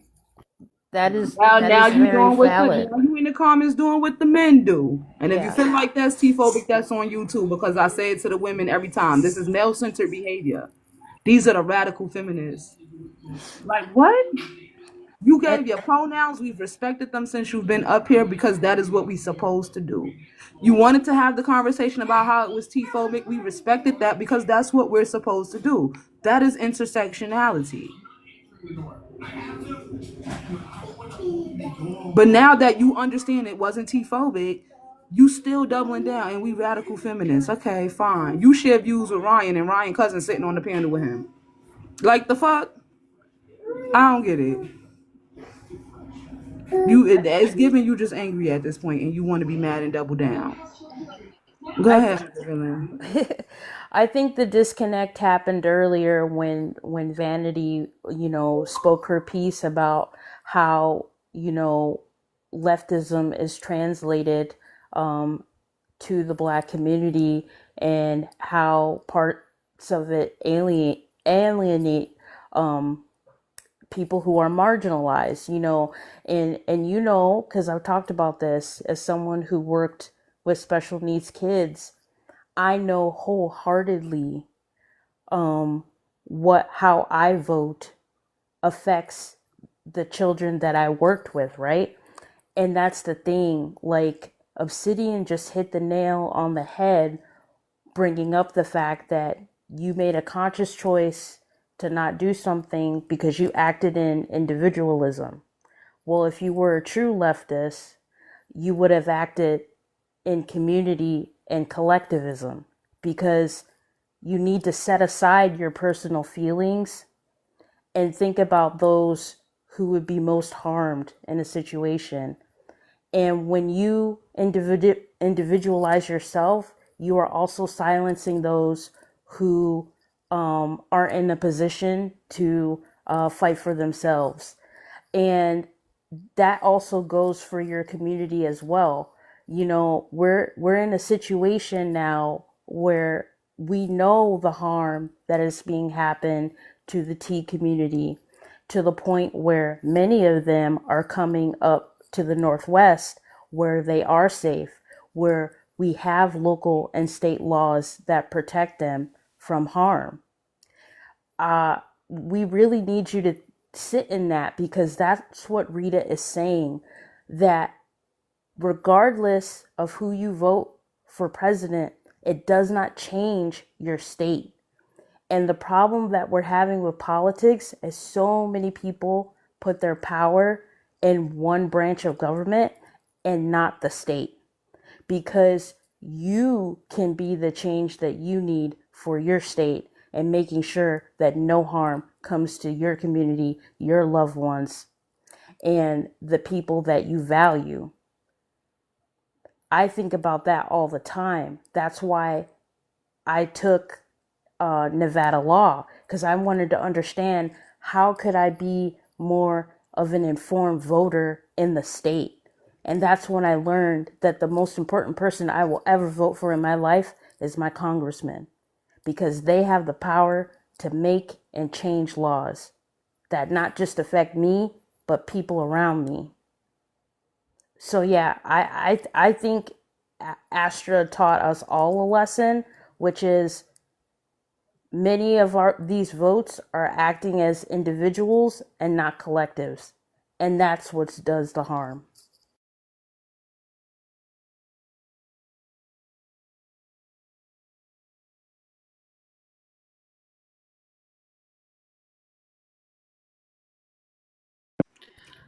I just want to point out, and I'm not trying to be a dick, I'm just going to be straight up. Sitting there stating, oh, I voted third party, or it doesn't matter, I'm going to exist outside the system, when you don't have access to healthcare without the system. You voting third party did not help anybody. All you did was literally sit there and vote for your own oppression. You're sitting there and they've actually taken away rights from trans people. Gender affirming care is now being debated, which is not just taking away rights from T women, T men, T people. It's taking away rights from women in general. You have the gall and audacity to call yourself a womanist, when if you actually understood womanism, you would know that that's actually radical intersectional feminism. It is about reducing harm to women and children in general. And for you to sit here and start saying, oh, well, you're just part of the Democrat, da-da-da. Yeah, I voted for the person who didn't want to harm everybody. You voted third party, and where are they at? Why come we ain't seen them? And then you have the gall and audacity to talk smack about the group of people who actually are fighting, trying to get shit. And I'm just irritated by that. Then you pulled the T-phobic bullshit because you knew you had not a single leg to stand on, and you knew what you actually ended up doing was harming everybody else. Because laws don't just harm one group of people, they harm everybody. And specifically, if they harm the least among us, they harm everybody. So you don't give a shit. You don't give a shit. You could give nothing. You could, please, okay, calling me a condescending colorist cis woman. Okay, cool. If that's all you got. Wow, where was the display of colorism? Yeah, I'm trying to understand this. I knew her problem. No. That's the problem. I knew her shit was problematic when Vanity clearly said that there was a distinction that needs to be made between liberalisms, because you got niggas like Africa Bambaataa who would call themselves a liberal that would be voting for the right to touch children. And But she still that's turned my whole around and said everybody that those would be called liberals. So I already knew it was problematic as fuck behaviors there with her. So it is what it is. but Don't I think that want to know because you this. don't think that because you UT you can't get this smoke. The conversation gonna be had. The conversation gonna be had. If your views are problematic, no matter how you identify, no matter what your race is, your creed, your religion, then it's problematic. Period. And my whole issue is you don't care about harm reduction because you think it's only going to affect somebody else. And Like I once it said, actually you hits acting you, like the you're like, niggas in this comment, because that's exactly exactly. what the niggas and them pick-me's do. They mirror that fucking harmful ass narcissistic rhetoric where you calling her colorist and she hasn't even mentioned anything about skin color. So now you just grasping for straws at this point, and that's fucked up. Because then when you get muted or blocked from this space, you'll be saying we T-phobic. But I just want to point this out. Astra, I'm going to point this out. You're not being a black radical. What you are is regurgitating white supremacist talking points and then just putting a black in front of it. Because only white supremacists think about everything in a effing vacuum. Think that they have to get 100% of everything that they want. And if nothing else, if they don't get 100%, then they're going to tear everything down. You could give two craps about people who have disabilities. You could give two craps about people who are ill, who need medication. You could give two craps about other team members in your community. You don't give two shits. Because now a majority of them don't have the care that they need because of people like you. And then you're talking about, oh, we'll make something outside the system. You don't even know where medications come from. You don't even know how you're going to get them here. You can't have anarchy completely because, oh, how are planes going to fly? There would be no regulation. There would be no way of managing medications, making sure that they're safe for everybody to check because, you see, that's a system. That is a requirement. That requires expertise, and it requires some sort of governmental structure in order to ensure that it's okay. But keep tap dancing, keep talking the same shit that I hear, no joke, white supremacist schnazis say. You sound just like them. And that's why I say this with all due disrespect. Fuck you and fuck every other little leftist person who claims that they're all anarchy pro people, because you don't give two shits about the community. Because if you did, you'd understand harm mitigation is our top priority, and then we can focus on doing more and progressing. Instead, what you want to do, oh, well, if I can't have my way 100%, I'm going to just destroy everybody else. So fuck you. You're not a liberationist. You're just a white supremacist who wants to be at the top. That's all the shit is. You just want to be at the top so you can shit on everybody else.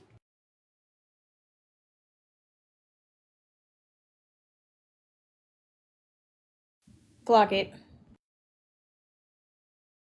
Ray Band in Kenya.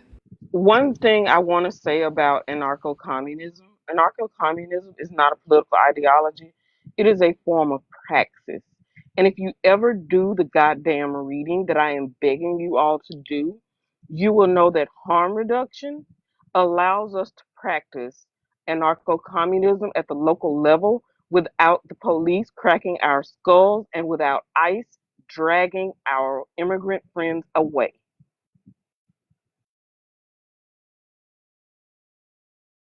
Yeah. Before I get to the prompt, I think what everybody said, especially when it comes to being practical about the systems in which we live in, was great. The only other thing that I have to compound on that is the fact that a lot of these proclaimed liberationists are delusional, delusional as fuck. And you could tell by the fact that they don't really practice what they preach, or the fact that they don't fully read literature that in plans that were outlined by leaders of movements that they revere so much, such as like Martin Luther King. Marx is what is that man's name? Something Marxist dude. Things of that nature. They just cherry pick through the literature, take out certain pieces, and are like, okay, just because I was able to memorize this one piece, that means I'm right. A lot of y'all, when speaking on revolution and liberation, are looking at it through a Disney movie ass lens. a lot of y'all think that y'all are Katniss Everdeen leading the districts against the Capitol, but what y'all really are is the actual Capitol. Y'all are President Snow and President Coin. A lot of y'all tend to think that you are June from The Handmaid's Tale leading women and other oppressed and marginalized people to freedom, when really y'all are the wives, the eyes, and the commanders.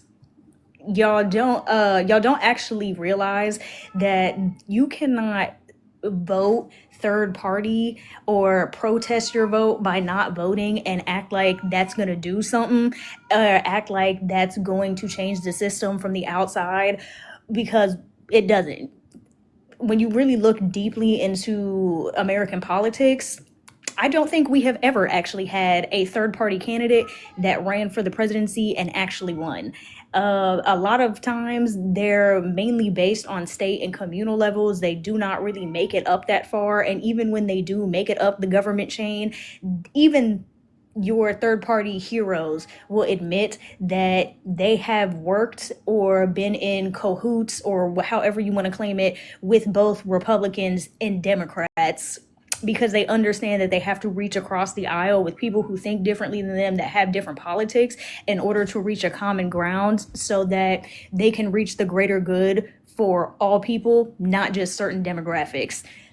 A majority of y'all don't understand that and want to think that y'all have this moral high ground and use that as a hammer against people that won't fall in line with you or that think differently.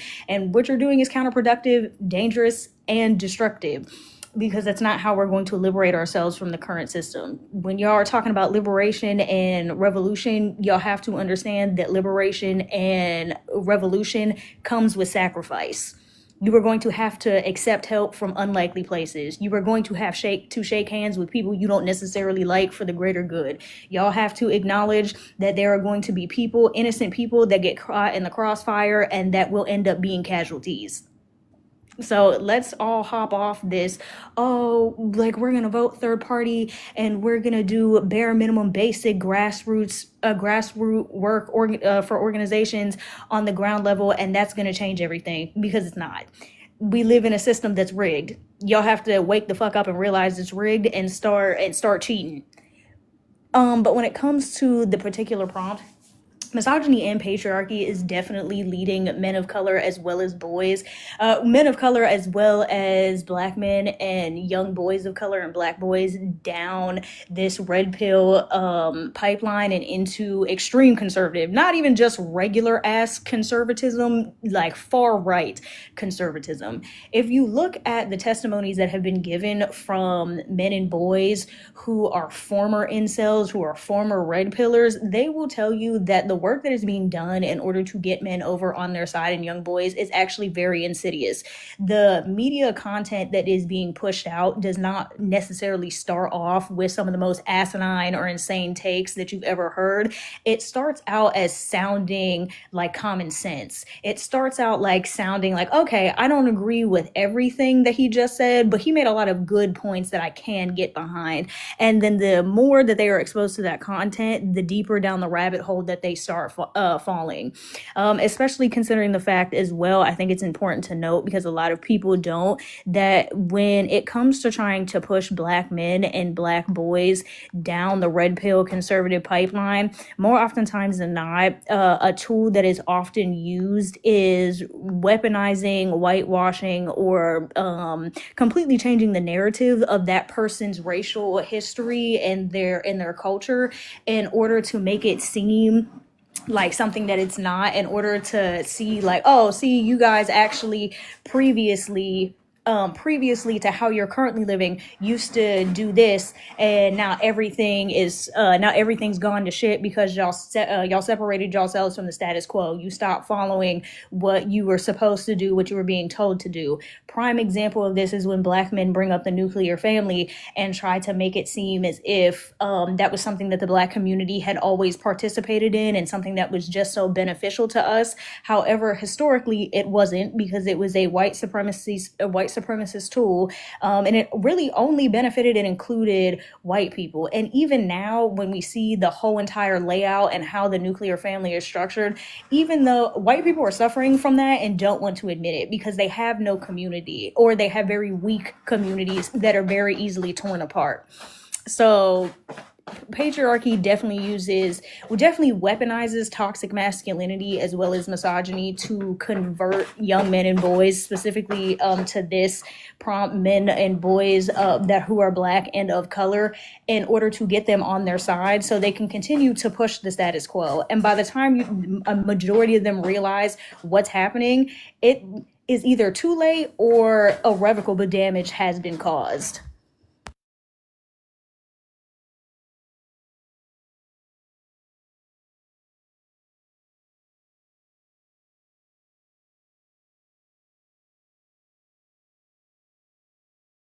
They nigga mine, Rachel. They nigga mine.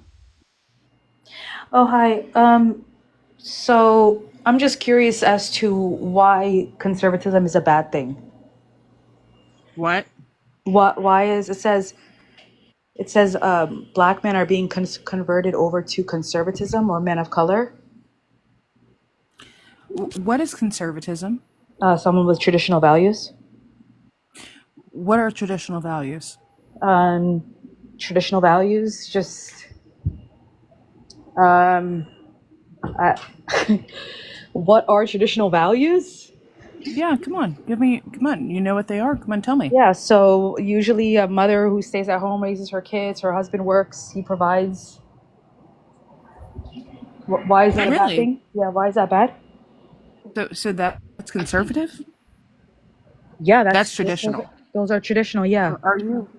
I'm going to ask you a couple questions. Are you melanated in any capacity? I am melanated. Sorry, you're kind of breaking up there. Oh no, I was asking, are you Black? I am Black, yeah. I'm not American though, I'm African. I don't know if that makes a difference. From what country? Ethiopia. Ethiopia. Oh, you're from Ethiopia. I am, yeah. Okay, I'm going to ask you a really awesome question. Sorry, you're breaking up. Oh, can you hear me now? Yeah, I hear you now. Yes, yeah. Do you believe in FGM? I do not. No, I'm vehemently against that. But that's traditional. Yeah, but it's harmful though. No, that's traditional. Do you think girls should go to school? Obviously, they should. Yes. But that's not traditional. Wait, so they got a such thing as benevolent hold on, benevolent traditionalism? Let me not have to add that to the lexicon. Wait, you're comparing a woman staying at home raising her kids to getting her organs removed, a part of her body? No, she said education. Don't do that weird ass pivot. No, she said FGM. No, I did bring up FGM, but that's tradition, ma'am. But that's traditional. Yeah. If we're going to talk about tradition, and why were they staying at home? Weren't these girls usually married before the age of 18? Weren't they child brides? That's traditional. Child marriage, girls being married off as children, is very traditional. Wait, KGR, can I jump in with some new information that don't have nothing to do with this real fast for you? Sorry, you're asking me? No, KGR. Oh, okay. Oh yeah, of course. Your platform, love. Okay, so I came up with a term. We were having a conversation about fight, flight, freeze, fawn, flop. And I was describing something, and Vanity helped me create it though, because she came up with the word patriarchal fawning. Because I said when the men come up on the panel and do that glazing shit, that's the fawning. And she said, well, Sin just created a term called patriarchal fawning. And so essentially what it is men excessively praising, defending, or aligning with traditional patriarchal values or figures who represent them in a submissive or approval-seeking way. So we added patriarchal fawning to the lexicon. Yay, me and Vanity. But I do think it's interesting as how she brought up the primary conservative talking points, which is women need to stay at home, raise children, and make the house an actual home. This is one of the things that has people genuinely confused on what actual conservative. Oh nah, that's That's is crazy. That's this. crazy, King Kenya. T rights are male privileges. Oh, you a turf? Oh, here we go. I just Oh, want to talk that's about the She's prompt. not crazy. even And a you turf. She follow doesn't believe in me? women's rights. She doesn't How believe do in you women's follow rights. me? How do you follow me with those views and I say we don't do T-phobia over I here? just want to talk about the prompt. I don't want to talk about trans issues. Any Girl, anyway, But you I hear I'm you. still having a I hear you. We ain't got to talk about the prompt. You just want to talk about the prompt. You Yeah, could if that's talk about okay. it. You could talk about it from Blaconda. wait. Can I? Yeah. So finishing what I Bye was saying. bye. Yeah, I can have the conversation without her because that's fucking crazy. Finishing what I was saying. I think it's interesting, especially when Africans get up here, because the actual and like try to push conservatism and they just chalk it up to pretty much gender roles. However, that is not what the true definition of conservatism is. It's a political stance or political viewpoint that is based off of being in direct opposition to progress and innovation, and as well as enforcing and locking down capitalism and capitalist ideas. It heavily leans into private property, and is not good for the Commonwealth in general.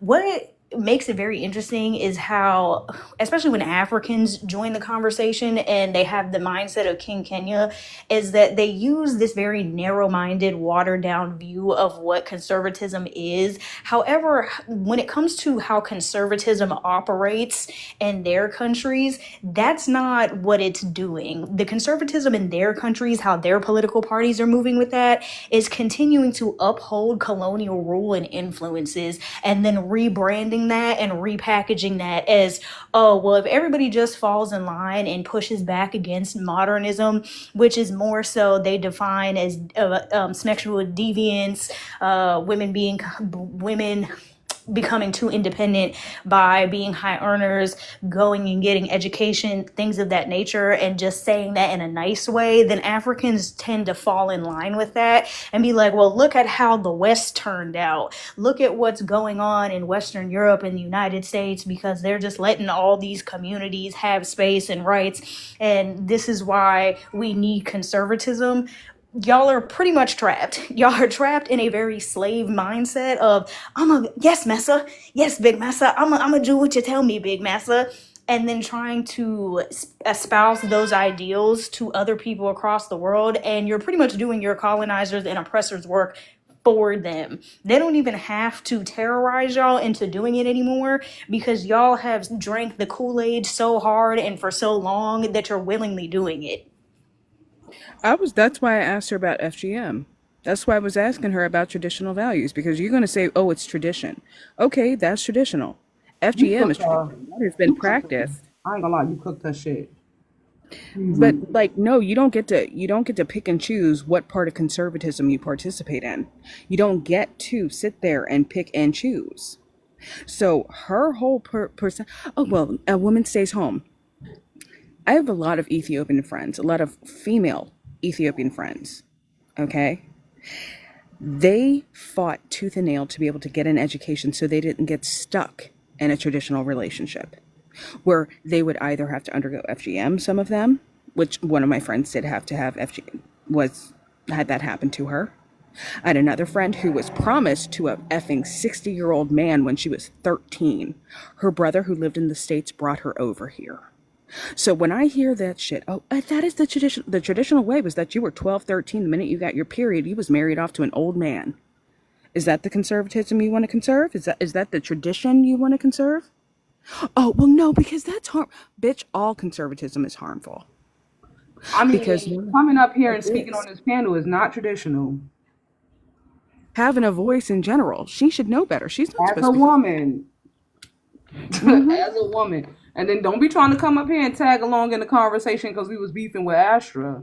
The Right, fuck, because that ain't the as a time to be. woman, Astra getting up on here and also King, whatever the fuck her name was, getting up on here to give her very bold opinion, doing anything outside of the house and home that doesn't involve cooking, cleaning, or child rearing is that's not traditional, and that's really what y'all as women need to get through y'all's head, that happily drink conservative Kool-Aid and try to push these agendas. And basically what y'all are doing is participating in benign misogyny and being like, yeah, we shouldn't have rights, guys. It's so much easier. Like, y'all look dumb. I want to There and talk about yeah. conservatism. Hold the thought. I'm sorry. I'm sorry. Hold the thought, boo. I just want to remind y'all to keep tapping up the screen, grabbing your daily heart meets, gifting the guests, gifting the host. Y'all know that blue sticker up there is that money app. That's that green app with the money sign. So if y'all want to put something in there, I would greatly appreciate that. Make sure that you are all sharing and doing all of the things to keep this live running smoothly. If anybody in the comments or on the panel are people that go live and want to go live, that's in the group, let me know, because I don't know if anybody had plans to do anything today. Hey, I don't mind going live. I was just Anybody but hypervillains. Go ahead, KTR. I'm so stuck because Ethiopia, before girls were able to go to college, before they were ever even allowed to go to school in general, their poverty rate was flippant insane. So traditionally, y'all were impoverished, so those men weren't even providing. So what the shit was traditional? Starvation? Abuse? Like, again, you don't get to sit there when you say you want to be conservative, you want traditionality. Tradition doesn't allow for choice. So keep saying that dumb shit. Keep talking. Oh, well, no, because we could be at home and doing this. You don't have the money to do that. So what the shit is you talking? So you're cool with staying poor, your kids unaliving from starvation. Because that's traditional. Traditionally, if you had 8 kids, only 4 may make it to be adults. That's tradition. That's traditional. So y'all really want to be traditional? Let's get traditional. Especially go ahead and handle that. Especially coming from the African continent, a lot of the governments, past and present, within African countries, what they also view as traditionalism is tribalism and ethno-nationalism. It's not traditional for y'all to go out of your ethnicity and try to intermarry with somebody else and bring them in as members of the community, as members of the society. A lot of these conservative parties within Africa are not only have very, very concerning and just diabolical anti-immigration policies, but those policies are not just targeted towards people outside of the African continent. It's also targeted toward your brothers and sisters in the countries that neighbor you.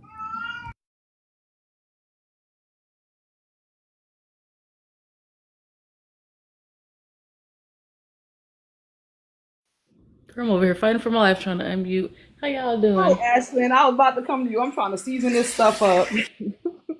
I'm about to drop from the panel trying to unmute myself. I'm like, dang, everything working but the unmute.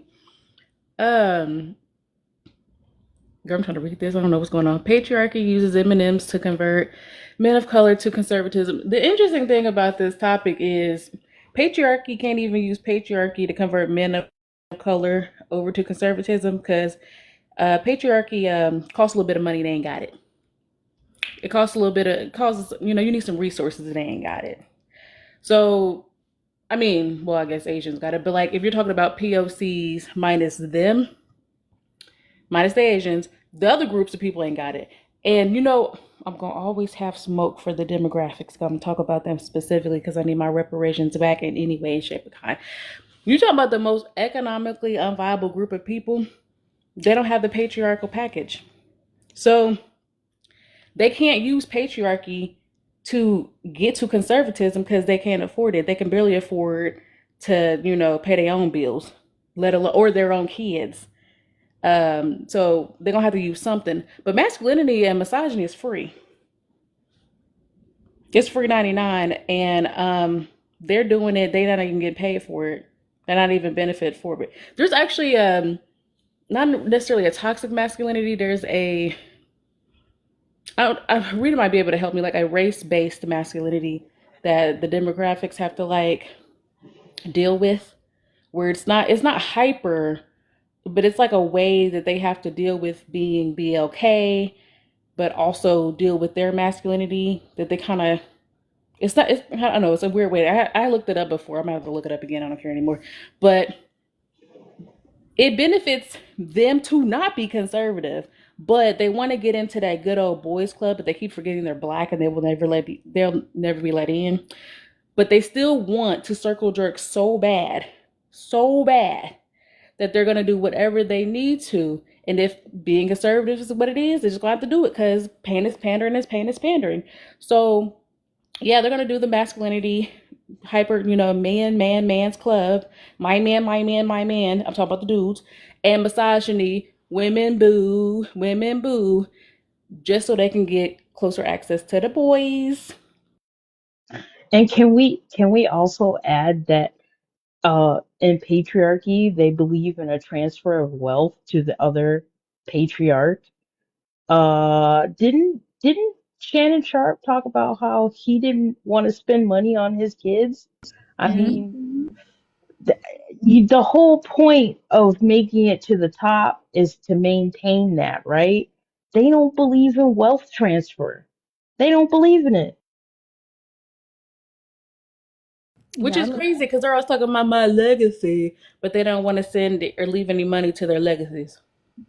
I don't like how you brought that up, especially when it comes to men pandering men, because it's so insidious and it happens. Like, there are clear cut instances of them doing this with conservatism where you could be like, okay, cool. But there are just as many insidious instances or situations in which men try to over participate in masculinity and misogyny in order to prop themselves up. Like, prime example, especially within the black community, the ongoing debate of black women being the least desired, being the least protected, being the least married, wanting to participate in hoe activities and not stay home. We have all of this rhetoric and this narrative that is being espoused against us to build this very stereotypical race-based illusion or caricature of what black women are. But then you have instances like Shannon Sharp and like the recent instance of Metro Boomin. Men talk so much about black women, especially black men talk so much about black women not being able to be submissive and just do what they're told, and how they're always trying to take money from somebody to gain and say that we're all hypergamous. But these motherfuckers shut down a whole concert because they wanted to be up on the stage and shake ass in front of Metro Boomin. Y'all wanted that. Y'all are hypergamous. Y'all use that to get closer to men that y'all want to be like or that you want to be with and don't want to admit that. Did you see my sorry y'all. Did you see my recent I saw your video on it? video. Maybe. I reposted it because I almost peed my pants, Yeah, girl. I've seen all the other think pieces on it, and it's just like I just had to laugh because it's so ironic But and did so you see hypocritical. mine? But did you see mine? No, I don't think It's a I saw little yours different. yet. It's a little different, I promise Oh, you. Vanity hasn't heard the story, y'all. You gotta tell her. What, the story of Metro Boomin? Yeah, she didn't hear about it. So Oh, embarrassing. like the only thing that I know as of right now, I don't know if there's more details, but it's just Metro Boomin pretty much doing concerts in order to promote and boost streaming and listening to the album that he just recently dropped. And I think it was in Atlanta where he was holding this concert, and it was supposed to be kind of like an outdoor mixer club vibe kind of thing. But the women were invited up on the stage because, as we know, when it comes to the club scene, the one thing that nobody wants to talk about is that the club scene is very predatory, and the whole reason as to why there's ladies nights or drinks free before 11 or women get in free is because women are also the product. And they're using bad bitches to get men to come to spend money.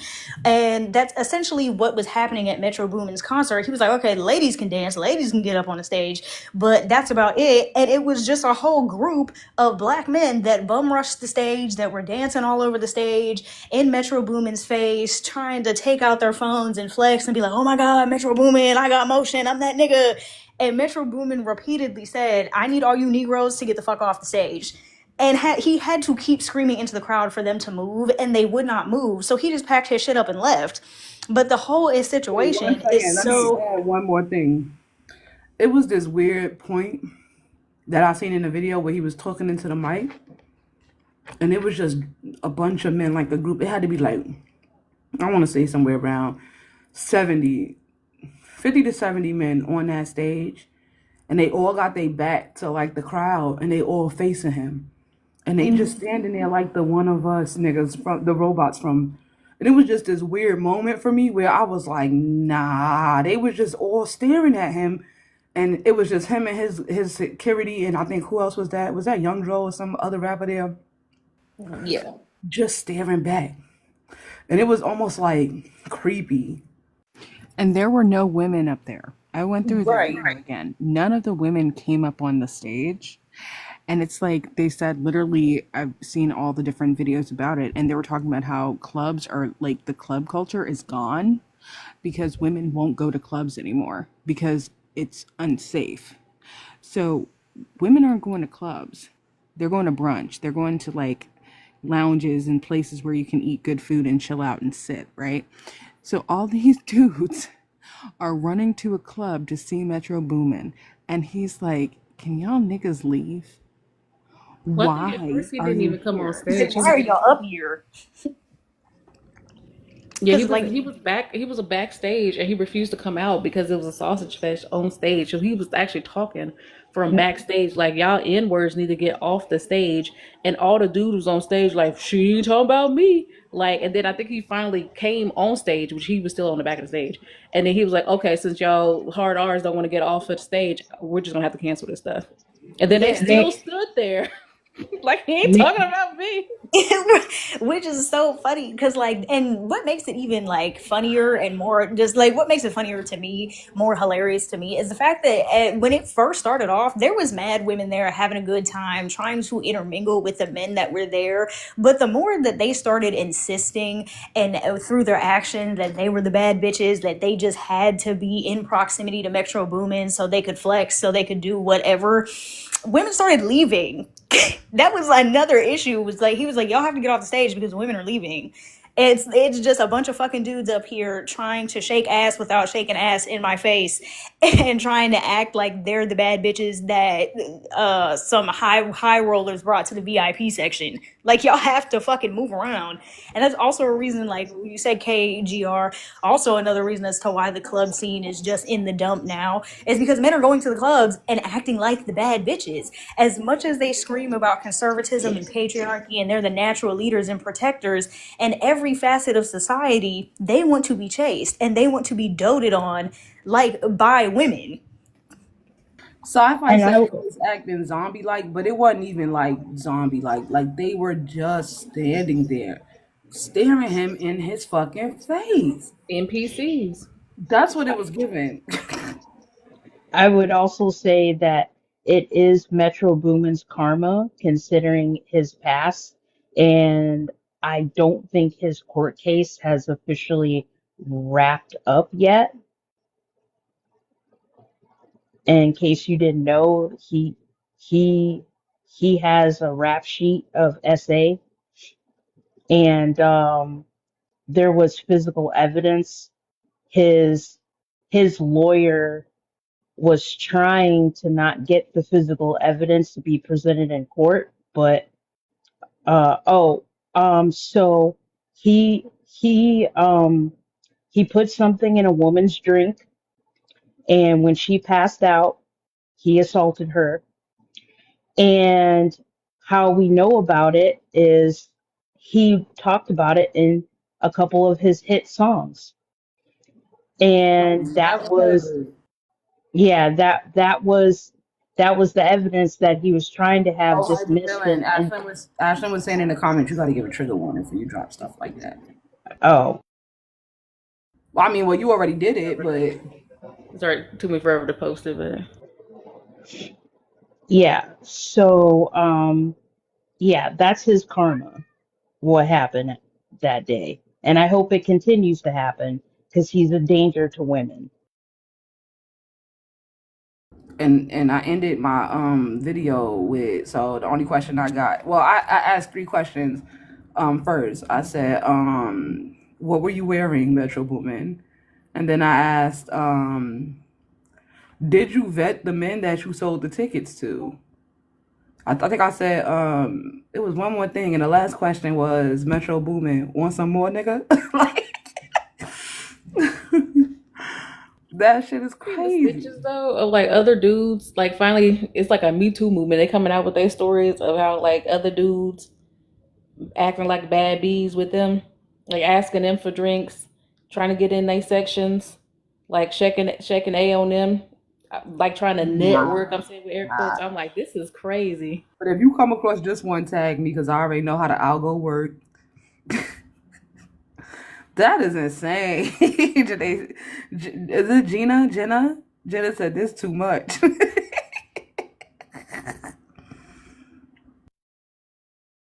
That's what I said, folks. They experiencing them how we experience them.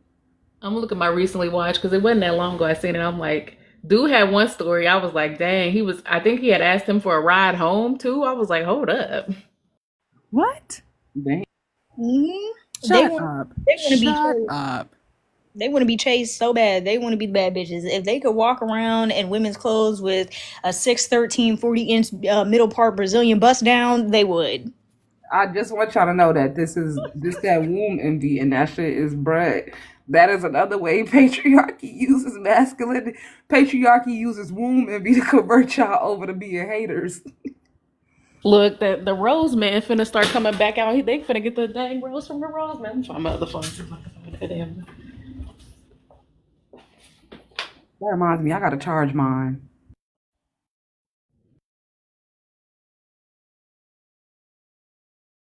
They finna have old dude, the picture man finna be out there with them little $10 pictures. They'll be printing out immediately. Hey, bro, I left my wallet in the car. You got the pictures? It was so unsettling. I want the angle from one of the security guards, and I want a video of him spanning across the crowd, and I just want like some horror music to be added to it. If somebody, I I'm want the sitting and music from Scream. I'm sitting and I seen you did that video thing, like I need an edit from you. I need somebody to do the edit like they did the Creed shit from that Metro Boomin concert, cause ain't no way. They Like really are standing there looking at him like, what you gonna do? It's more of us than it is of you and your security, so either leave and let us have the stage or do the performance in front of us, nigga. What you gonna do? Like they just stood there. That is insane to me. I can't even express the way it made me feel watching it as a woman to put myself in a man's shoes.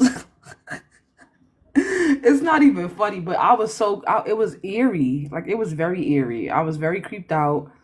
I don't know. And then all of the women that was off the stage was like, it was a gap between them and the stage. Like they was like, mm. And it was some men that was back there with them, but it was just crazy. Hell no. Oh, I found it. Oh yeah, women. Yeah, women. You want to play the That was. audio? You can play the audio if you got it on another device. Yeah, I got it. Hold on. Cause I would love to hear the story. I ain't gonna lie. You go to the club, for one, I don't blame Metro Boomin for leaving because men absolutely ruin going to the club for me. When you go to the club, the men want to be seen way more than the women, bro. They would literally push women out the way just to be seen. My homeboy literally got mad at me. He was like, you ain't gonna buy no bottle in here, pop the bottle in. No, what the fuck I'm buying a bottle for? I'm finna pay $300 for a $60 bottle of liquor, and I no. Then I'm not finna pay $300-400 for a section filled with men drinking my stuff and jumping all over the couches and stuff in the section that I paid for. No, bro. More men will ask you to buy them something to drink in the club before women, bro. You in the club looking for a woman to take you home, and imagine 5 men ask you for a ride home. And then they get mad if you don't give it to them, bruh. It's a sad world we live in where you can't ask a grown ass man to get off the stage, bruh. Come on, bruh. It ain't never been that deep, man. Never. It was so serious. So, some Takaho in the comments said the men out here acting like characters from the Boondocks, and they are. Instead of acting like Thugnificent, they acting like Gangstalicious. You know what I'm saying? You know what I'm saying? Oh my god, I can't get over Most Def doing the voice for that, and the the the audio of him. You know he was spitting in the booth when he did that character. Like Bro, that lisp was crazy. they're about to come out looking like Riley in that one episode of Gangstalicious. We're like, it's not a purse, it's a man satchel. And he had the skirt on too. Or it's a skort. I think it was a skort. That shit was funny. Y'all, my video was running it up. Last time I seen it, it had 600 views. I don't know what it's at right now. But it's a bunch of people agreeing. That shit is crazy. They really, y'all, it's no words. They was all standing there like zombies. I don't know. That shit is crazy. You know what? I ain't know about the essay allegations against Metro Boomin. I didn't either. I didn't know who Metro Boomin was, really, to be honest with y'all. I didn't know him like that until the whole Kendrick Lamar Drake beef. But it was just funny. Like, the whole situation to me was just hilarious because of the irony and the hypocrisy of it all. But, like, from the men dancing like bad bitches on the stage to the women just slowly saying, all right, y'all got it, and leaving, and to the expression on Metro Boomin and his security guards' faces, it was just, that was peak cinema. Like, the way that they looked utterly disgusted and pissed off was funny to me.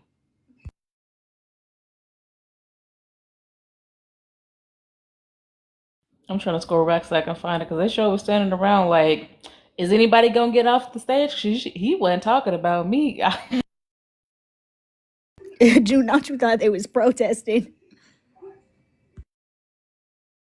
That's that man group thing. Even though only about three, four, or five out of that 30 will actually bust a move on their own, the rest of them, it doesn't matter for them as long as they see that bigger guy that they've been following around for the past, I don't know, 10, 15 years. As soon as he hits somebody, they're going to hit somebody too.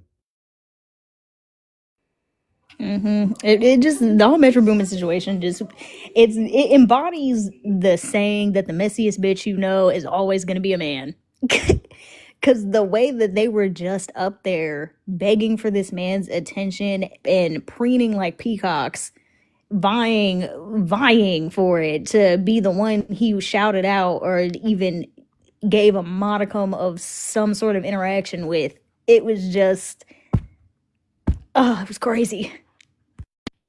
I found a video, and then when Metro Boomin said, "You know what? F this, I'm finna leave." Then they on the stage looking out in the crowd because, mind you, they still ain't got off the stage.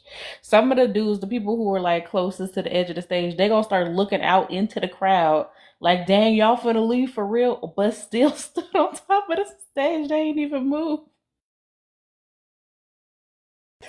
And Right. even after he left, you would think they would be like, all right, like, damn, the function's over. Let's all get down and leave. And they just remained standing up there, still dancing, waiting for this man to come back out and start his set over.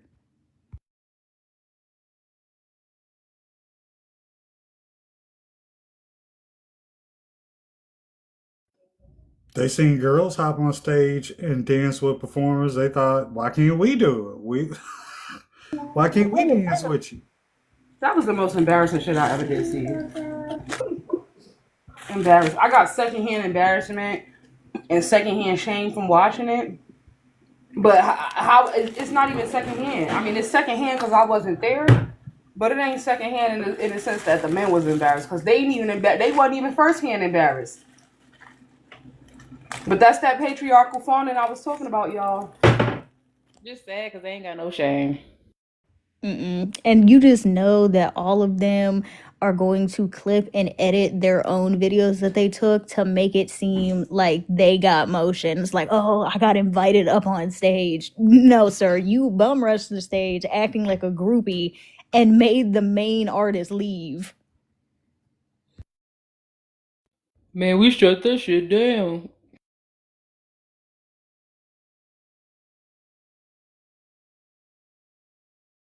They probably posted it on Snapchat too, knowing that stuff disappeared. What was the other? What was the other video you had? Oh, that one's just them at the. It's really loud, but that's hold on. Let me scroll back to it. It's the one at the place, and it's kind of loud. I mean, I can play it, but it's him basically saying, "I need y'all to get the f up off the stage."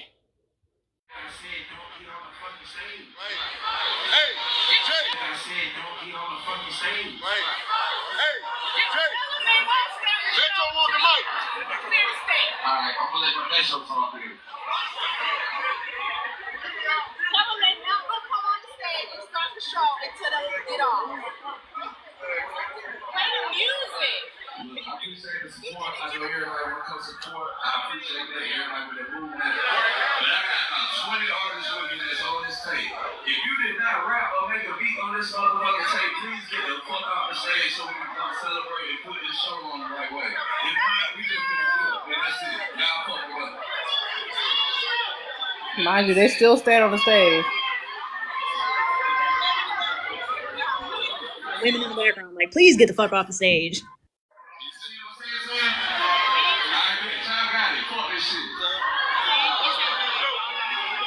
So he said, "Fuck that!" Just mind you, that he said, "Get off the stage." Everybody just standing there looking around like doo doo.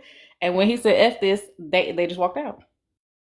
And now, for a man that got charges for not respecting somebody's consent, getting pissed off with not having his consent respected, could make this shit on my best day.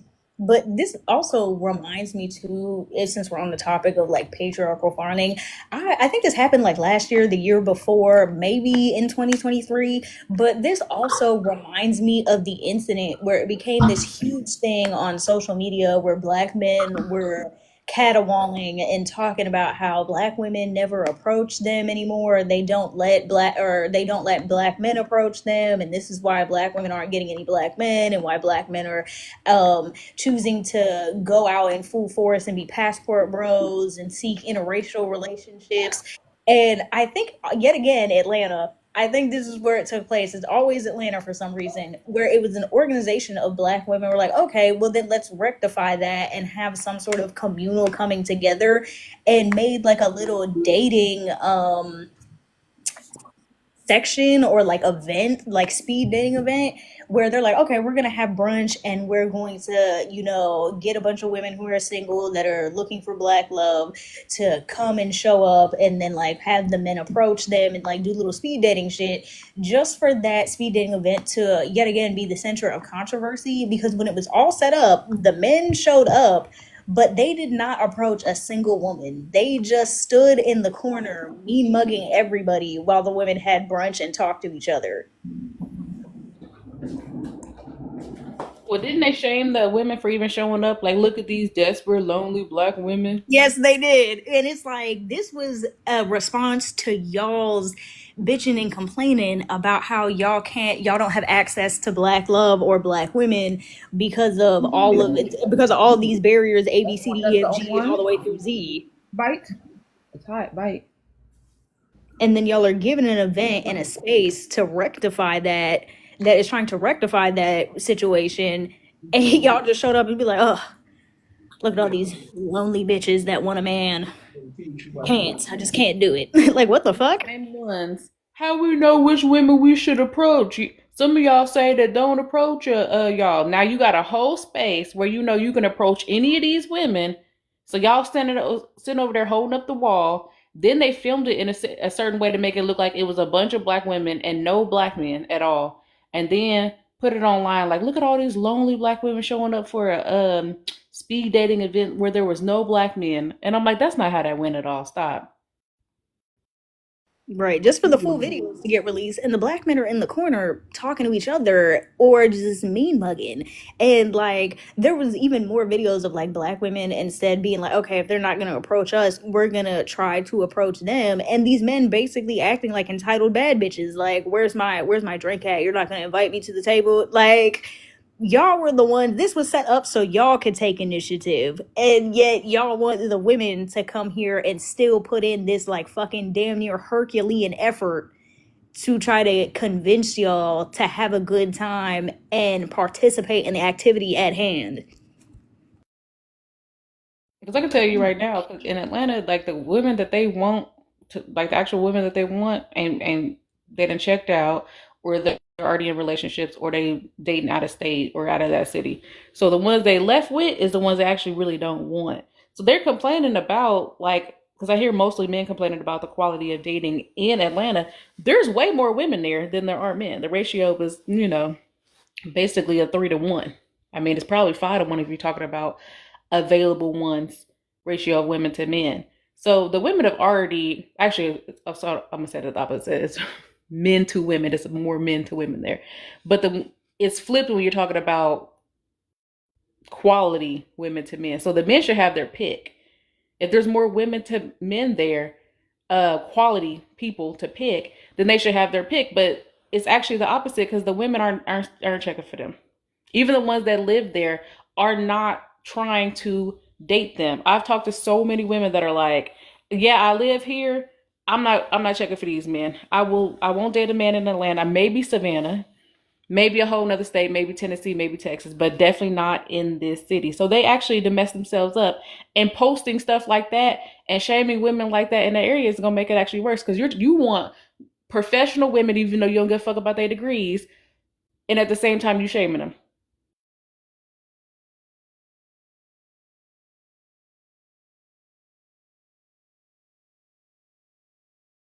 100%. But I gotta shut it down, y'all. I've been running live for a long time, so real fast.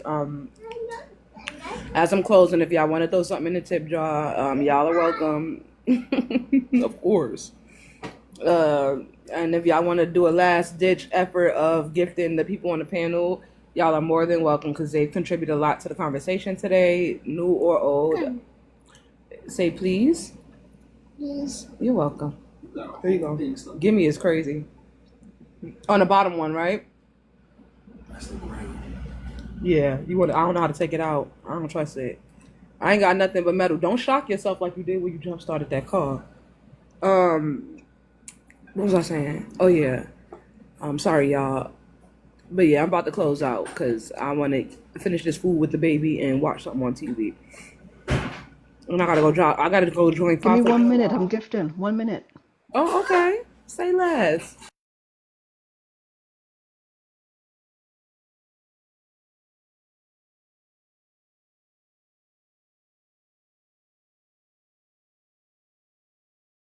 Aw. Yeah, I'll say thank you to Vanity. She gifted. Thank you, Vanity. Vanity. Thank I'm you, mad I Vanity. missed most of this live because I was driving to the Just city I'm throwing working cat in. at everybody. Oh, you good, Ashton? I started posting them on YouTube, so I gotta post the last 3 lives, I believe. Oh, good. Yeah, so if you don't know, I'm gonna put my YouTube in the comments for anybody that want to catch up on the lives.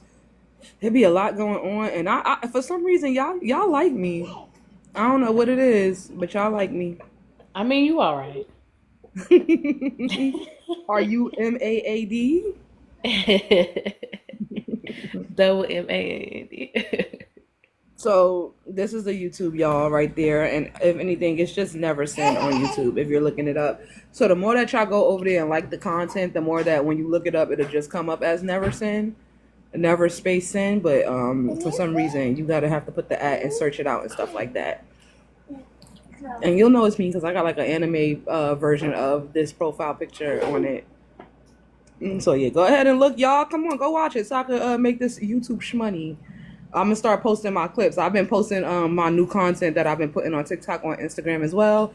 If y'all looking for the Instagram, it's the same thing, never_sin. Go over there and support me too, so I can make waves in the Instagram community. Cause I don't go over there. I ain't used to go over there that much, cause that I was getting flooded with red pill shit when I just wanted to see kittens doing cute shit. So, folks, you on YouTube? I'm gonna try not to forget. I gotta go look you up. So for y'all that got YouTubes, everybody that followed me last time, that subscribed to me, I subscribe to everybody back. So bear with me. Next time I make it over to YouTube, I'm gonna subscribe to everyone who subscribed to me. I heard the YouTube payback is better than TikTok too, so that should be good. Please, Pub got the fuck on. He got the fuck on. What's her name? I don't know, I got her picture in my head, but she did too. Cause they yep. White lady Sin, male did too. Sin, did you ever clip that thing from Big Bad Wolf? I could not find it. It was, I don't know which live it was. But do you still have that live? I should. I was going back, but I couldn't remember. And so since it was so much to go through, and that specific part was like towards the end of that live, I don't know which one it was. As long as you have that live is uploaded, I will find it eventually because I still need that soundbite because that shit is hilarious.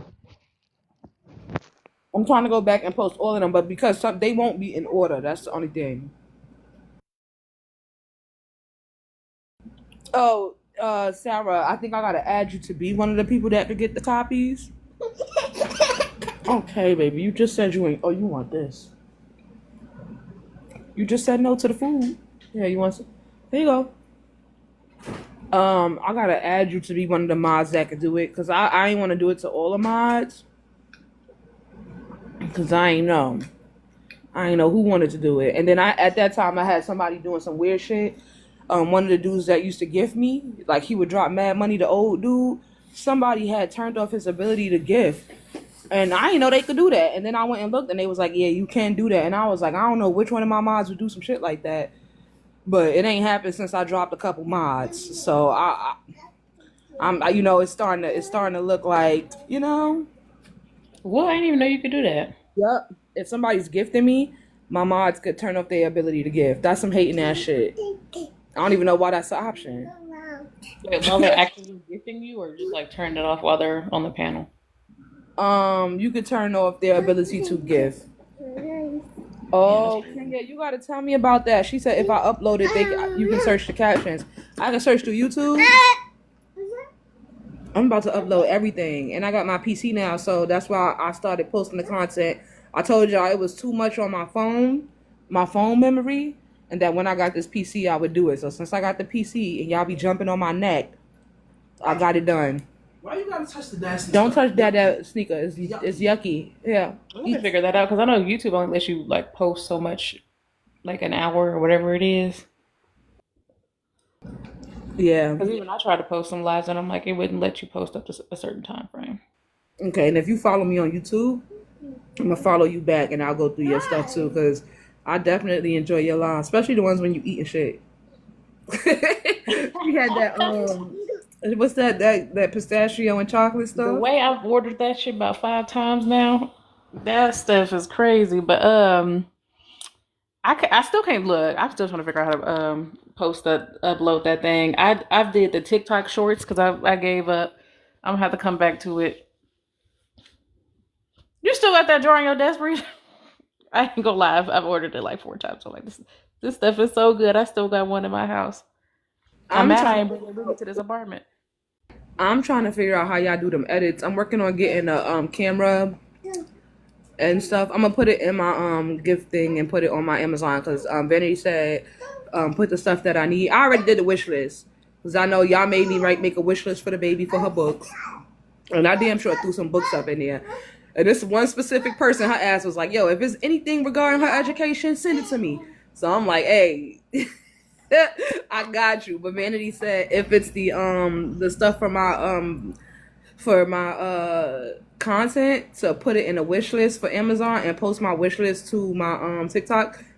I don't know how to post it to TikTok. It wouldn't let me, but because I'm trying to get a cam and a mic and all of that so that I can start doing more YouTube videos for y'all and more like response videos. Because y'all do Linktree. What kind of camera, Sin, do you want? It's like a computer camera. That's the one I saw one of my favorite streamers using, and he got good quality. So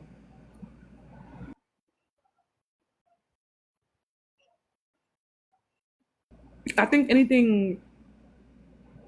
I'm sorry because I'm chewing. I know how Vanity be on my ass about it, or everybody anyway.